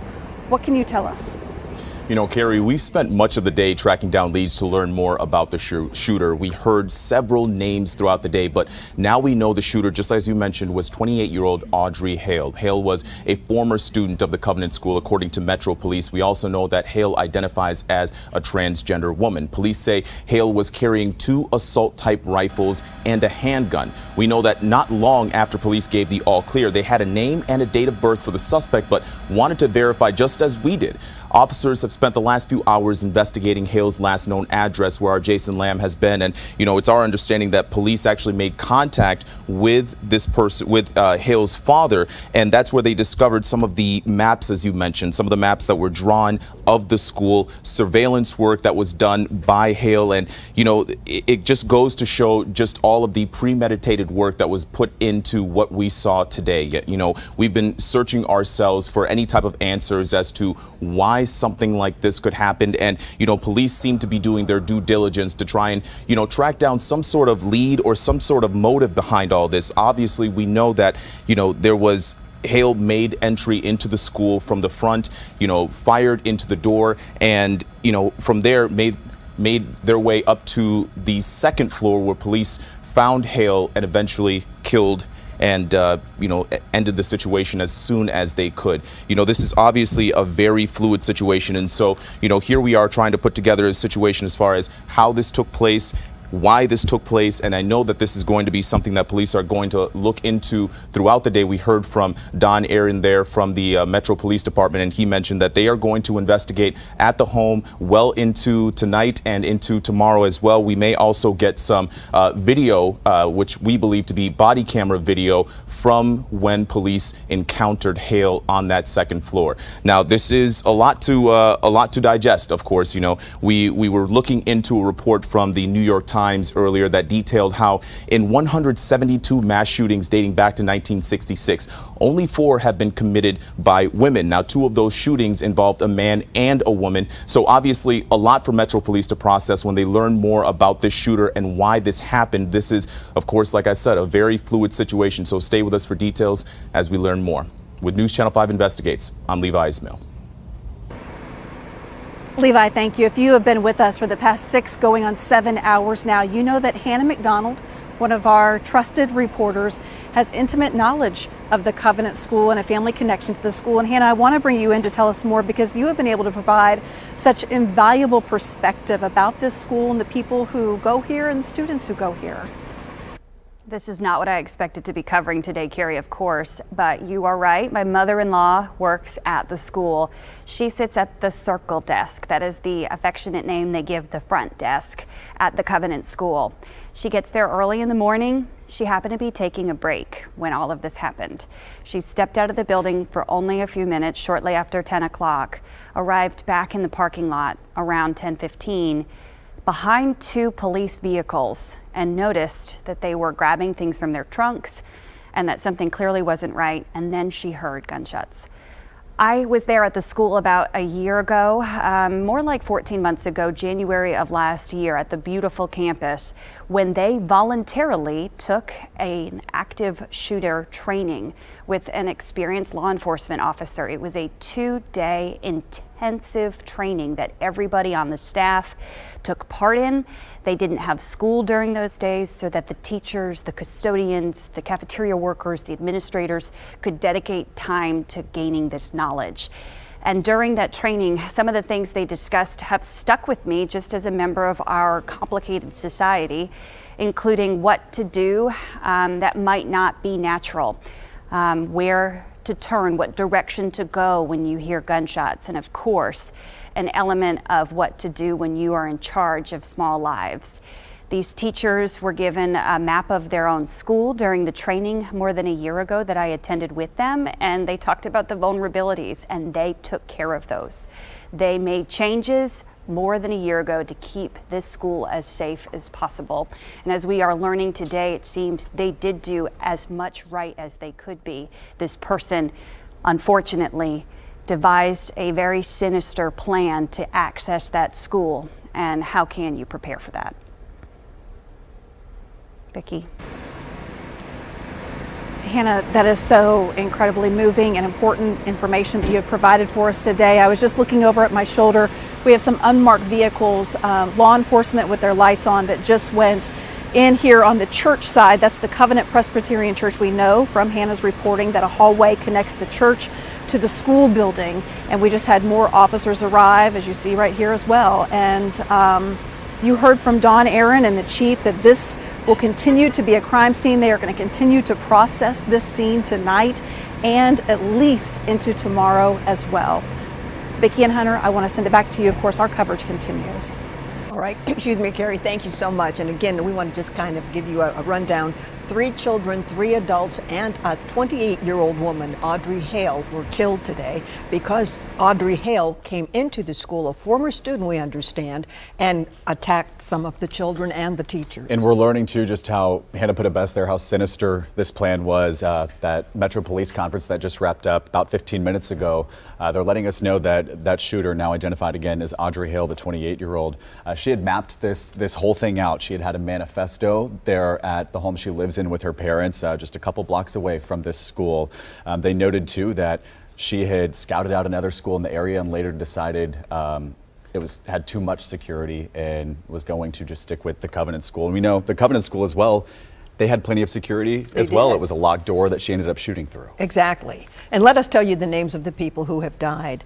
3 of them 9 years old. They are Evelyn Deekhouse, Haley Scruggs, and William Kenny. The adults were 61-year-old Cynthia Peak, 61-year-old Mike Hill, and 60-year-old Dr. Catherine Kuntz, who was director of the school.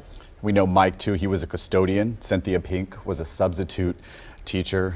Just all so tragic out there. Our Jason Lamb, he is one of our reporters who has been standing by following this. Jason, you're at the scene where they were conducting that search warrant, where we now know is where the shooter lived.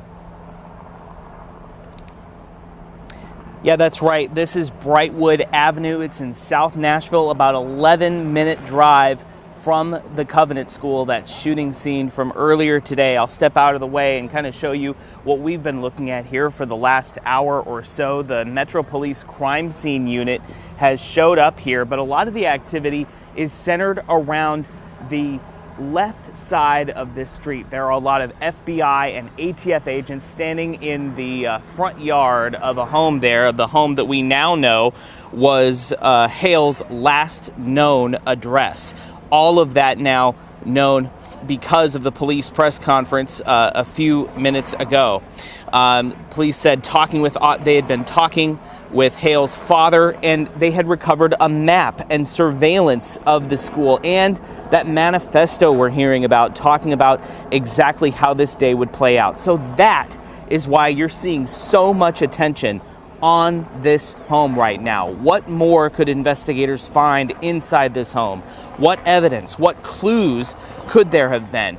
They are going to go over this, and we're talking about federal investigators and local investigators with a fine-tooth comb, really tearing this house apart to find whatever evidence, perhaps internet searches, that could really lead to more details about why and how this happened. And I want to bring you this insight. This is insight from an active shooter training that we actually had at NewsChannel 5 in just the last 6 months. Police will tell you during active shooter training that's the very training or similar training that this school received about a year ago, that active shooters will do a lot of research and will carry out their deeds no matter what. So that is absolutely consistent with the evidence that police say they found in this manifesto and surveillance and the map kind of laying out this horrific day here in Nashville.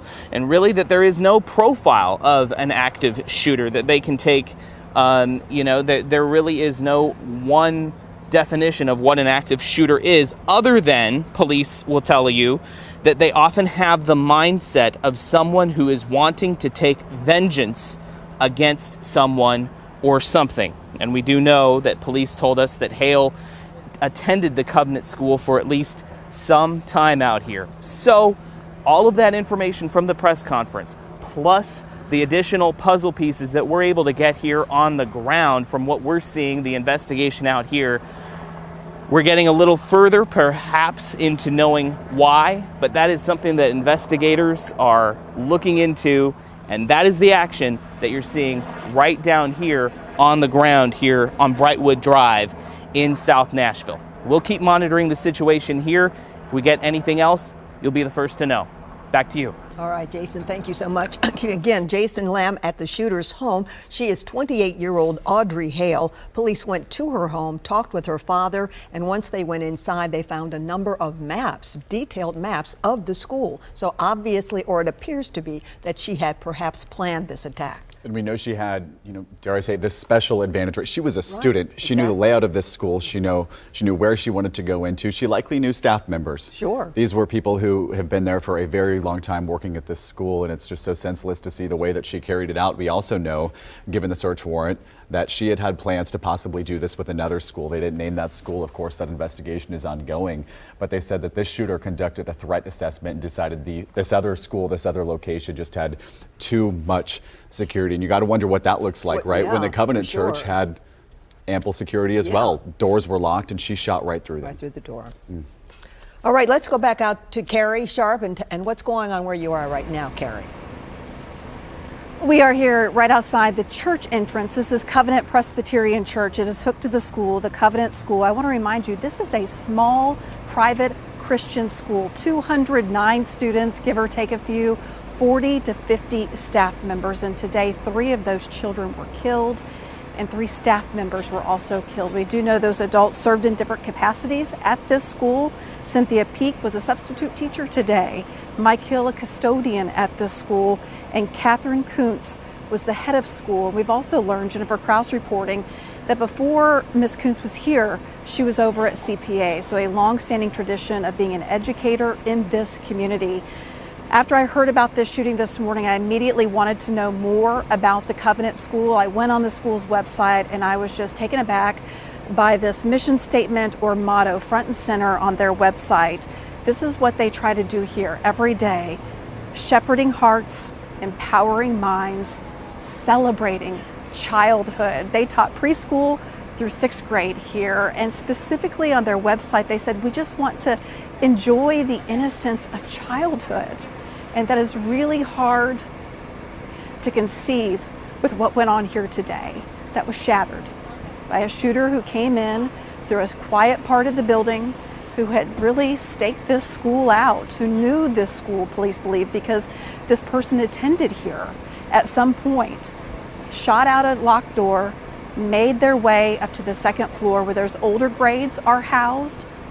And we do know that the children who were killed were 9 years old. That's somewhere between probably around 3rd grade, and took their lives today. Police have told us a team of 5 officers went into the school, heard the sound of gunshots, followed those sounds, went up to the 2nd floor, and encountered this shooter in a lobby type area of the 2nd floor, and that's where she was killed. We do see several police officers still here at the scene. They told us this is an active crime scene. It will continue to be at least for the next day, but probably longer. And as we heard Jason talking about the shooter, the person that police have identified as the shooter at today's mass shooting here at this school, Audrey Hale, you know, the question turns to why, and they say they have a manifesto, they believe they have a theory, which they are not releasing at this point. They know this person did surveillance on this school. We all want to know why, and I can just tell you from a personal perspective, I interviewed Michael Carneal, who was a school shooter at Paducah High School, at Heath High School there in Paducah back in 1997. That's when that school shooting happened. I was a first TV journalist to sit down with him, and this was after he was convicted and already in prison, and I just said, why? Why did you do this? And I can tell you, even after an hours-long interview, he still could not give me a clear answer. So whether those answers come today or not, we still have 6 people who have been killed at a place that was supposed to be safe and celebrate childhood. Vicki, Hunter, I'll send it back to you. All right, Carrie, thank you so much. Now it's time to check in with Olivia Michael and Ben Hall, who've been outside the Reunification Center all day long. Guys, what's going on there now? Yeah, Vicki, as you said, we have been here all day long, as well as our photojournalist, Jordan Powell. And you know, it's been a long day to say the least. The reunification process has been about 4 or 5 hours long. We heard from Don Aaron that on average there's about 209 students at the school every day, and you multiply that times the parents, the family members. We spoke with a psychologist who was one of those people volunteering their time, and he said that the church was just packed. Parents and family members lining all of the pews. We can now say that the reunification process is done. The area is clearing out.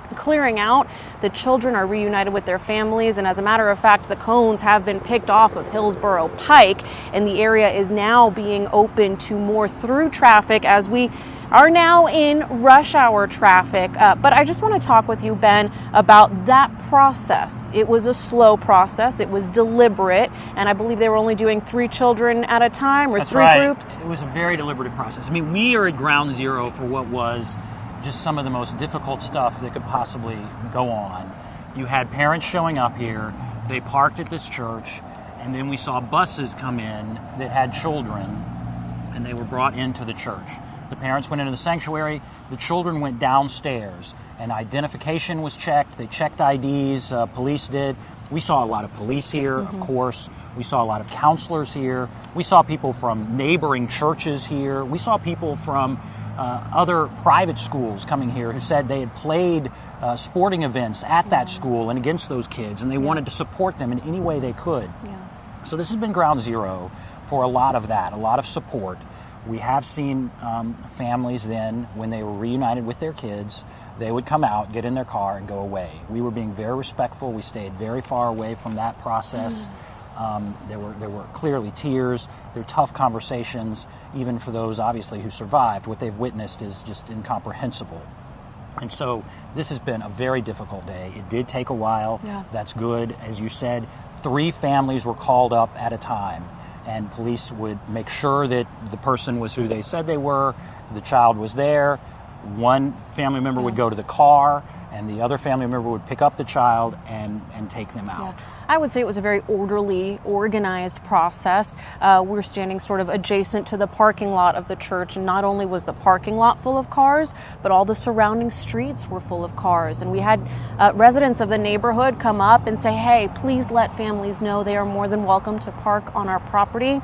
We want to make this as easy as possible. And as a matter of fact, some of these residents were bringing, I know one woman said, at least barbecue, sandwiches, just trying to help out and bring these families comfort during such a tragic, uncertain, and traumatic situation. Yeah, every one of those. And I would say somber. What I saw, it was everyone had their heads down. There were a lot of police, as we said, big police presence, but they all had their heads down. Everyone was quiet. I didn't see any, sort of hysterical situation, but what I saw was a lot of just sadness and the weight of this tragedy weighing on everyone around here. And I'm sure those people who brought stuff, they just wanted to help in any way they could. And although the Reunification Center has, for the most part, been cleared out, this is just the beginning for a lot of the students and a lot of the families going through the healing process. We spoke with a social psychiatrist that said it's important to have open lines of communication with your children. Don't suppress this. Talk about this. If you need to seek professional help, do it. There's no shame in that, because like we said, this is just the beginning. Kids are going to have a hard time possibly returning to school. And one thing that we have to remind ourselves is some of the children inside were classmates with those who were killed. Some of the employees were colleagues with those who were killed. So this, in many ways, is just the beginning of a long road ahead. Yeah, it's hard to imagine how you have those conversations. I know there are many schools in this area, and they were sending out notices about our school is on lockdown because of this situation that's unfolding at Covenant. Our children are safe, but this has traumatized even those students, and that's a difficult conversation. But I can't imagine the conversation for the parents of this school. Yeah. Well, as we mentioned, we have been here at the Reunification Center all day. We're going to continue to stick around, but for now, we'll send it back to you guys. All right, Olivia and Ben, thank you so much. Doing a great job, by the way. We are talking about what happened. Obviously, this was something nobody expected. We have the killer. We understand that we're going to find out soon why she may have done what she did. Right, wrote a manifesto, and they're working more. They were at her family's house earlier, just a couple blocks away from the school where it all happened, trying to gather more. There was initial indication that she had plans to do this at another school, but even just going back to that reunification process, what we have seen all day, these parents who have waited since 10 a.m. to see their little babies, and you think this is a preschool through 6th grade. A lot of these kids don't have cell phones, so they have gone hours now without communicating with one another. So while we're all rushing to figure out why, a lot of these parents just waiting to see their kids for the first time, and now we know that that reunification process is complete. And then having to talk with their children about what happened. It's so much. It's so much. Where do you go from there? We had heard from a child psychologist earlier today who said, look for the helpers out there. And I loved what Olivia was talking about, and Carrie too. There's people out there just bringing barbecue to try and help. There were 3 random people who just showed up on scene, strangers to each other, and thought, let's pray right here in front of the school. If you are looking for ways to get involved tonight and just feel a sense of community here in Nashville, there is ways to get involved. There's different prayer services happening in and around the metro.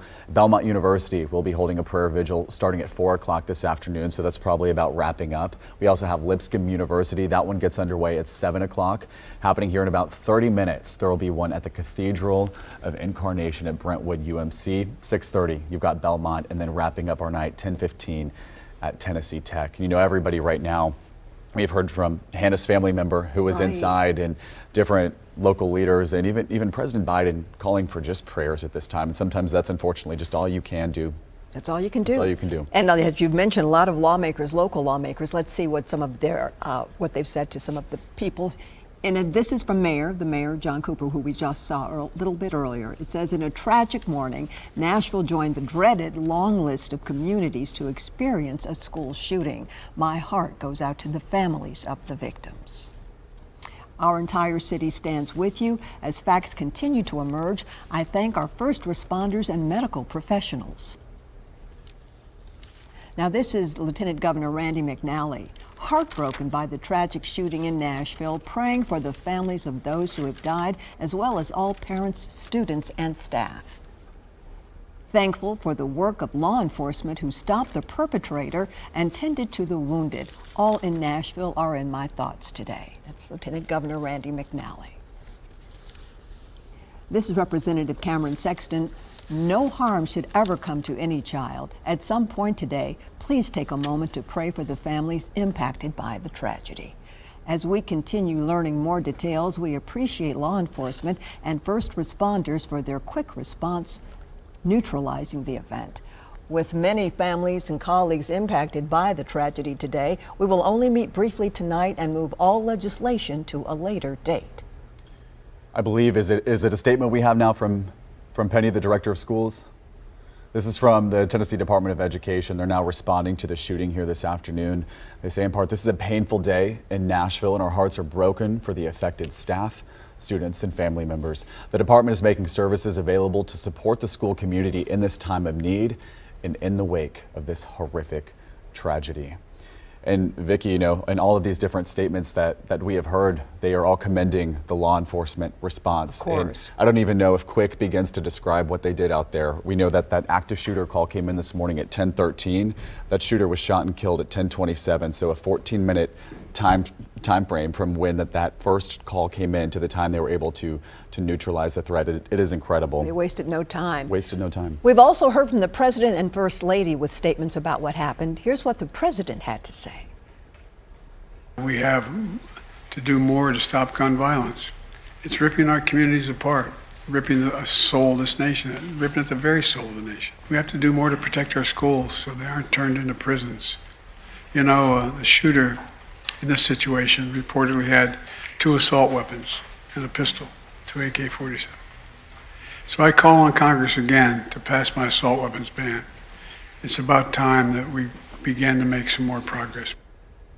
And we're now hearing that from the nation's highest level, that something has to be done. And while thoughts and prayers are always so appreciated, and we are all certainly sending them here at News Channel 5, you also have now renewed calls for gun control. Something has to be done. Something has to be done. And shortly after finding out about this shooting, the First Lady addressed it at a conference she spoke at this afternoon in Washington, D.C. I am truly without words, and our children deserve better.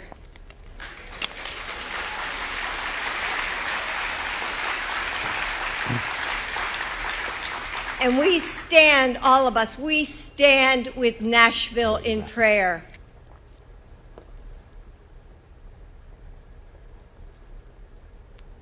The President and First Lady giving their thoughts. It's a lot to take in. It's a lot to take in. We're seeing that from coast to coast of just an outpouring of support and everybody standing with Nashville. And we see it in times of tragedy, just how Nashville comes together, and certainly on a day like this. Stay with us. We'll be right back.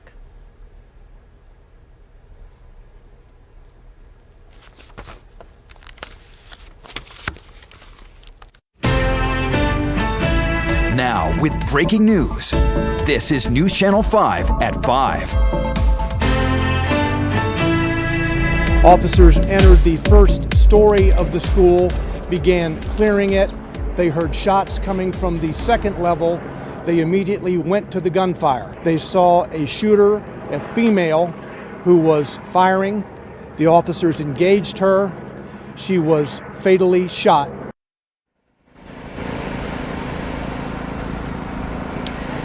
Good evening, everyone, and welcome to News Channel 5 at 5. I'm Carrie Sharp here, live in Green Hills outside Covenant Presbyterian Church, which is a neighbor, which is hooked to the Covenant School. where a mass shooting has happened today here in Nashville. We do know that 3 children have died in this shooting and 3 staff members here at the school. We also know that the shooter was killed by police. Within 14 minutes of getting that call, police were inside this building and the shooter was down. I want to show you what the scene looks like right at this minute. We still have a Metro Police car here at the front of the church.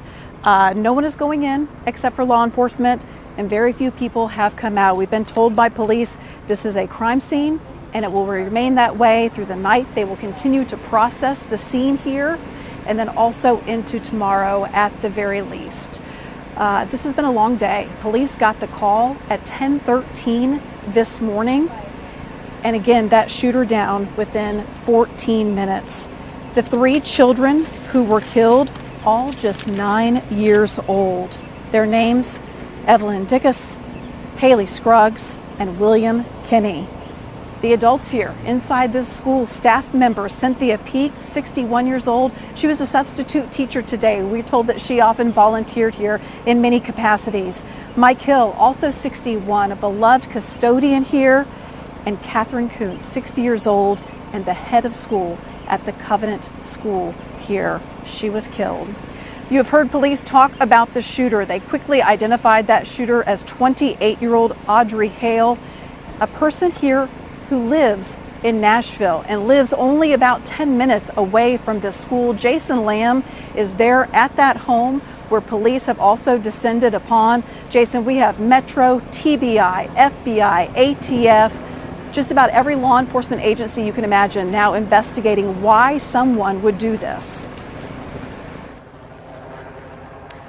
That's right, Carrie, and all signs point to this investigation out here taking several hours, definitely into the night. We're on Brightwood Avenue in South Nashville at, Carrie, as you said, just about a 10 or 11 minute drive from that crime scene. Let me tell you, show you what we have been able to see out here just over the last 2 hours or so. Metro Police making their presence known, but behind what you can see out here in the front, about 4 or 5 houses down, there are ATF agents, TBI, FBI. A lot of those federal agencies are in the yard and inside the home that we now know belongs to the shooter, according to Metro Police. The Metro Police crime scene unit is out here to process all of that evidence along with those federal authorities. Of course, police now saying this was the Hale's last known address, and the police believe Hale went to the Covenant School at some point. Police say they had also been talking with Hale's father, and through the course of this investigation, were able to recover a map, some surveillance of the Covenant School, and a manifesto, shockingly, talking about how this day would play out. So that is why you're seeing so much attention and so much activity currently going on at this home. What more could investigators find in this home? What evidence, what clues could there have been? What more might they discover because of just going through some of the evidence in this home? Perhaps some internet searches on computers covered here.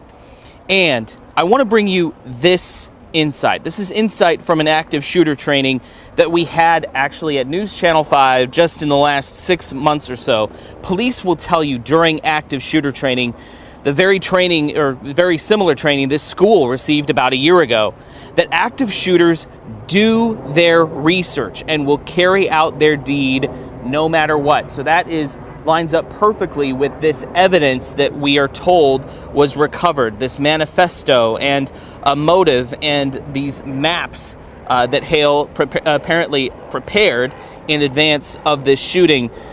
Oftentimes, police will tell you during this training that these active shooters have the mindset of someone wanting to take vengeance against someone or something. Again, police have not released what that motive is. However, perhaps that manifesto does detail what exactly that motive is. We may learn that in the coming hours or days. From our spot here on the ground, we have Sky 5 circling high overhead, and News Channel 5's Emily Luxon is up there. Emily, what can you tell us you can see from your perspective?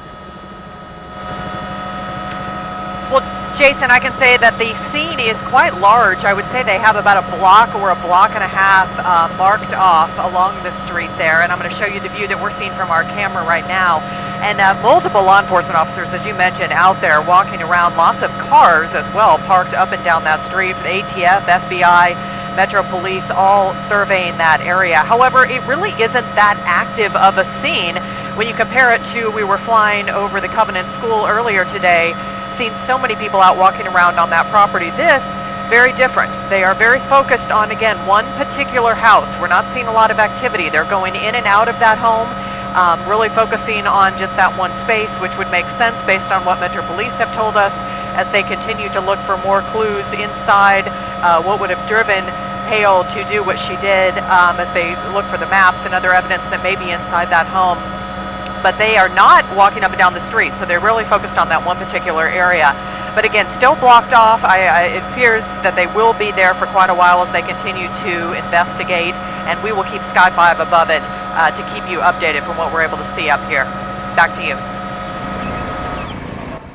Emily, that's a great perspective. Thank you so very much. I do want to send it over to Nick Barris, who is covering the law enforcement angle of this investigation. And Nick, two things have really struck me. First of all, the immediate response from police. The Uvalde Police Department was heavily criticized after the shooting there at an elementary school, where it took well over an hour to get police inside that school. Here, they got the call, police were there, and the shooter was down within 14 minutes.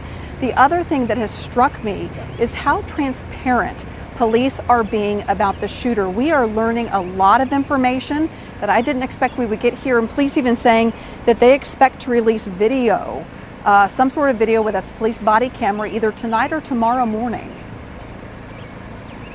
That's exactly right. Don Aaron told us that during the news conference just about an hour ago. And yeah, we expect to get that police body cam video, and it's going to answer more questions. But you're absolutely right. A very quick response. I was out here early this morning, well, 10 o'clock this morning, as these first responders arrived on the scene. Now, as they came up here, the traffic was all blocked along Hillsborough Road there. Couldn't get anywhere. I was out front with a lot of friends, family, parents who were desperate at that point to get any information about what was happening at the school. Now, those nearby did tell me that they heard gunshots in the distance and saw the rush of police converging on Covenant Christian School. Now, it was, as you said, a very quick response to confront the active shooter. Now, word spread quickly of the crisis, but that really was little consolation at the time to the many parents and neighbors desperate for any news of whether or not anyone was hurt or killed. There was a husband and wife that stopped and talked to a police officer, and the mom doubled over crying, and then she and her husband went running back down the hill. In that moment, they didn't know what had happened or if their child was alive or dead. No. We couldn't hear it. They were across the street, but you just could see her. She doubled over, crying. Just running up the hill, just desperate situation.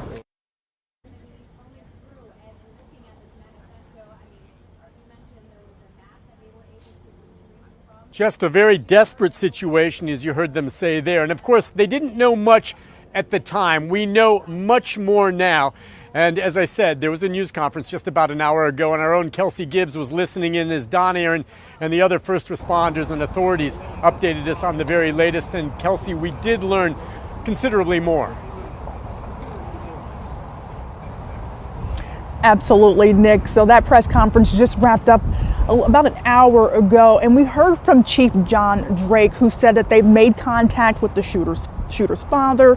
They got more information at the residence of where she lives, and they're putting more of these pieces together. Now, they determined that through that search, they found maps drawn up the school, detailed surveillance, entry points, and we now know that the shooter was able to get inside the school by shooting through a door. Now, Chief Drake went on to say that we send our kids to school in any place and expect them to return home safe. Now, Audrey Hale has no criminal history, and we do not know her mental health history at this time. But when asked if there was another target at school, the chief said yes, but because of security around that school, they believe Hale chose not to target that school. But we also heard from the mayor, and this is what he had to say. And the leading cause of kids' death now is guns and gunfire. And that is unacceptable. Now, again, we heard from Nick that we heard from the police that they will likely have surveillance and body camera video of what happened in those hours leading up to the shooting and afterwards. And police should be releasing that footage sometime tonight or as early as tomorrow. And of course, once we get that information, we will make sure everyone is able to view it. But for now, reporting live in Nashville, Carrie, I'm going to send it back to you. Kelsey, thank you. Of course, there is the investigation angle of this story, and there's also just the human aspect of this story. And anyone who is a parent out there with children, I sent my kids off today, said, love you, be awesome today. And I can just imagine that the parents of these 3 victims did the same. And I want to bring in Alexandra Cohen. Alexandra, you grew up right out here. You went to a school right across from the Covenant School. This is home to you, and you talked to parents and you saw their grief and just their worry today. And the sad thing was, there's a lot of schools in this area. I mean, you have the Covenant School, you have daycares, and people are wondering, we're hearing about this, which school is it? And I know my phone started blowing up, and Hannah's, and we looked at each other.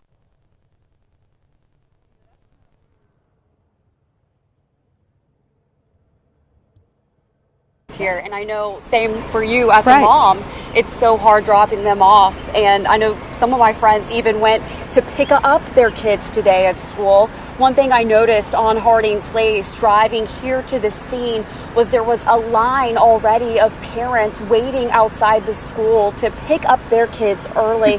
We did talk to one of those moms who walked over to the school, Devika Kumar, and she was just heartbroken about what happened.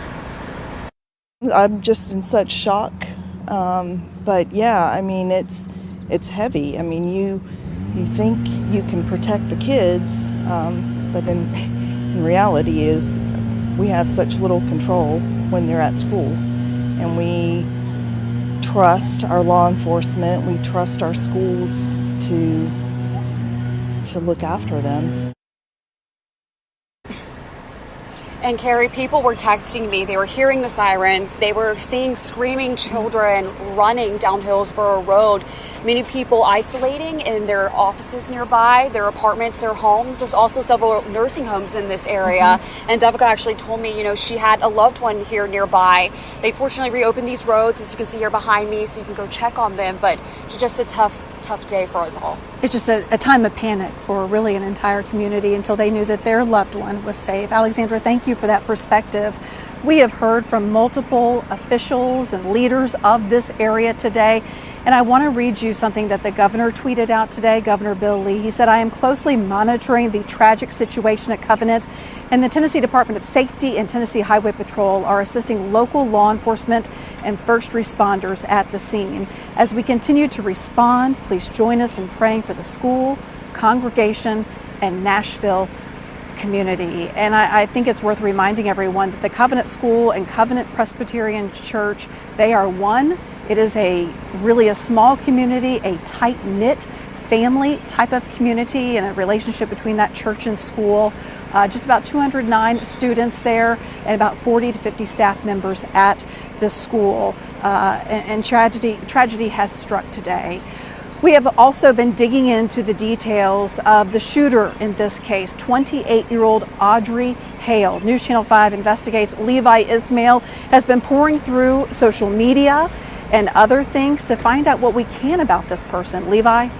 Well, Carrie, we're trying to learn more about the shooter, 28-year-old Audrey Hale. We only just got the name shortly from Metro Nashville Police, and as we understand, Hale was once a student of the Covenant School. Now, we don't know when Hale attended or what grades. Police have spent the last several hours at Hale's home just about 10 minutes away from the school to figure out some of this out for themselves. There they found maps of the school detailing different points of entry. Police made contact with Hale's dad, but we're not sure what they've learned from him so far. What we were able to gather about Hale is that, according to police, Hale identifies as transgender. Hale's social media describes Hale as an illustrator and graphic designer. Some of Hale's accounts have since been removed. Police say they believe Hale compiled a lot of surveillance on the school before this deadly shooting, but right now we still don't have a motive at this point. You can see live video there of the school, and I'm telling you, this is something that's going to be developing for hours, just like we heard from Metro Nashville Nashville Police earlier, this will take some time to try and process all of the information, not only that they're getting from the home, but also what they're getting from victims, some of the folks who were there, some of the folks who saw what happened, and body camera footage that we should be able to get here shortly. With News Channel 5 Investigates, I'm Levi Ismail. All right, Levi, thank you so much. Levi, thank you very much. And I just want to point out that at a press conference earlier today, DA Glenn Funk said that this is the ultimate crime, and that's how they are investigating this, and the law enforcement community is looking at this as the ultimate crime. I'm assuming each day we'll learn a little bit more about why this person did what they did. So thanks, Karen.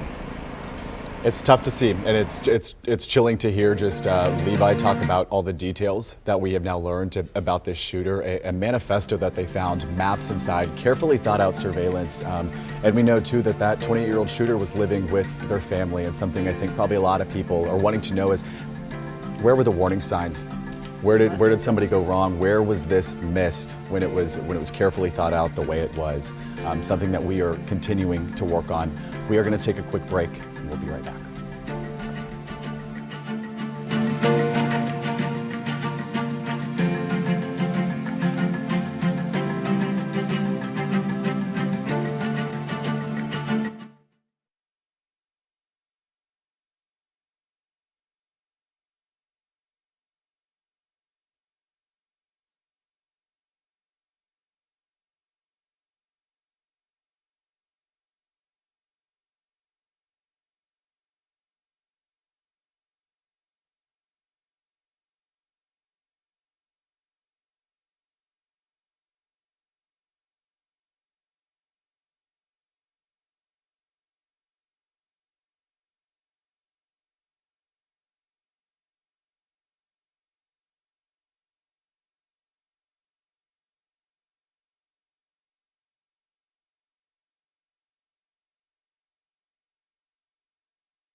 We have 3 adult victims, and we have 3 children who have been identified and their families have been contacted.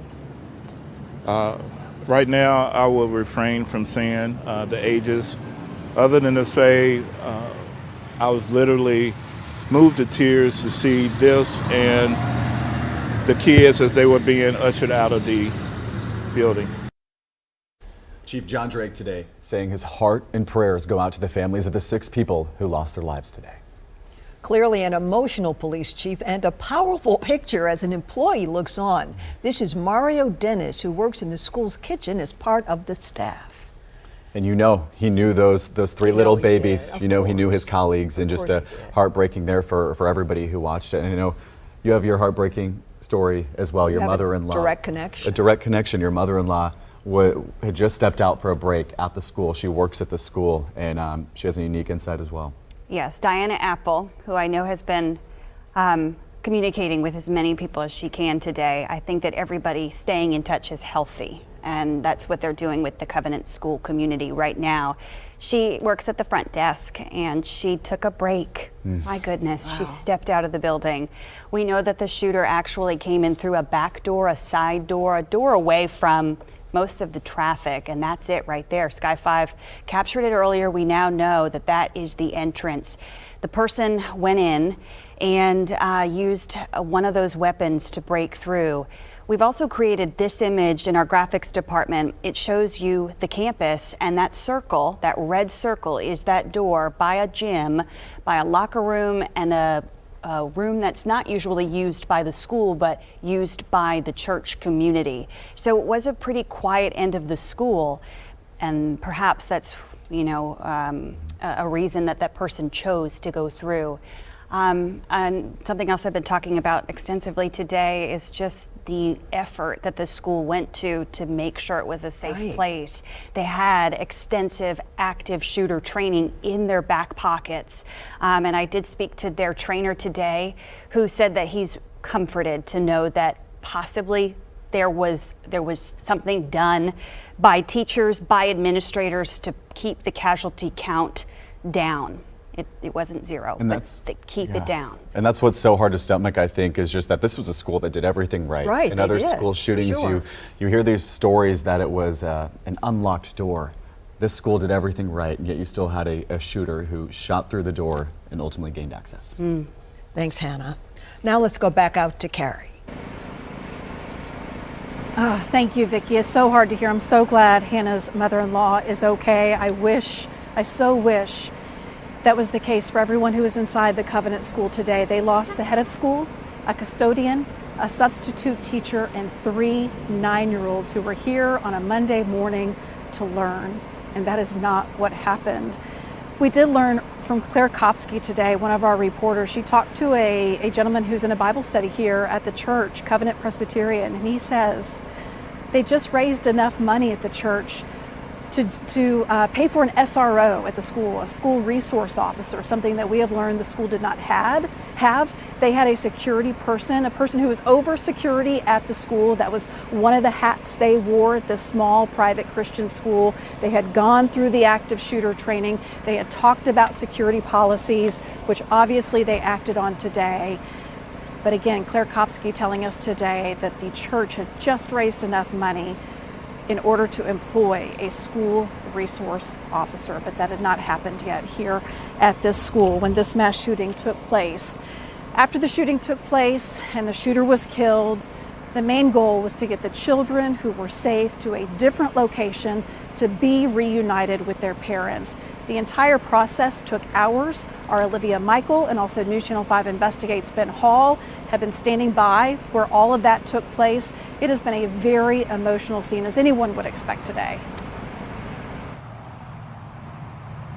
Yeah, Carrie, emotional is almost an understatement, and we've really seen the progression of the day. When we first got here, I would say close to 11 o'clock, a little before 11 o'clock, there were still spaces open in the parking lot.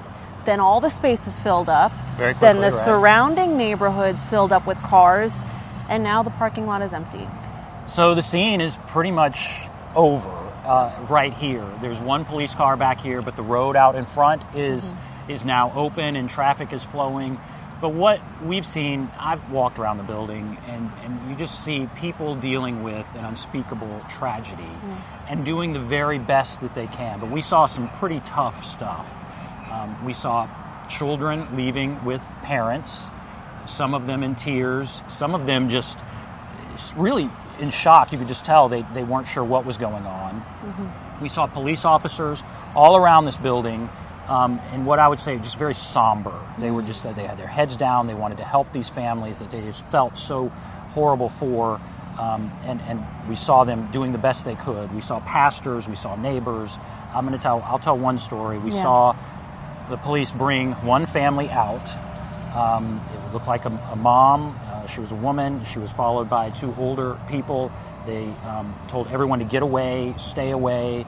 The police were just had so much empathy for this family. They put them in a police car and they whisked them off. They took them off, we understand, to Vanderbilt Hospital. So that would be the worst case scenario.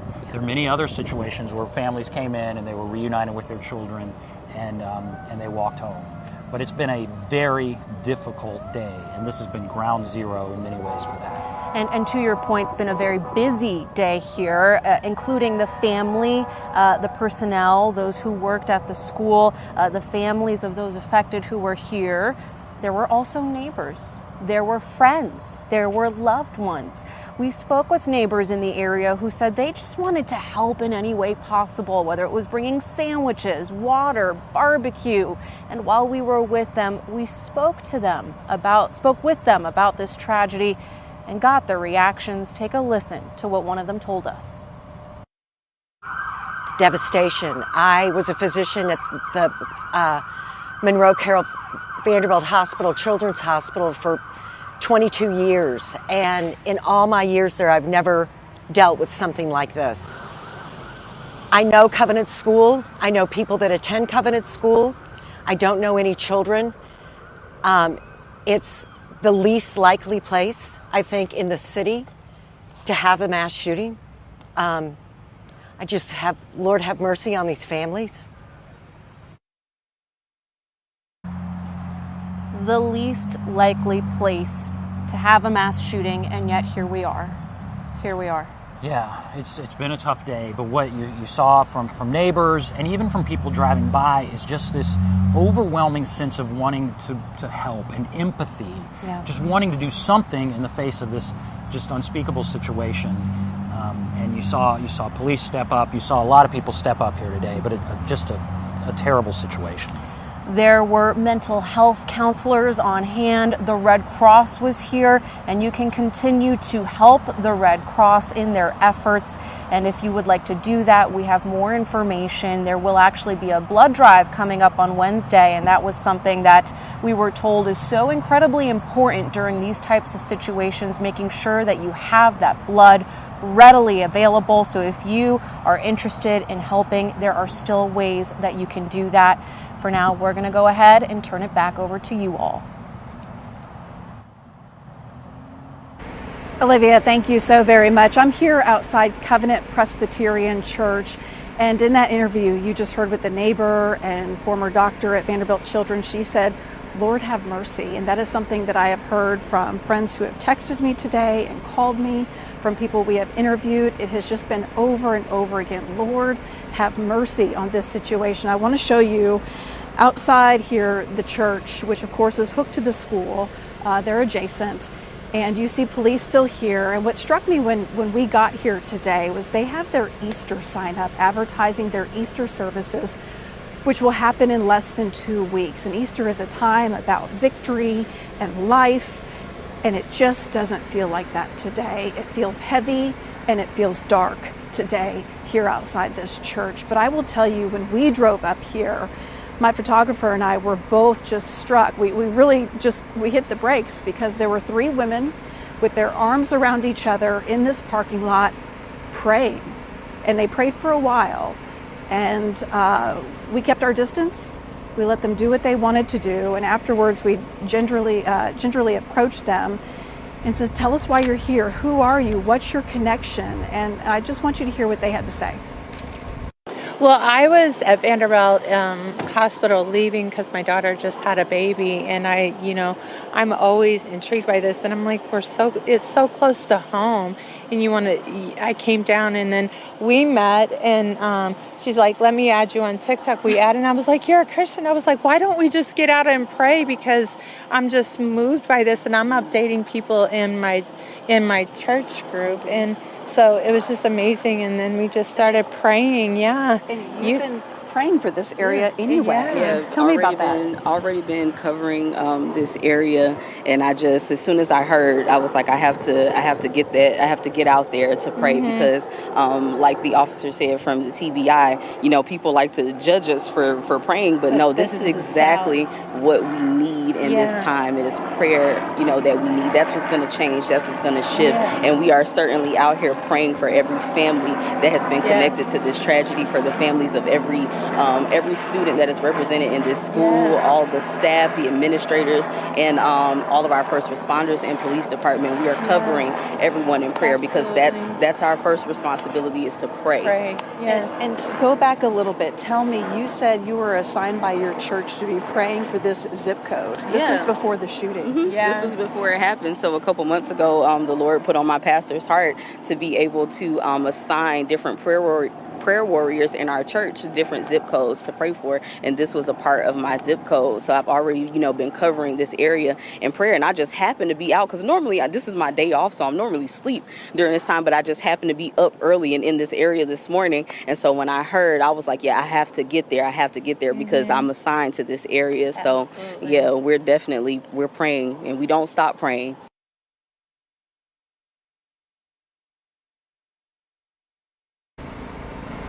These women told me they just pray for unity in this nation following this tragedy, yet another mass shooting, and they're also praying for some sort of triumph over evil here. Our coverage continues right after this break.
Now, with breaking news, this is a News Channel 5 special report. And we are continuing our coverage now surrounding the deadly shooting at the Covenant School in Green Hills. I'm Vicki Yates. And I'm Hunter Hoagland. We have been covering this incident for you since officers first responded to the school around 10:15 this morning. The active shooter call came out just before 10:15 at the school, which is a private Christian school for preschool through 6th grade. Sadly, 6 people there were killed by a person who shot their way into the building. Our Carrie Sharp is right next to the school at Covenant Presbyterian Church. And Carrie, not too long ago, we learned the name of these victims. And it's just heartbreaking. We've known there are victims. We knew some of them are children, but when you put names with these victims, it really just brings it home that 6 people lost their lives today who were just here to go to school and who were just here to take care of children and teach them and be part of their education journey. I want to say their names. I want you to know them. The 9-year-old children, they were all just 9 years old. Evelyn Dickhouse, Haley Scruggs, and William Kinney are the children who were shot and killed here today at the Covenant School. The adults who were killed, Cynthia Peak, 61 years old. She was serving as a substitute teacher today here at the school. Mike Hall is a custodian. He is also 61. And Catherine Coons, 60 years old, head of the school. We've also learned that not only did she serve here at the Covenant School, but also serve for a long time at CPA. So she is well known in this community. It has been a horrific day. That is not too strong of a word here, as this small private Christian school is added to the list of schools where there have been a mass shooting. Right here in the heart of Nashville in Green Hills, this is now the site of a mass shooting where 3 9-year-olds, probably just 3rd grade. That's how old 9 is, I know, because my kids are right around that age, 3rd graders.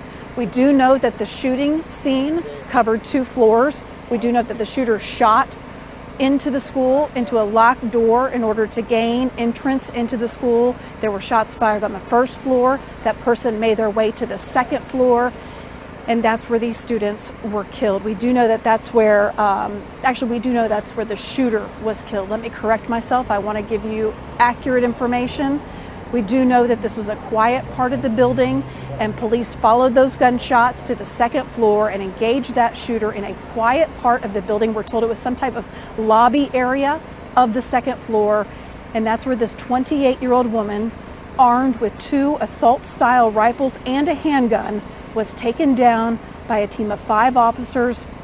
We do know that 2 Metro police officers actually fired their weapons and took out that shooter, who had somehow, for some reason, chosen the Covenant School as their target today. I can tell you this area is a crime scene. This is where police are still stationed.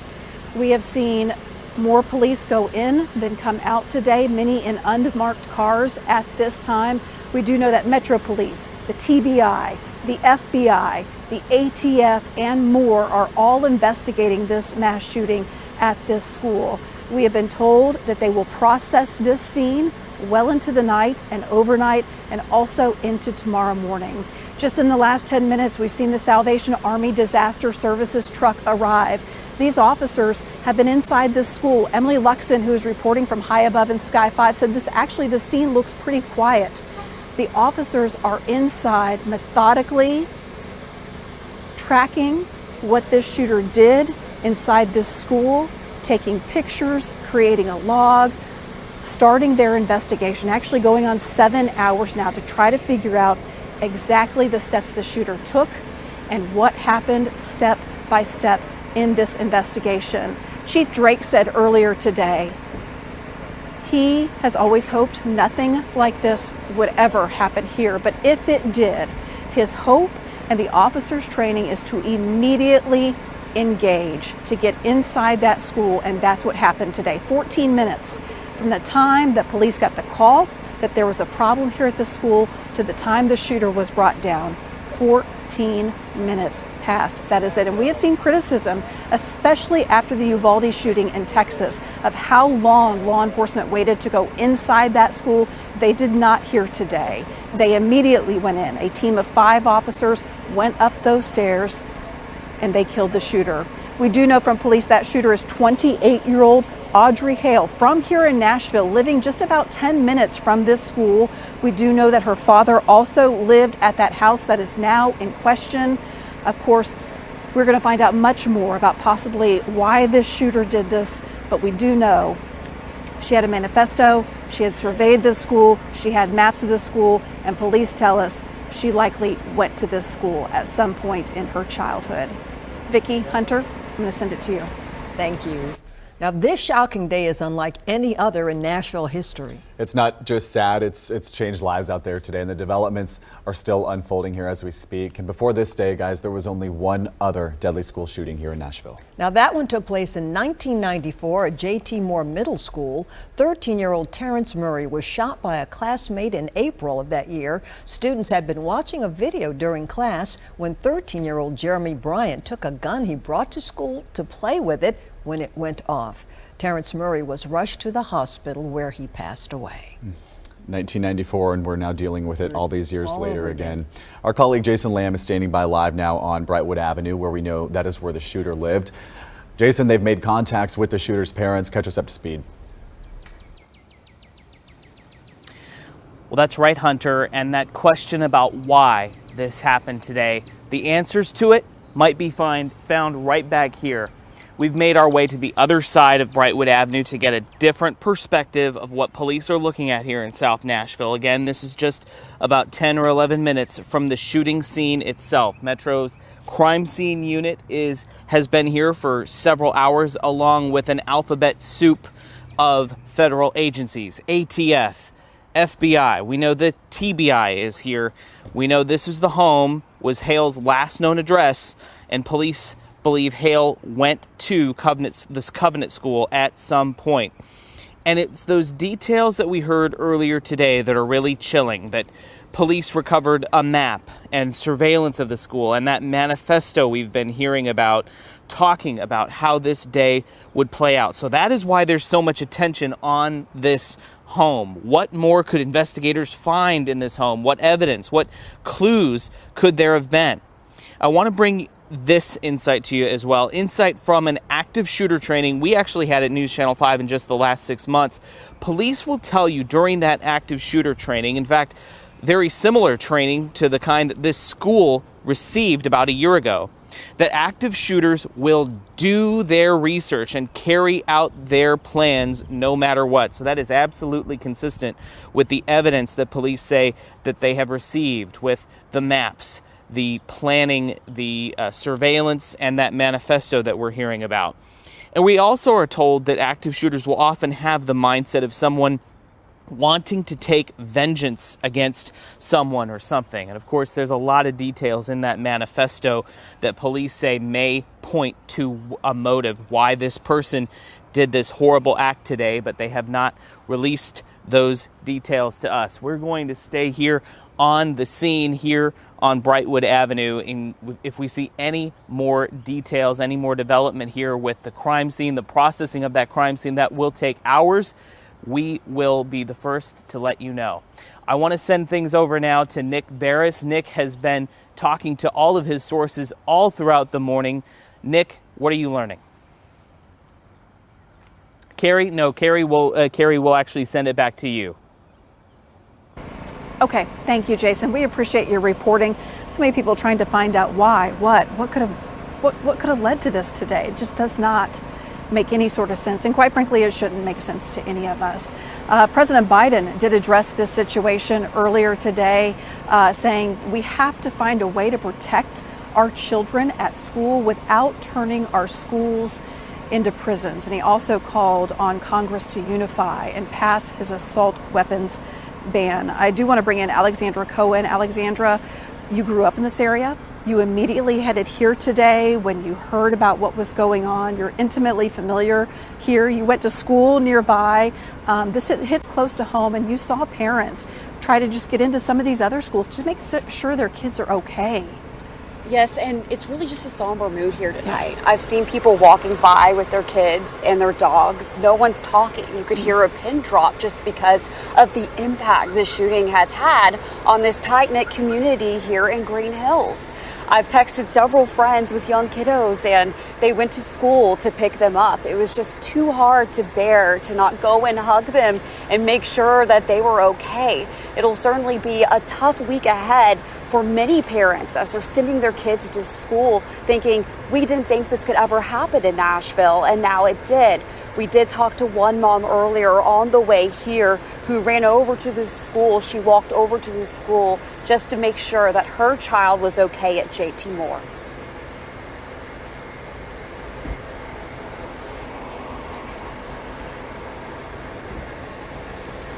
Sorry about that. We'll get that to you guys later. One thing that stood out to me today, Carrie, is that we saw people coming out here praying. There was a group huddled together. And just moments ago, I saw someone pull into this parking lot in Burn Hills, and she was just looking at this school, taking a moment to remember the lives lost. And I think that we've seen several people that just don't know what to do. So they have come here and said, I'm just going to pause and pray over this area. And also, so randomly, an Uber driver came up to me and said, I know this area is surging in price, and I just want to provide my services to anybody who needs it for free. People just wanting to do something. But I know that we now have that interview with the parents you did. Let's listen. I'm just in such shock. But yeah, I mean, it's heavy. I mean, you think you can protect the kids, but in reality is we have such little control when they're at school.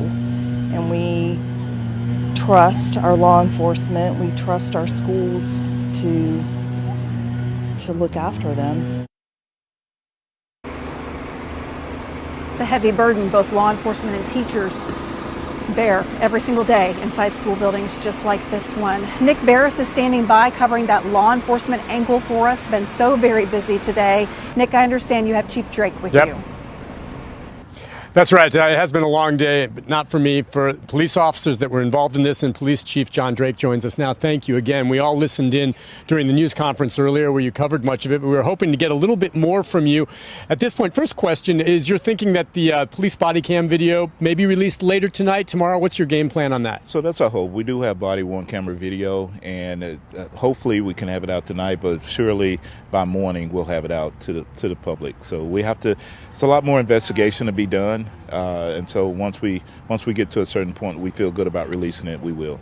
Talk a little more, if you would, about the officers who first arrived at the scene. Was it a group of 5, how they went up, made their way to the second floor, and was it 2 officers that, specifically confronted the shooter? Absolutely. It was just amazing These officers, we train that when we respond to a situation like this, and God forbid, we was hoping we would never have to, but they did. And they immediately went in. They found the threat.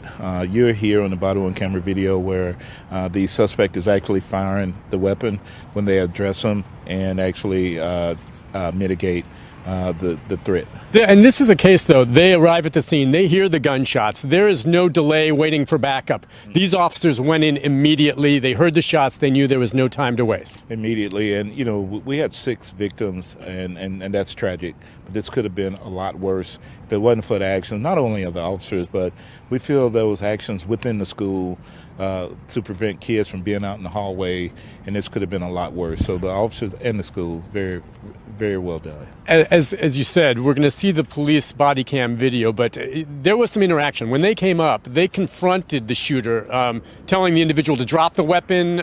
Was there an exchange, to your understanding, did the shooter say anything? They didn't say drop the weapon, but you could see the shooter, you could see the suspect firing shots, and officers immediately had to fire. Because proximity? Yeah, so proximity would say 15 yards, maybe 15, 20 yards, but you could see as officers arrived, they were being fired upon, and they had to return fire. So it wasn't any room to give the commands to drop the weapon and all that. So at that point, I didn't hear it. Okay, and at that point, be there, but I didn't hear okay, it. Okay, and when they did get up there and confront the shooter, were there other students or faculty in the area? Had they already taken cover, or did they have to be cognizant of, hey, there is some innocents in the area as well? So they were in an area where they had a good picture. They were by a window. Wasn't anything behind the window. There was a teacher to the left that had already been shot and killed, and so it was just a suspect by themselves, I guess, getting ready to move on to the next threat. But the officers already saw one deceased right there on the spot. They knew of that. Yeah. And as far as the type of weapons, I think you went over that in the news conference. If you would explain to me, one was an assault rifle, another an assault type handgun, and then another handgun with it. And did she have ammo or body armor? No body armor that I can remember seeing. Not saying that it didn't exist. But there was an AR-style rifle, which is a longer barrel gun. Then there was an AR pistol, which is probably maybe 12 to 14 inches long. And then there was a handgun. And there was a lot of ammunition. She was prepared to have a shootout with law enforcement or whoever she came in contact with. Fortunately, we were able to end the threat before it became much worse. Could have been much worse. Chief Drake, thank you very much, sir, for your time. I know a very long day and a somber day. Tragic day. My heart and prayer goes out to the families of the 6 victims and to Nashville. It's something that we never want to ever have happen. But we're a resilient city, and we'll come back. And so thank you. Thank you very much, sir. Appreciate your time. Again, that is Chief John Drake, and thank him very much for his time. It's been very busy. He's been back and forth out all day along with the head of the TBI. We also saw District Attorney Glenn Funk out here, law enforcement, ATF, and others. As we know, it still remains a crime scene up here, but at the staging area, things have quieted down a bit, but we know there's going to be much more to come. As you heard him say, there's going to be a release of that video, the body cam video. My understanding is there is also video from inside the school, but that, at least initially, is not going to be released. But the police body cam video, we believe, will. And you heard him describe what the scene was like as those officers confronted this individual there on the second floor, and likely, and not likely, but absolutely saved lives. So that's the story from here right now. We'll continue to monitor the situation, and we have more coming up throughout the evening. So we'll send it back to you. Is it, Carrie? No, I believe it's us, Nick. Thank you, and thanks for that interview. Some churches are now opening their doors for prayer. Forrest Sanders has been out in the community. You've been talking to different people out there. What have you found out just in terms of the way people can get involved tonight? Yeah, starting right now and running through 7 tonight, Brentwood United Methodist Church is open for people to come in just to be together and be in prayer with each other. There is music going on there now, in addition to people being given the chance to gather at the altar together. It's not a typical service. You come and go as you wish. Pastor Davis Chappell tells us part of this is to allow people to express their grief for their neighbors tonight. He says it's hard to know the right words to say right now, but it's critical to be together in situations as tragic as this.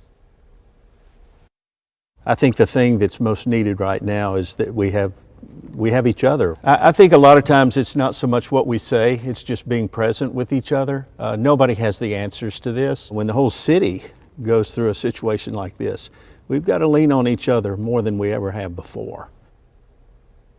And Pastor Chappell says this is not just for church members. Anybody can come. Again, this is going on right now until 7 tonight at Brentwood United Methodist Church. And I know everybody just looking for ways to help right now, looking for ways to feel like we are together as a community, and certainly this will hopefully bring those first steps of healing. It takes events like this. Forrest, thank you. Thank you. Now let's check back in with Carrie. All right, thank you, Vicki and Hunter. I want to show you the scene out here at Covenant Presbyterian Church. This is Burton Hills Road. You can see traffic is open, but the entrance to the church, which is just next to the school here, connected by a hallway, closed, guarded by officers, both marked car by Metro Police and undercover as well, unmarked cars. They have been here since 10 o'clock this morning. They will continue to be here through the night and tomorrow, processing the scene. We do know that the police department and law enforcement officials do not expect to give us any more updates tonight. That could always change. We are standing by in case they do. We do know that there is a possibility they could release some of that body camera video that Chief Drake was talking about, and of course we will be ready to bring that to you as well. Chief Drake just describing very vividly what he could about what happened inside the Covenant School, home to about 200 children and 40 to 50 staff members here. They were only a couple of hours into their day, just about 2 hours. School starts here, the bell rings at 7:50, and we know this shooting happened sometime shortly after 10. Police first got the call at 10:13 to respond. So it has been a very long day already, and it will continue to be a long day. A word that has been brought up a couple of times, you heard Chief Drake say it, resilience. And as I was driving out here to the scene today, I was thinking about my own kids, which are about the same age as the kids who are the victims in this school of this shooting. And I just thought, kids are resilient, but this isn't the kind of resilience we should ask of them and demand of them. But these children who were inside this school, this mass shooting is now a part of their lives. We heard from Mayor Cooper earlier today. He was out of town when this happened and quickly came back to kind of shepherd the city through this tragedy. But I want to thank the fast response of our officers. Guns are quick. They don't give you much time.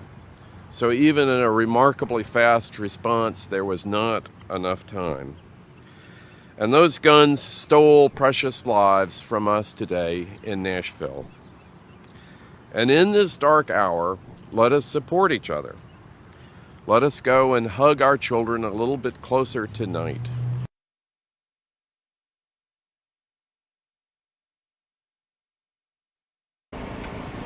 Those precious lives lost, let me tell you their names.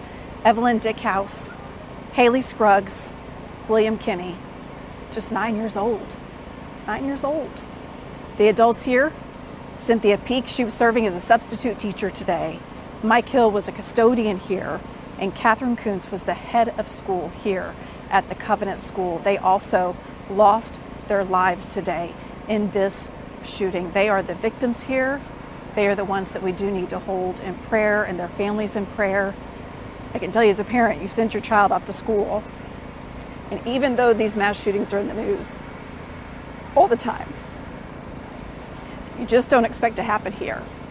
And that's what's happened today, a mass shooting in Nashville, in Green Hills, at the Covenant School. You saw it as I was talking just a few minutes ago. Someone dropped a teddy bear off here at the entrance to the church.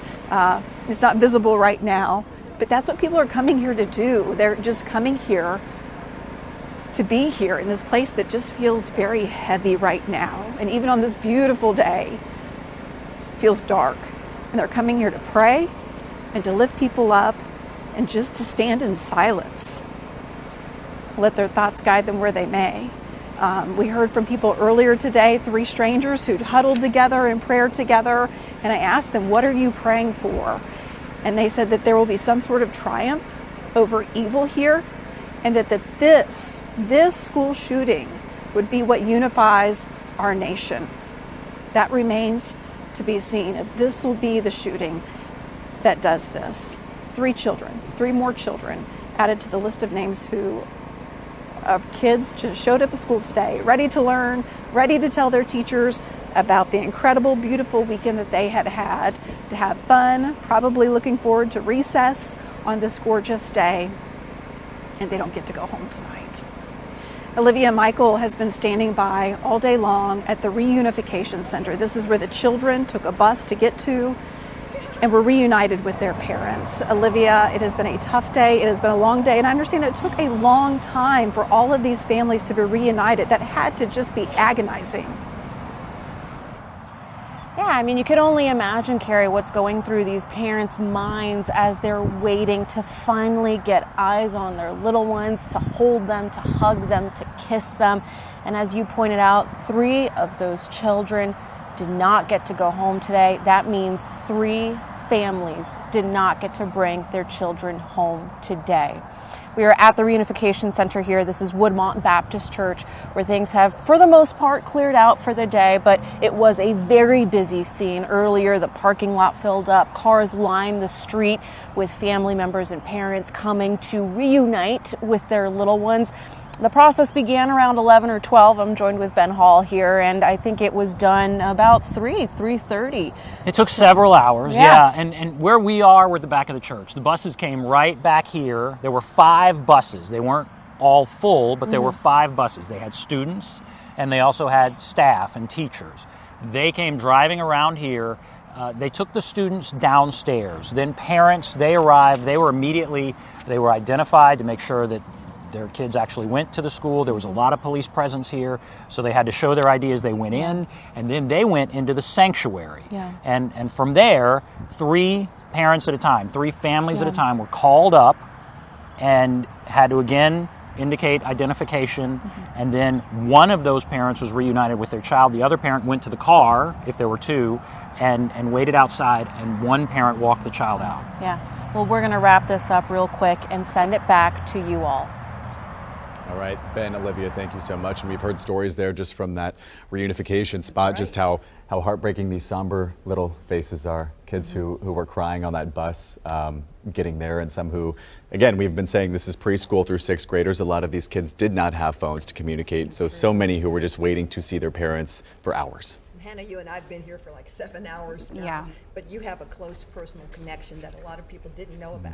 Yeah, I do. My mother-in-law works at the school, and we've been talking a lot today about the kids, about the teachers, the staff, and she's had a couple different roles at the school. And one thing I think is important to note at the Covenant School, there are a lot of families, there are siblings. So some of these 9-year-olds who were in the same class as the victims might have had siblings in other grades. There's going to be a lot of talking amongst kids over the next few days, which will be a tough topic, of course, in their homes, churches, and other community locations. But thankfully, Diana is doing great, beside herself, but doing really well. I was with her and the staff about a year ago at an active shooter training, which I've talked about a bit today. And they did some things at that school that I had not known were part of trainings before. They actually fired guns at one side of the school and positioned teachers and staff at the other side. This is at the training from a year ago, to showcase that you cannot always hear in a large building that houses 209 students, 40 to 50 faculty members. You cannot hear across a building when a gun goes off. But what you can hear is your phone, and that is a tool that I know they utilized today. They have a GroupMe text communication, so GroupMe is an app, and they were able to alert everybody on the staff at around 10 in the morning to shelter in place, whatever that means for each person that received it. I'm sure they did. If they were in classrooms, they moved kids to that interior corner that you cannot see from the doorway. Sure. All of these doors also have the covers on the glass that is pretty much uniform at schools these days. So anyone in the hallway cannot necessarily see in. But that shelter in place text had to be heart and gut-wrenching to receive, because they don't joke around with that. But your mother-in-law, she had just stepped out right before that shooting. Yeah, she had just stepped out for a break. just stepped out for a break, and what a decision that I'm very glad she made. I am so too. glad she's I think okay. we all are. Thanks so much, Hannah. We will be right back. Stay with us. Great job all day long. You must be exhausted. Got you. Yeah. All right, what all do you need? Where's the baby? He's with her. Oh. Yeah, they said They're probably comforting each other.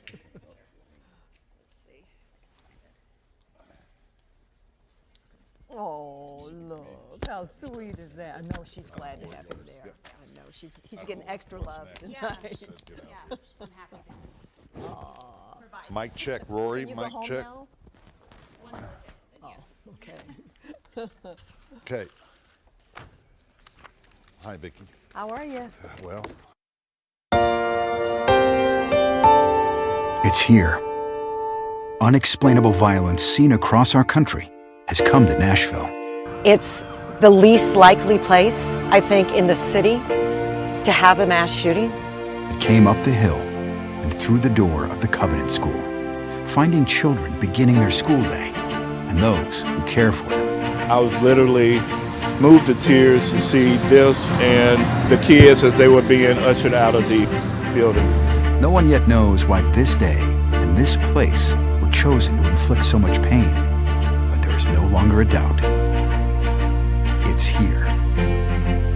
Now with breaking news, this is News Channel 5 at 6.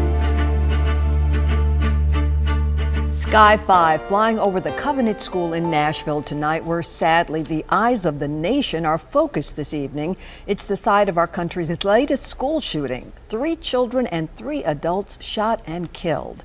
Thank you for joining us for News Channel 5 at 6. I'm Vicki Yates. and I'm Rory Johnston. We've been bringing you nonstop coverage since this news broke this morning, and at this hour, details continue to emerge. Our teams, you know, are scattered around the area gathering information about this devastating incident that unfolded this morning in Green Hills. Once again, our Carrie Sharp has been on that scene for hours, leading our coverage from there. Carrie, what's the latest? Here are 3 things that should not go together: church, school, and crime scene. And that's what we have here today. We have now been on the scene here for more than 7 hours, almost 8 now. And this is what it looks like. This is Covenant Presbyterian Church, where roadblocks are going up as we speak. There is marked law enforcement here at the entrance. No one is going into this house of worship as the investigation continues of this crime scene, a large crime scene covering 2 different floors. The church here is connected to Covenant School, a school that houses preschool through 6th graders. There are about 209 students here, 40 to 50 staff members on a given day, and we know that 3 children, all just 9 years old, and 3 staff members here were shot and killed today by a woman, a 28-year-old woman who entered this school with 3 guns. More on that in a moment, but first I want to tell you the names of these victims. Again, the 3 9-year-olds, Evelyn Dickhouse, Haley Scruggs, William Kinney. The people here who are their teachers to shepherd them: Cynthia Peak, she was a substitute teacher today; Mike Hill, a custodian here; and Catherine Coons, the head of school here. All in their 60s, and all of them not going home tonight. I want to walk you through what we know what happened. At 10:13, police got the call today that there was trouble at the Covenant School. They raced here. We have video of 10s, 20, 30 officers, law enforcement of every kind, police, ambulances coming to this school as fast as they could through traffic. We know that 5 officers entered this school as a team. They heard gunshots. They heard them on the first floor. They went up to the 2nd floor where they were hearing them again. And they entered a quiet lobby area type on the 2nd floor, and that's where they encountered this shooter. And Chief Drake told us just a few moments ago, when officers got to that area, they were being fired upon by this shooter, and there was already someone there on the floor who was dead. And they immediately engaged that shooter and killed her. 2 officers of that 5, we do know, fired shots at that shooter. Police have also been very transparent about what they have already learned about this shooter. 28-year-old woman. Her name is Audrey Hale. She is from Nashville. She lives just 10 minutes from this school. We know her father also lives at that home, and we do know that police have descended on that home today, already starting their investigation. They have found a manifesto. They believe they know the theory or what motivated this person to conduct this shooting at this school. They have found maps of this school and surveillance. We have been digging in, of course, to this shooter, what may have motivated this person, why this person would have done this. News Channel 5 investigates Levi Ismail is leading that part of our coverage for us tonight. Levi, what have you been able to learn? Well, Carrie, we're trying to learn more about the shooter, 28-year-old Audrey Hale. As you just mentioned, we heard of Hale only moments before Metro Nashville Police made the announcement confirming what we now know. They say Hale was once a student of the Covenant School. It's not clear when or what grades, which is part of why they've spent so much time at Hale's home interviewing Hale's father. Police have been there for hours speaking with Hale's father to try and get a sense of why this happened. In the process, police discovered, as you mentioned, maps detailing different points of entry into the school. According to police, it appeared as if there was a lot of surveillance work done by Hale ahead of this deadly shooting. We know Hale was armed with 2 assault-type rifles and a handgun, so police are also working to learn more about if these weapons belong to Hale. A little bit about Hale's background. We know Hale identifies as transgender. Hale's social media describes Hale as an illustrator and graphic designer. Now, some of Hale's accounts have since been removed. We'll send it over to News Channel 5's Jason Lamb, who is nearby Hale's home, where police are putting together the pieces of why all this happened. Jason, what have you seen?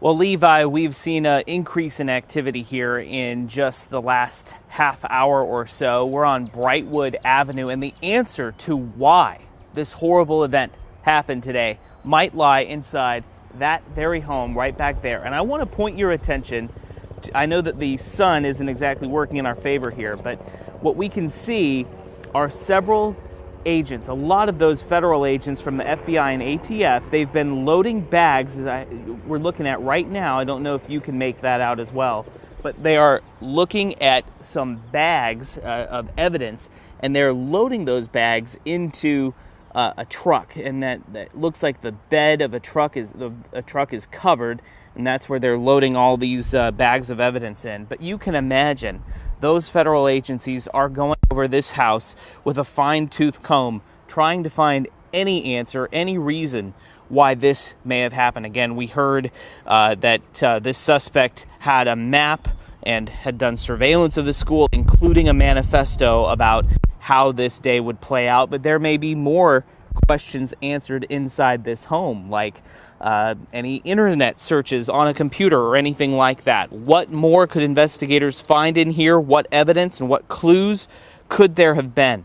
Now, police will tell you during active shooter training, the very training this school received about a year ago, that active shooters do their research and they will carry out their deed no matter what. So again, that lines right up with the evidence that police say they have uncovered with the surveillance and the pictures and mapping of the area that this shooter had. And often police say that these shooters will have the mindset of someone wanting to take vengeance against someone or something. The details of what's in that manifesto have not been released yet. But again, we're still taking a look out here at the evidence that these federal officers continue to take out of this home and load up into the back of this truck. Now, Metro Police have been giving us regular updates, including the last one around 4 o'clock this afternoon. For that part of the story, let's go over to News Channel 5's Kelsey Gibbs. Kelsey, what more can you tell us? Hey, Jason. Yeah, we just heard from Chief John Drake as well as Mayor John Cooper around 4 this evening. And Chief Drake says that they are investigating a theory. And I think there's a lot of us who are asking the question, why? And we are hoping that investigators will fill us in on that information and give us that why. Now, Audrey Hale walked into the Covenant School here in Nashville with 3 types of guns. 2 AR-style guns, 1 a rifle, one a pistol, and a handgun. Now, Chief John Drake says 2 of those guns are believed to have been obtained legally. She shot through the door of one of the schools. That is how they believe she gained entry. Now, once that call came into dispatch, we know police officers rushed to the scene. 5 officers went in, and you can hear the gunshots just firing out, according to the video that Chief Drake was telling us about. When they approached Hale, of course, she was shot and killed on the scene by police. Let's listen more to what Chief Drake had to say. I was hoping this day would never ever come here in this city, but we would never wait to make entry and to go in and to stop a threat, especially when it deals with our children.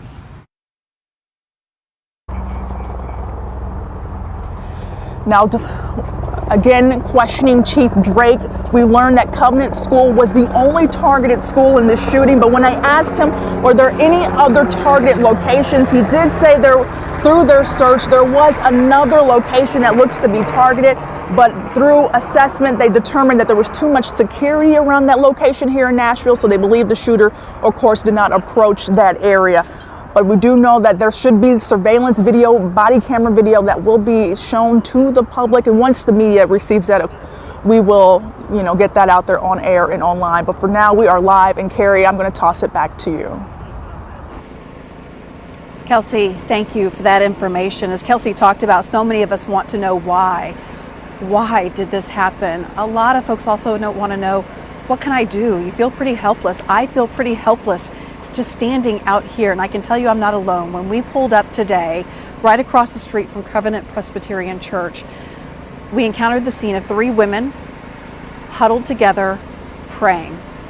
And after they were done, I asked them, I said, what are you praying for? Why are you here? And I learned that 2 of them are a mother and daughter, and another one was a complete stranger. And they just felt compelled to be here today and to hold this area in prayer. And I want you to hear what else they had to say. As soon as I heard, I was like, I have to get out there to pray because, like the officer said from the TBI, people like to judge us for praying, but no, this is exactly what we need in this time. It is prayer, that we need. That's what's going to change. That's what's going to shift. And we are certainly out here praying for every family that has been connected to this tragedy, for the families of every student that is represented in this school, all the staff, the administrators, and all of our first responders and police department. We are covering everyone in prayer because that's our first responsibility, is to pray.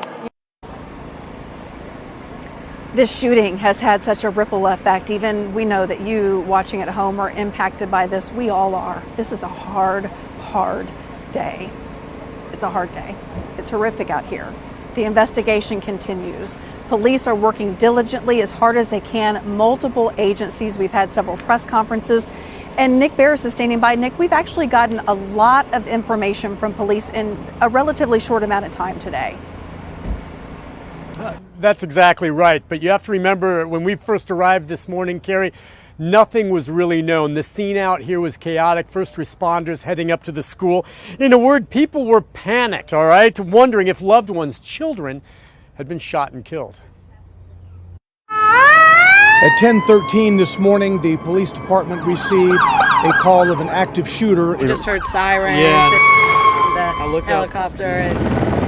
What happened at Covenant Christian School this morning, We heard active shooter. is the type of moment these days we all fear and dread. They heard shots coming from the second level. It was truly horrifying to think. Just after 10 in the morning, a 28-year-old woman, a former student at the school, went through a side door with 2 assault-style rifles and a handgun and started shooting. Metro Police arrived and confronted the woman, killing her 14 minutes after she began her rampage.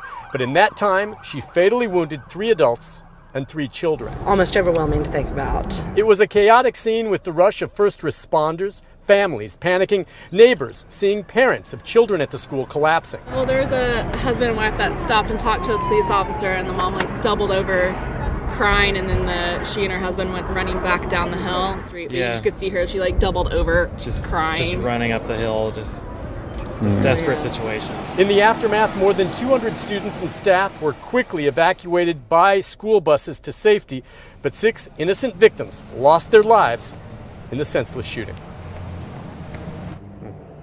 And I have to tell you, I will never forget the look in the eyes of all of those folks that were back here in the staging area, just wondering and fearing whether or not they had lost a loved one. And now, of course, we know the fatal tally is in as that investigation continues. A helicopter just made its way over us here near the location of the shooting this morning at the school. So that does continue, and just a very tragic situation, one that none of us will ever forget. We'll send it back to you, Carrie. Nick, thank you for your reporting. We are not expecting any more press conferences from police tonight, but we are standing by, of course, should that happen. And we are still waiting on that video release. It could happen tonight. It could happen tomorrow morning. We want to give you an idea of the location of this. If you are not familiar with the Green Hills area, take a look at this map. You can see the school here, the Covenant School. It is right alongside, connected by a hallway to Covenant Presbyterian Church in a very busy area. I think all of Green Hills is busy, but a very busy area.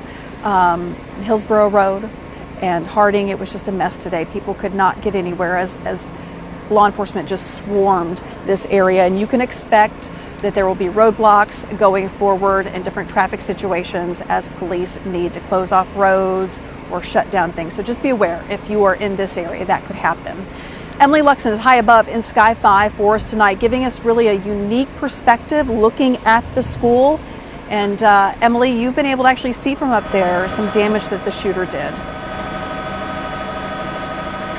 Yeah, Carrie, the scene is still very active and it's expected to stay that way for quite some time as Metro Police and the TBI continue to investigate and try to get answers to some of these lingering questions. I want to show you our perspective, what our cameras are showing right now. You can see that crime scene tape surrounding the school and church building. You may see some law enforcement officers walking around as they continue to survey the property. Two of the most heartbreaking images that we have seen today, zooming in on one right there, multiple bullet holes in a window in the upstairs of the school. Also, we're seeing another glass door on the ground floor of the building that was shattered. Lots of law enforcement officers have been focused on that area throughout the day, and this confirms, that makes sense, as Metro Police have told us earlier today, that shots were fired on the ground level of the school building and the shooter was confronted by police upstairs. So that may explain what some of those bullet holes, why they are there. Metro Police have told us they will continue to process this scene throughout the night and into tomorrow. This will be a lengthy process as they continue to go over every single detail, every inch of the property to make sure they are covering everything they need to make sure this is a complete investigation. And again, try to get answers to some of those questions that we still have tonight. We will have Sky 5 up throughout the evening, again, keeping an eye on this active scene, and we'll continue to keep you updated. But for now, reporting live in Sky 5, Emily Luxon, News Channel 5. Thanks, Emily. Excuse me. There are places to go and grieve together as a community tonight. Yeah, the Brentwood United Methodist Church is open right now for people to go and just pray and be in prayer with each other. Not a typical service. We're told you can just come and go as you wish. Pastor Davis Chappell tells us part of this is just to allow people to express their grief for their neighbors tonight. He says it's hard to know the right words to say right now, but it is critical to be together in situations as tragic as this. You don't have to be a member of the church to attend. I think the thing that's most needed right now is that we have each other. I think a lot of times it's not so much what we say, it's just being present with each other. Nobody has the answers to this. When the whole city goes through a situation like this, we've got to lean on each other more than we ever have before. Again, that's Brentwood United Methodist Church and 309 Franklin Road, right there in the heart of Brentwood. They're going to remain open through the next hour for anyone. Our team coverage on the deadly school shooting that cut short the lives of 3 children and 3 adults continues next. After the break, we are live with more on how families were able to be reunited after the shooting.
Welcome back to our team coverage of the deadly school shooting here in Nashville. 3 children, 3 adults, and the shooter have been killed.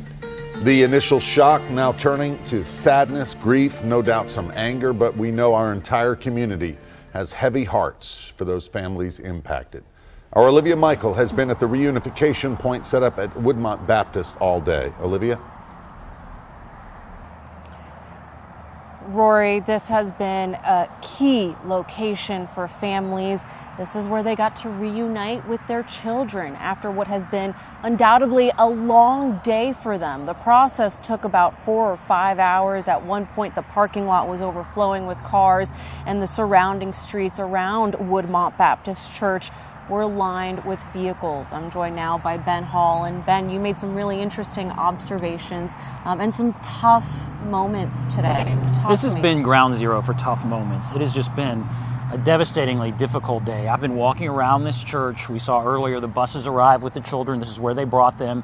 They also brought the employees of the school. All parents were told to come here. And then they were reunited. The children were reunited with the parents. Parents were in the sanctuary for a time, and they then worked it through and got them reunited with their parents. We did see one very difficult situation where police brought out, it looked like a mom. She was followed by 2 older people. They had their arm around her. They were telling everyone to get away, get back, get away. They put her in a police car, and they whisked her and the other older couple off to the hospital. They went to Vanderbilt Hospital. So that would be a very difficult situation. Yeah. Everyone here, the word somber, everyone here, heads down, quiet, just oozing with empathy, wanting to do anything they could for the people that were coming in and out of that building. Yeah, and I know that this is a day that no parent could possibly imagine, but many parents hugging their little ones tighter tonight, giving them hugs and kisses. We know, I'll tell you really quickly, there are churches all along here, between here and where the school is 2 miles away, that are having prayer vigils. All across the city, the church next door is having a prayer vigil because the family at that church lost a child in this shooting. So it's all along here. Yeah, although there are many neighbors and residents who do not actually have a child that attended this school, it's a tight-knit community, it's a network, and everyone felt compelled to come and show support. And I'm sure that that support will continue for days, weeks, and months to come. Back to you all. Olivia and Ben, thank you. Our Alexandra Cohen has spoken with people who live in the neighborhood. Such an emotional day, Alexandra. What did you hear from folks there? Rory, there's really a somber mood in the neighborhood tonight. People getting home from work in Burton Hills, walking their dogs. You could hear a pin drop. A lot of people just feel helpless in this situation, not sure what to do or how to help. There were frantic moments this morning. Neighbors in the Burton Hills community saw police flying and children running while screaming. Businesses in nearby schools went on lockdown. Some parents went to pick up their children early. They just wanted to make sure they were okay. I saw a line of parents at J.T. Moore Middle School, and I talked to one of them who says this is heartbreaking. I just want to hug her and tell her that we're going to keep her safe. One thing I noticed here today, I've seen at least 2 groups of people stop by and just look at this school, bow their heads, and say a prayer. There's not much many people can do here tonight, so it's a little bit of peace as they remember the lives that were lost here. Reporting live in Green Hills, Alexandra Cohen, News Channel 5. Alexandra, thank you. We know that the Covenant School is a small, tight-knit institution, part of the Presbyterian Church. And to say this has been a devastating day for that congregation is certainly an understatement. Our Hannah McDonald joins us with a unique perspective because you have a personal connection to this. My mother-in-law works at the Covenant School. She showed up this morning like she always does, right on time at 7 a.m. and she works at the circle desk. That is the primary desk. She buzzes everyone in. She took a break at 10 o'clock. She went down to the Shell station. She got back up, and by the time she got back up, there were gunshots and she heard them. She's doing okay. She's doing about as good as you can be when you know your colleagues, who are also some of your closest friends, are dead, and students you see every day are not going to be there the next time you go to this school. And one thing I love about the story she shares about the Covenant School is how much she knows about each student. These students get to know the faculty, and the faculty, they know their families. This is a small, tight-knit school of 209 students. That's a tiny place. And here we are at the almost end of the school year. They've really gotten to know each other since the fall. Even the custodian, it's a village. It's a small little village. It is. Where they're supposed to feel safe. And you know what, Rory? I think that they do feel safe. I think that today is unexplainable, but I think that these kids felt very safe there because their teachers had protocols. They did do drills. Good point. So your mother-in-law is going to go back. She will go back to see everyone wherever they are. I don't know what the future holds for this brick and mortar building. You know, I think that that's something that there's going to be discussions about. How do you re-enter the school where your head of school took her last breaths, your beloved custodian, 3 9-year-olds, and a teacher who happened to just be on campus today to help, to substitute. Right? It's hard to even process. What a perspective, and you know everyone's thinking about her and everyone at the school. Yes, for sure. Yeah, we know that there are a lot of good souls at that place.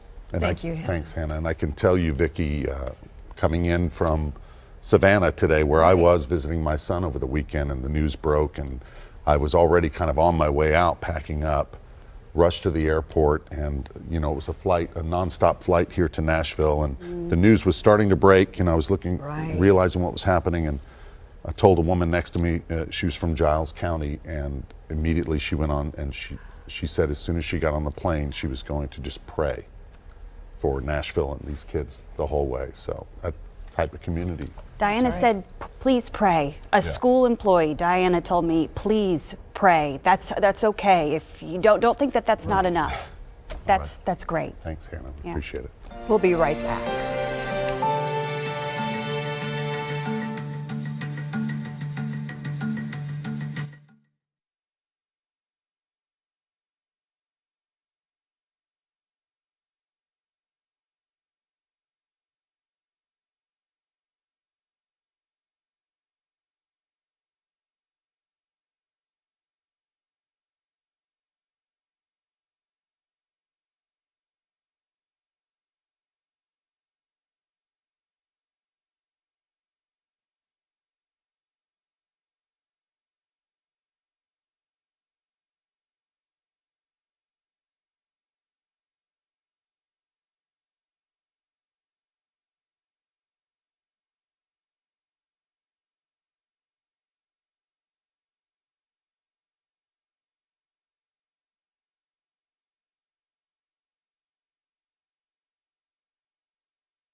Okay.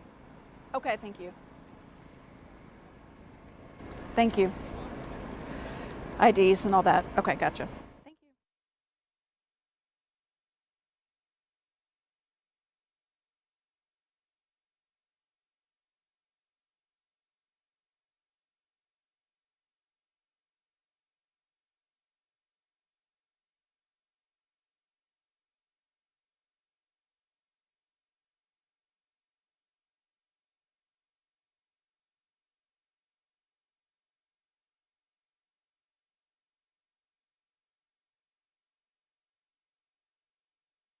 We have 3 adult victims, and we have 3 children who have been identified and their families have been contacted. Right now, I will refrain from saying the ages, other than to say I was literally moved to tears to see this and the kids as they were being ushered out of the building. That was Chief John Drake earlier today, saying his heart and prayers go out to the families of the 6 people who lost their lives today. Our Jason Lamb spoke with Patrick Michaels, a Nashville psychologist with Rogers Behavioral Health. Here's a portion of that interview. Sometimes kids will continue to, experience prolonged periods of grief or depression or anxiety. It's important for parents to acknowledge that these things may persist for periods of time, but not always. The parent, the teacher, whoever it is that's in that leadership role with those kids to help them feel like that other people do care about them and that there is still good in the world. There is still good in the world. Try to focus on the positive. Just believe Patrick it. Michaels. We'll be right back. Stay with us.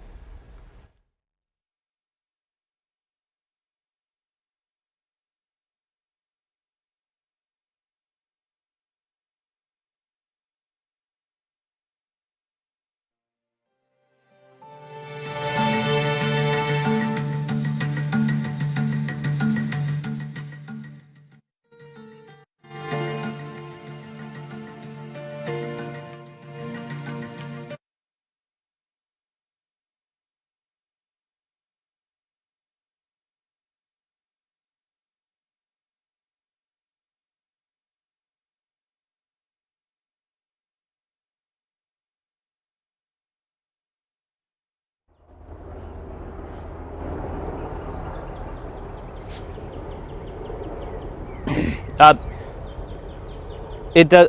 I'll just pitch. I'll just say, here's what he had to say, because I don't really remember exactly what he said during that bite. That out. Who am I pitching to at the end? Kelsey. Okay, thanks. Okay, thank you.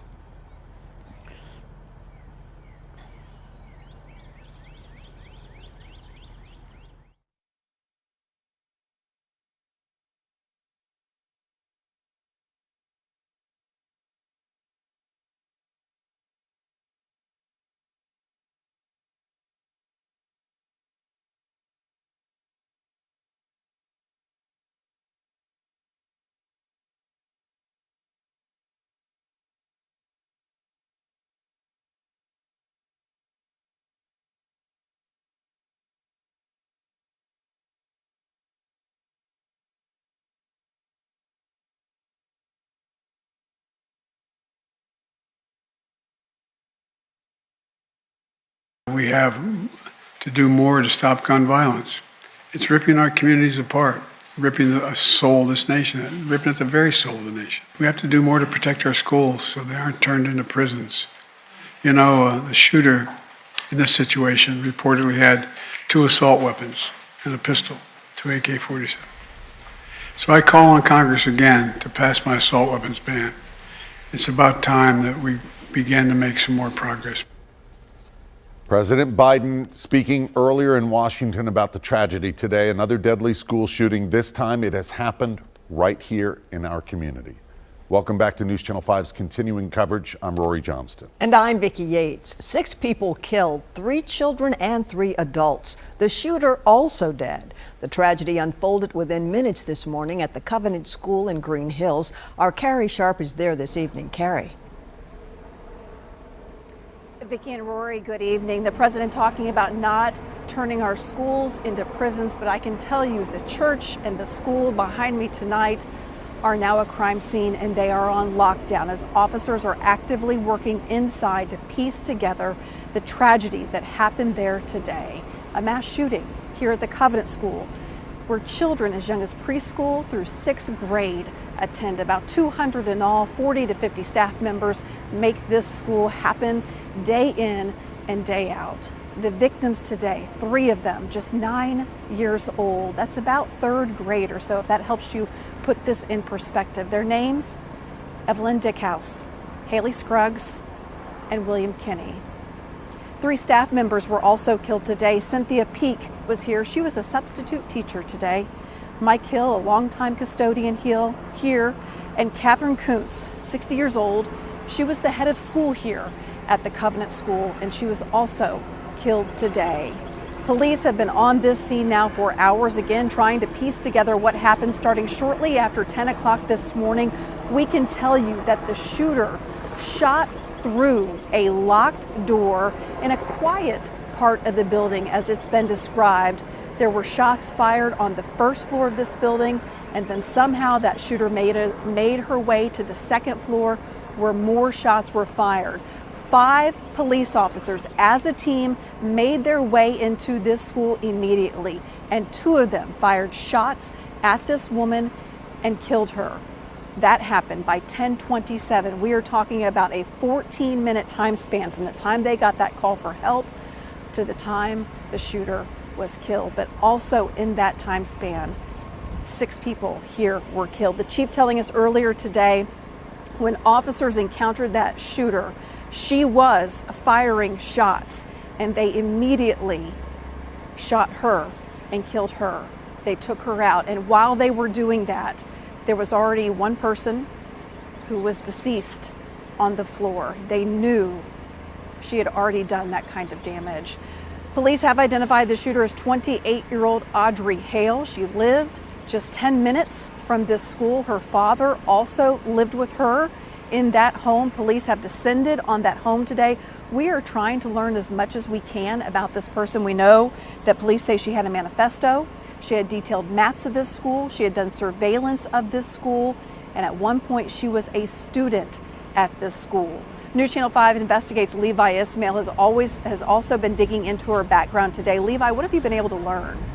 Carrie, there's just so much to digest, and I think that's part of why we heard Metro Police say they're investigating well into tonight. They know the shooter is 28-year-old Audrey Hale, but it's the why all this happened that's still very hard to grasp. People say that they've been at Hale's home for the last several hours interviewing. That's police, of course. Hale's father, who was at the home, officers say that's when they discovered maps of the school pointing out different points of access. Ultimately, we know Hale made entry by shooting through a door before opening fire inside. Officers quickly responded, shot, and killed her, but by then, 3 children were dead and 3 adults were also killed by Hale. What happened is tragic for many reasons, and it's left people wondering why. We know earlier in the day, Metro Police identified Hale as a woman, which just based on that description alone had many people around the country confused.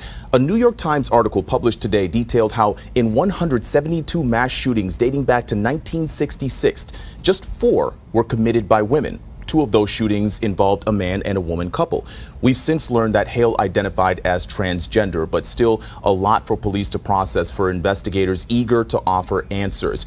Earlier, we heard from people who asked why we were even mentioning how this person identifies. I think it's important to remember there have been 2 names and 2 genders circulating for the same person, so for transparency's sake, that's why we're offering context. As police continue their investigation, News Channel 5's Jason Lamb has been nearby at the home that I believe Hale and her father were staying at. Jason, what have we learned? Well, Levi, you talked a lot about the why that investigators want to know. The answer to that question might be inside that very home right back here on Brightwood Avenue. This is in South Nashville, about an 11-minute drive from the shooting scene itself. And we do now know this home was Hale's last known address. We've been monitoring what's been going on here over the last several hours. We can tell you the Metro Police crime scene van that had shown up just about before 4 o'clock has now left, but there are still several federal agencies here, the FBI, the ATF. For the last hour or so, the attention really had been around that Dodge Ram pickup back there with that covered bed. We had seen a lot of the federal agents coming out of this home with bags of evidence and loading them up into that truck to obviously be taken away somewhere and analyzed. The bed of that truck is now closed, so we may be seeing a bit of a wrap up here, at least in the initial investigation outside this home. We know that investigators recovered that map, that surveillance image, the surveillance of the school, a manifesto talking about how this day would play out. So that's why there's so much attention on this home. What more could investigators find inside there? What evidence, what clues could there have been? We talked to a neighbor here just about an hour ago who lives just doors down from where all of this happened.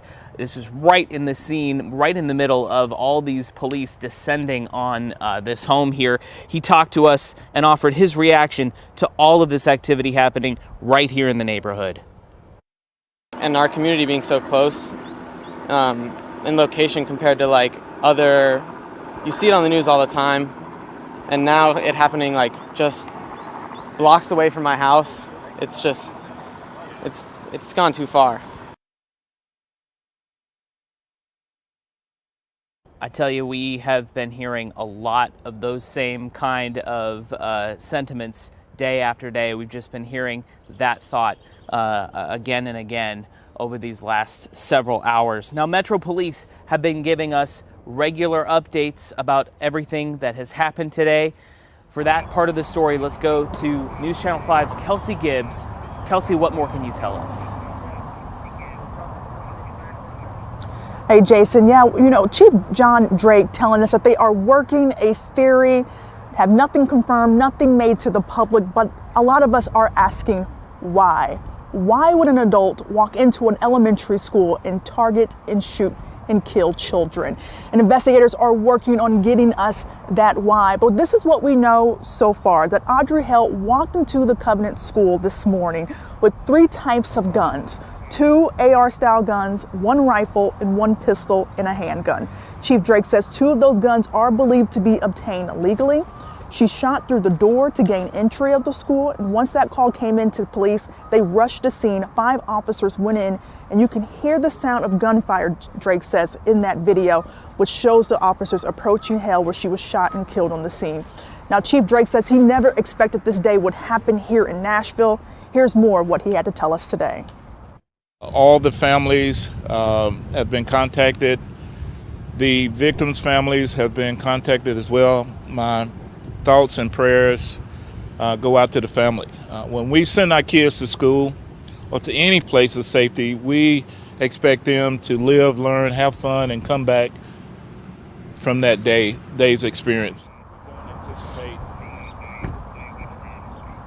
Now, according to Chief Drake, the Covenant School was the only school targeted today, but they believe through their findings and investigations that there was another location the shooter was thinking about, but security thankfully stopped her from going to that other location here in Nashville. But we are live here in Green Hills, and Rory and Vicki, I'll send it back to you. Thank you so much, Kelsey. Now, this happening to a Christian school, many in the community are coming together to pray. Yeah, they really want to, and we want to share with you there are a number of ways you can do that. Take a look here. Some of the services and vigils that have been planned for tonight. You see Belmont University underway, and in just moments, Lipscomb will be holding a vigil. Now, there are others as well, as you see on the screen. We should also point out, we mentioned earlier, Brentwood United Methodist Church has opened its doors just for people to come in and pray on their own, come and go. We know there may be a special mass. There it is, Cathedral of the Incarnation. It's underway right now.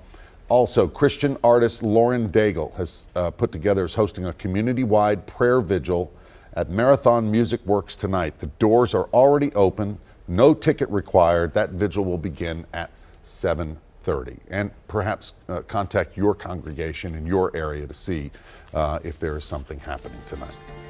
Now, the entire community is reeling from the violence. After this break, our team coverage of this deadly school shooting continues with more reaction from neighbors.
Welcome back to News Channel 5 at 6:30 as our continuing breaking coverage continues of this school shooting here in the heart of Nashville in Green Hills.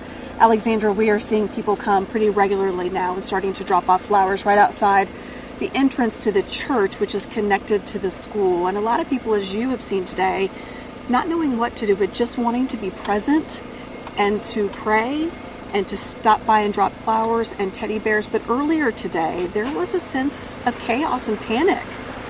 We switched from urgency to this now somberness. We're seeing people grieve in their own ways, whether it be flowers, leaving them here, or coming in a group to pray and just look at the school and honor and remember the lives that were lost here. That's right. You spoke to neighbors and to people, as you pointed out, there are several schools up along Hillsborough Road, many different grade levels. And when news broke that there was a school shooting in this area, parents panicked, rightly so. And you talked to some of those people. You knew right where to go because you grew up here. There's daycares littered across Hillsborough Road. You know, you have Vanderbilt University. There's daycares there. People were going there to get their kids, give them a hug, hold them close. And, you know, as a mom, it's so hard sending your kids off to school today and then having to come into work and cover such a tough tragedy. It really is a nightmare. And until people could find out that their children were safe, there was that panic. And then, as you saw, many parents just being able to hold their child for a second and say, it's okay, it's okay. But for 6 families here today at the school behind us, the Covenant School, it is not okay. It is anything but. They are living a nightmare right now. When we come back, we will continue to talk about the victims and where the investigation goes from here. Stay with us.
As people come here to lay flowers and teddy bears and pray outside Covenant Presbyterian Church, which is connected to Covenant School here along Hillsborough Road and Burton Hills, there's an investigation going on inside that school right now. It has been going on for hours. Nick Barris has been here from the very beginning when police just first responded. Nick, we have found out a lot about the victims, also the shooter, and now we are waiting on video surveillance of what happened here today. That's exactly right, Carrie, and there's a very good chance we'll get that either later tonight or Don Aaron told us possibly by tomorrow at the very latest, and that will answer some more questions. But you're right, I'm here at what was the staging area, and it likely will be again tomorrow, but that's Hillsborough Road, just down a ways from when Carrie is, and it's cleared out considerably, but both Carrie and I were here earlier this morning when things really heated up. When the word and the 911 calls came in, I was here along this stretch with a bunch of panicked neighbors, friends, and family, all wondering whether or not their loved ones were safe. Now, they heard nearby gunshots, the folks here in the neighborhood nearby, and saw the rush of police converging on Covenant Christian School. And it really was a very quick response to confront the active shooter. Word spread quickly of the crisis, but that really, folks, was little consolation to the many parents and neighbors who were out here behind the police line, desperate for any news if anyone was hurt or killed. There's a husband and wife that stopped and talked to a police officer, and the mom doubled over crying, and then she and her husband went running back down the hill. In that moment, they didn't know what had happened or if their child was alive or dead.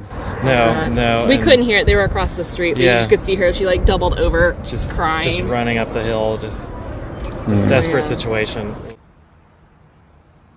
Desperate situation was the way to describe it, and I have to tell you, it's very difficult to describe the looks in these people's eyes as we were observing them, watching all of this go on this morning, all of them fearing that perhaps a loved one had died, and we know now the fatal tally of the innocent victims whose lives were taken far too soon.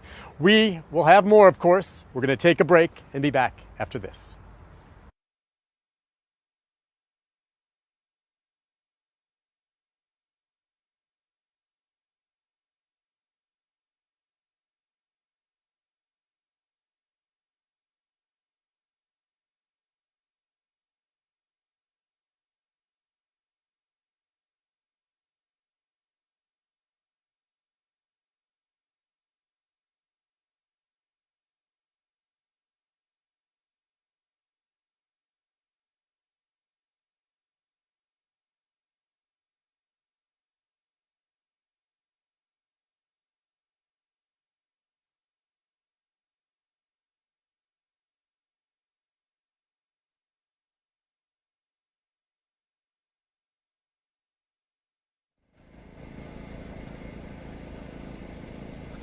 Okay.